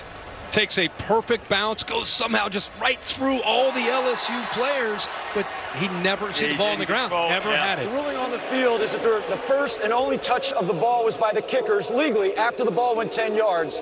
However, he failed to secure it before it going out of bounds. This is a kick out of bounds. 5-yard penalty from when the ball went out of bounds. Hey. First down, receiving team. If he's able to hold on to that, watch him go airborne. They have the ball at the 47-yard line with 20 seconds left and a timeout. And that's the guy. That's exactly how you draw it up. Great job by the kicker. Snuck it through LSU, and there's your best receiver with the best hands laying out, just unable to hold on to it. That is the kind of thing that absolutely is agonizing for a player of his caliber. Just right there, he landed in bounds, and he just been able to secure it. I mean, there was no question that he was in bounds when he hit the ground, and these two warriors meet. I've called them mirror images, and they are, and they both were valiant. There's Tom Herman, who recruited Joe Burrow to Ohio State. Great respect and admiration for one another. And I know it's great for Tom Herman's sad to lose, but incredibly happy for Joe Burrow and the way his career has turned out and what he has in front of him this year with this offense and his football team. You'd think that talent would find its way out anyway, but Burrow isn't sure he'd be playing college football at this level if not for Tom Herman recruiting him. But it is Ed Ogeron getting the big victory tonight. He's with Maria. All right, Coach, you guys hung on for the win, but I want to take you back to 3rd and 17. You put the ball in Joe Burrow's hand, and you threw a touchdown strike. Describe the decision to attack. We trust him. You know, we talked about going 4 minutes. Steve thought we could move the ball. When to put the ball in our quarterback's hands, he got the job done. I have to give credit to Texas. They played one heck of a ball game. Over 470 yards passing out of this offense. What impressed you most about the air game? I do believe that the way we protect the quarterback, the way we throw the football, the game planted by Steve Ismanger, the calling by him and Joe Brady, outstanding. And you got to give the credit to our players that won the game. All right, talk to me about the statement that was made by this team coming on the road in a top 10 matchup and walking away with the win. Well, I think it's a big statement, but obviously we wanted to play better. We didn't play good enough on defense to get where we want to go. So we have some getting better to do. We'll start next week. All right, thanks for your time, Coach. And we just have Joe Burrow joining us, too. All right, let's talk about this passing game and describe the difference that you feel being on this field and the ability to have 3 receivers with 100 yards receiving in one game. Yeah, it's big time for us, but I want to give a shout out to the O-line. They battled all night. Texas was blitzing us, playing cover 1 in the second half, and our O-line stepped up to the challenge, as well as our backs and pass protection. I saw a long embrace with you and Coach Herman over there. What was the message that you wanted to send to him? Just that we love each other. We have so much respect for each other. We stay in contact. It was great to get to compete against him, and I just love that guy. Thanks for your time, Joe. Congrats. Thanks. Joe, Maria, thank you very much. What an entertaining game. What a performance by Joe Burrow and by that man, Sam Ehlinger. Final score from Austin, LSU 45, Texas 38. Bill Bonnell's our producer. Jeff Evers, our director. They did a fabulous job. Our entire crew did. Reminder, Stanford and SC over on ESPN. And next week, Saturday Night Football in Syracuse for Clemson and the Orange, 7:30 Eastern on ABC. For Maria and Kirk, I'm Reese. Now it's time for the Ford wrap-up. Let's go to Cassidy Hubbard. We got to say also.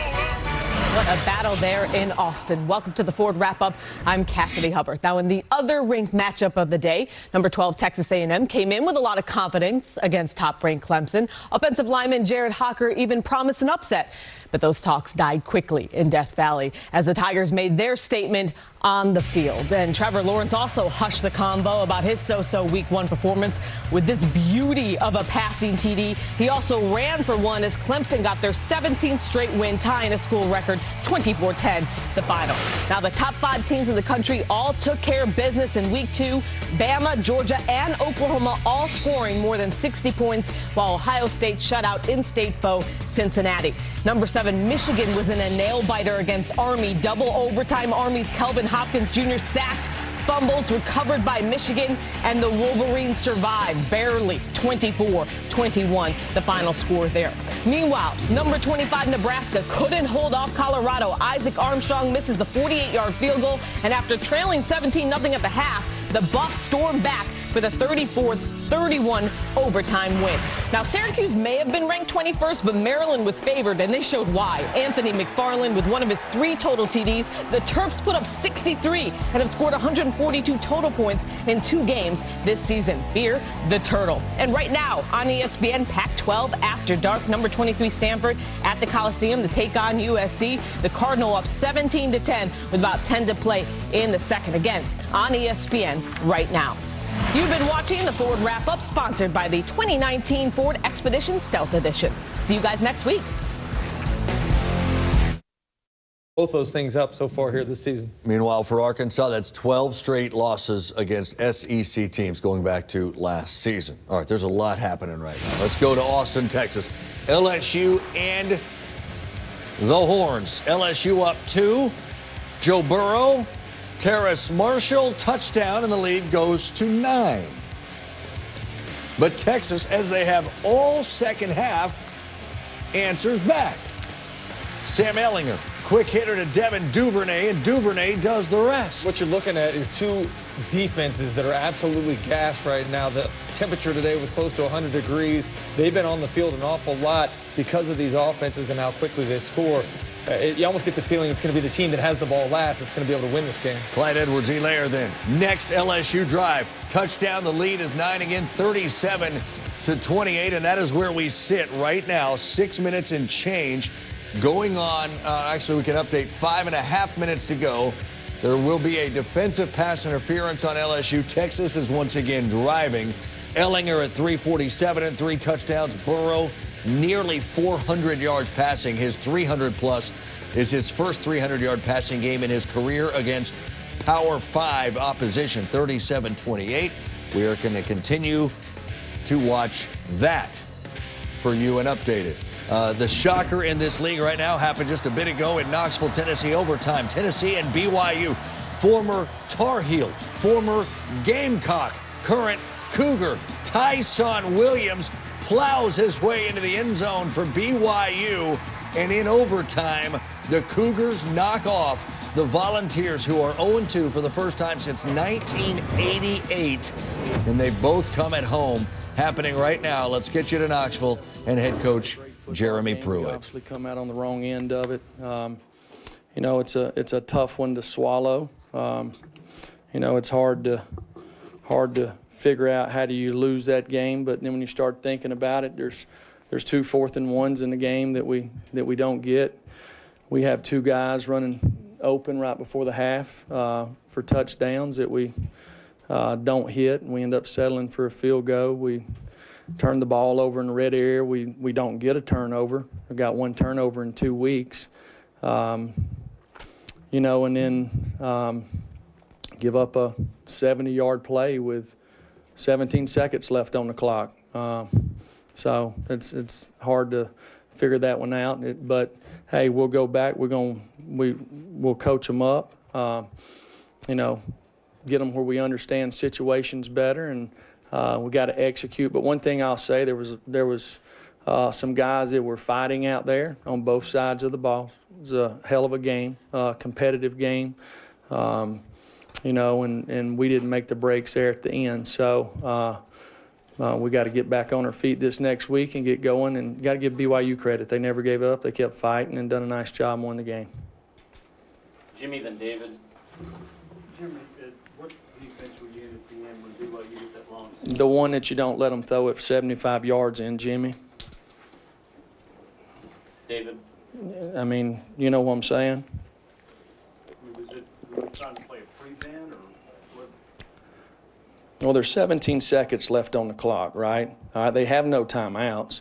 They got to go 60 yards to kick a field goal, or at least 40. So they can play 3 plays, right? So you play on top of them. The same defense that we called the previous plays when they lost 12 yards. So. David. What did you sort of see on that play? On what sort of happened on that break?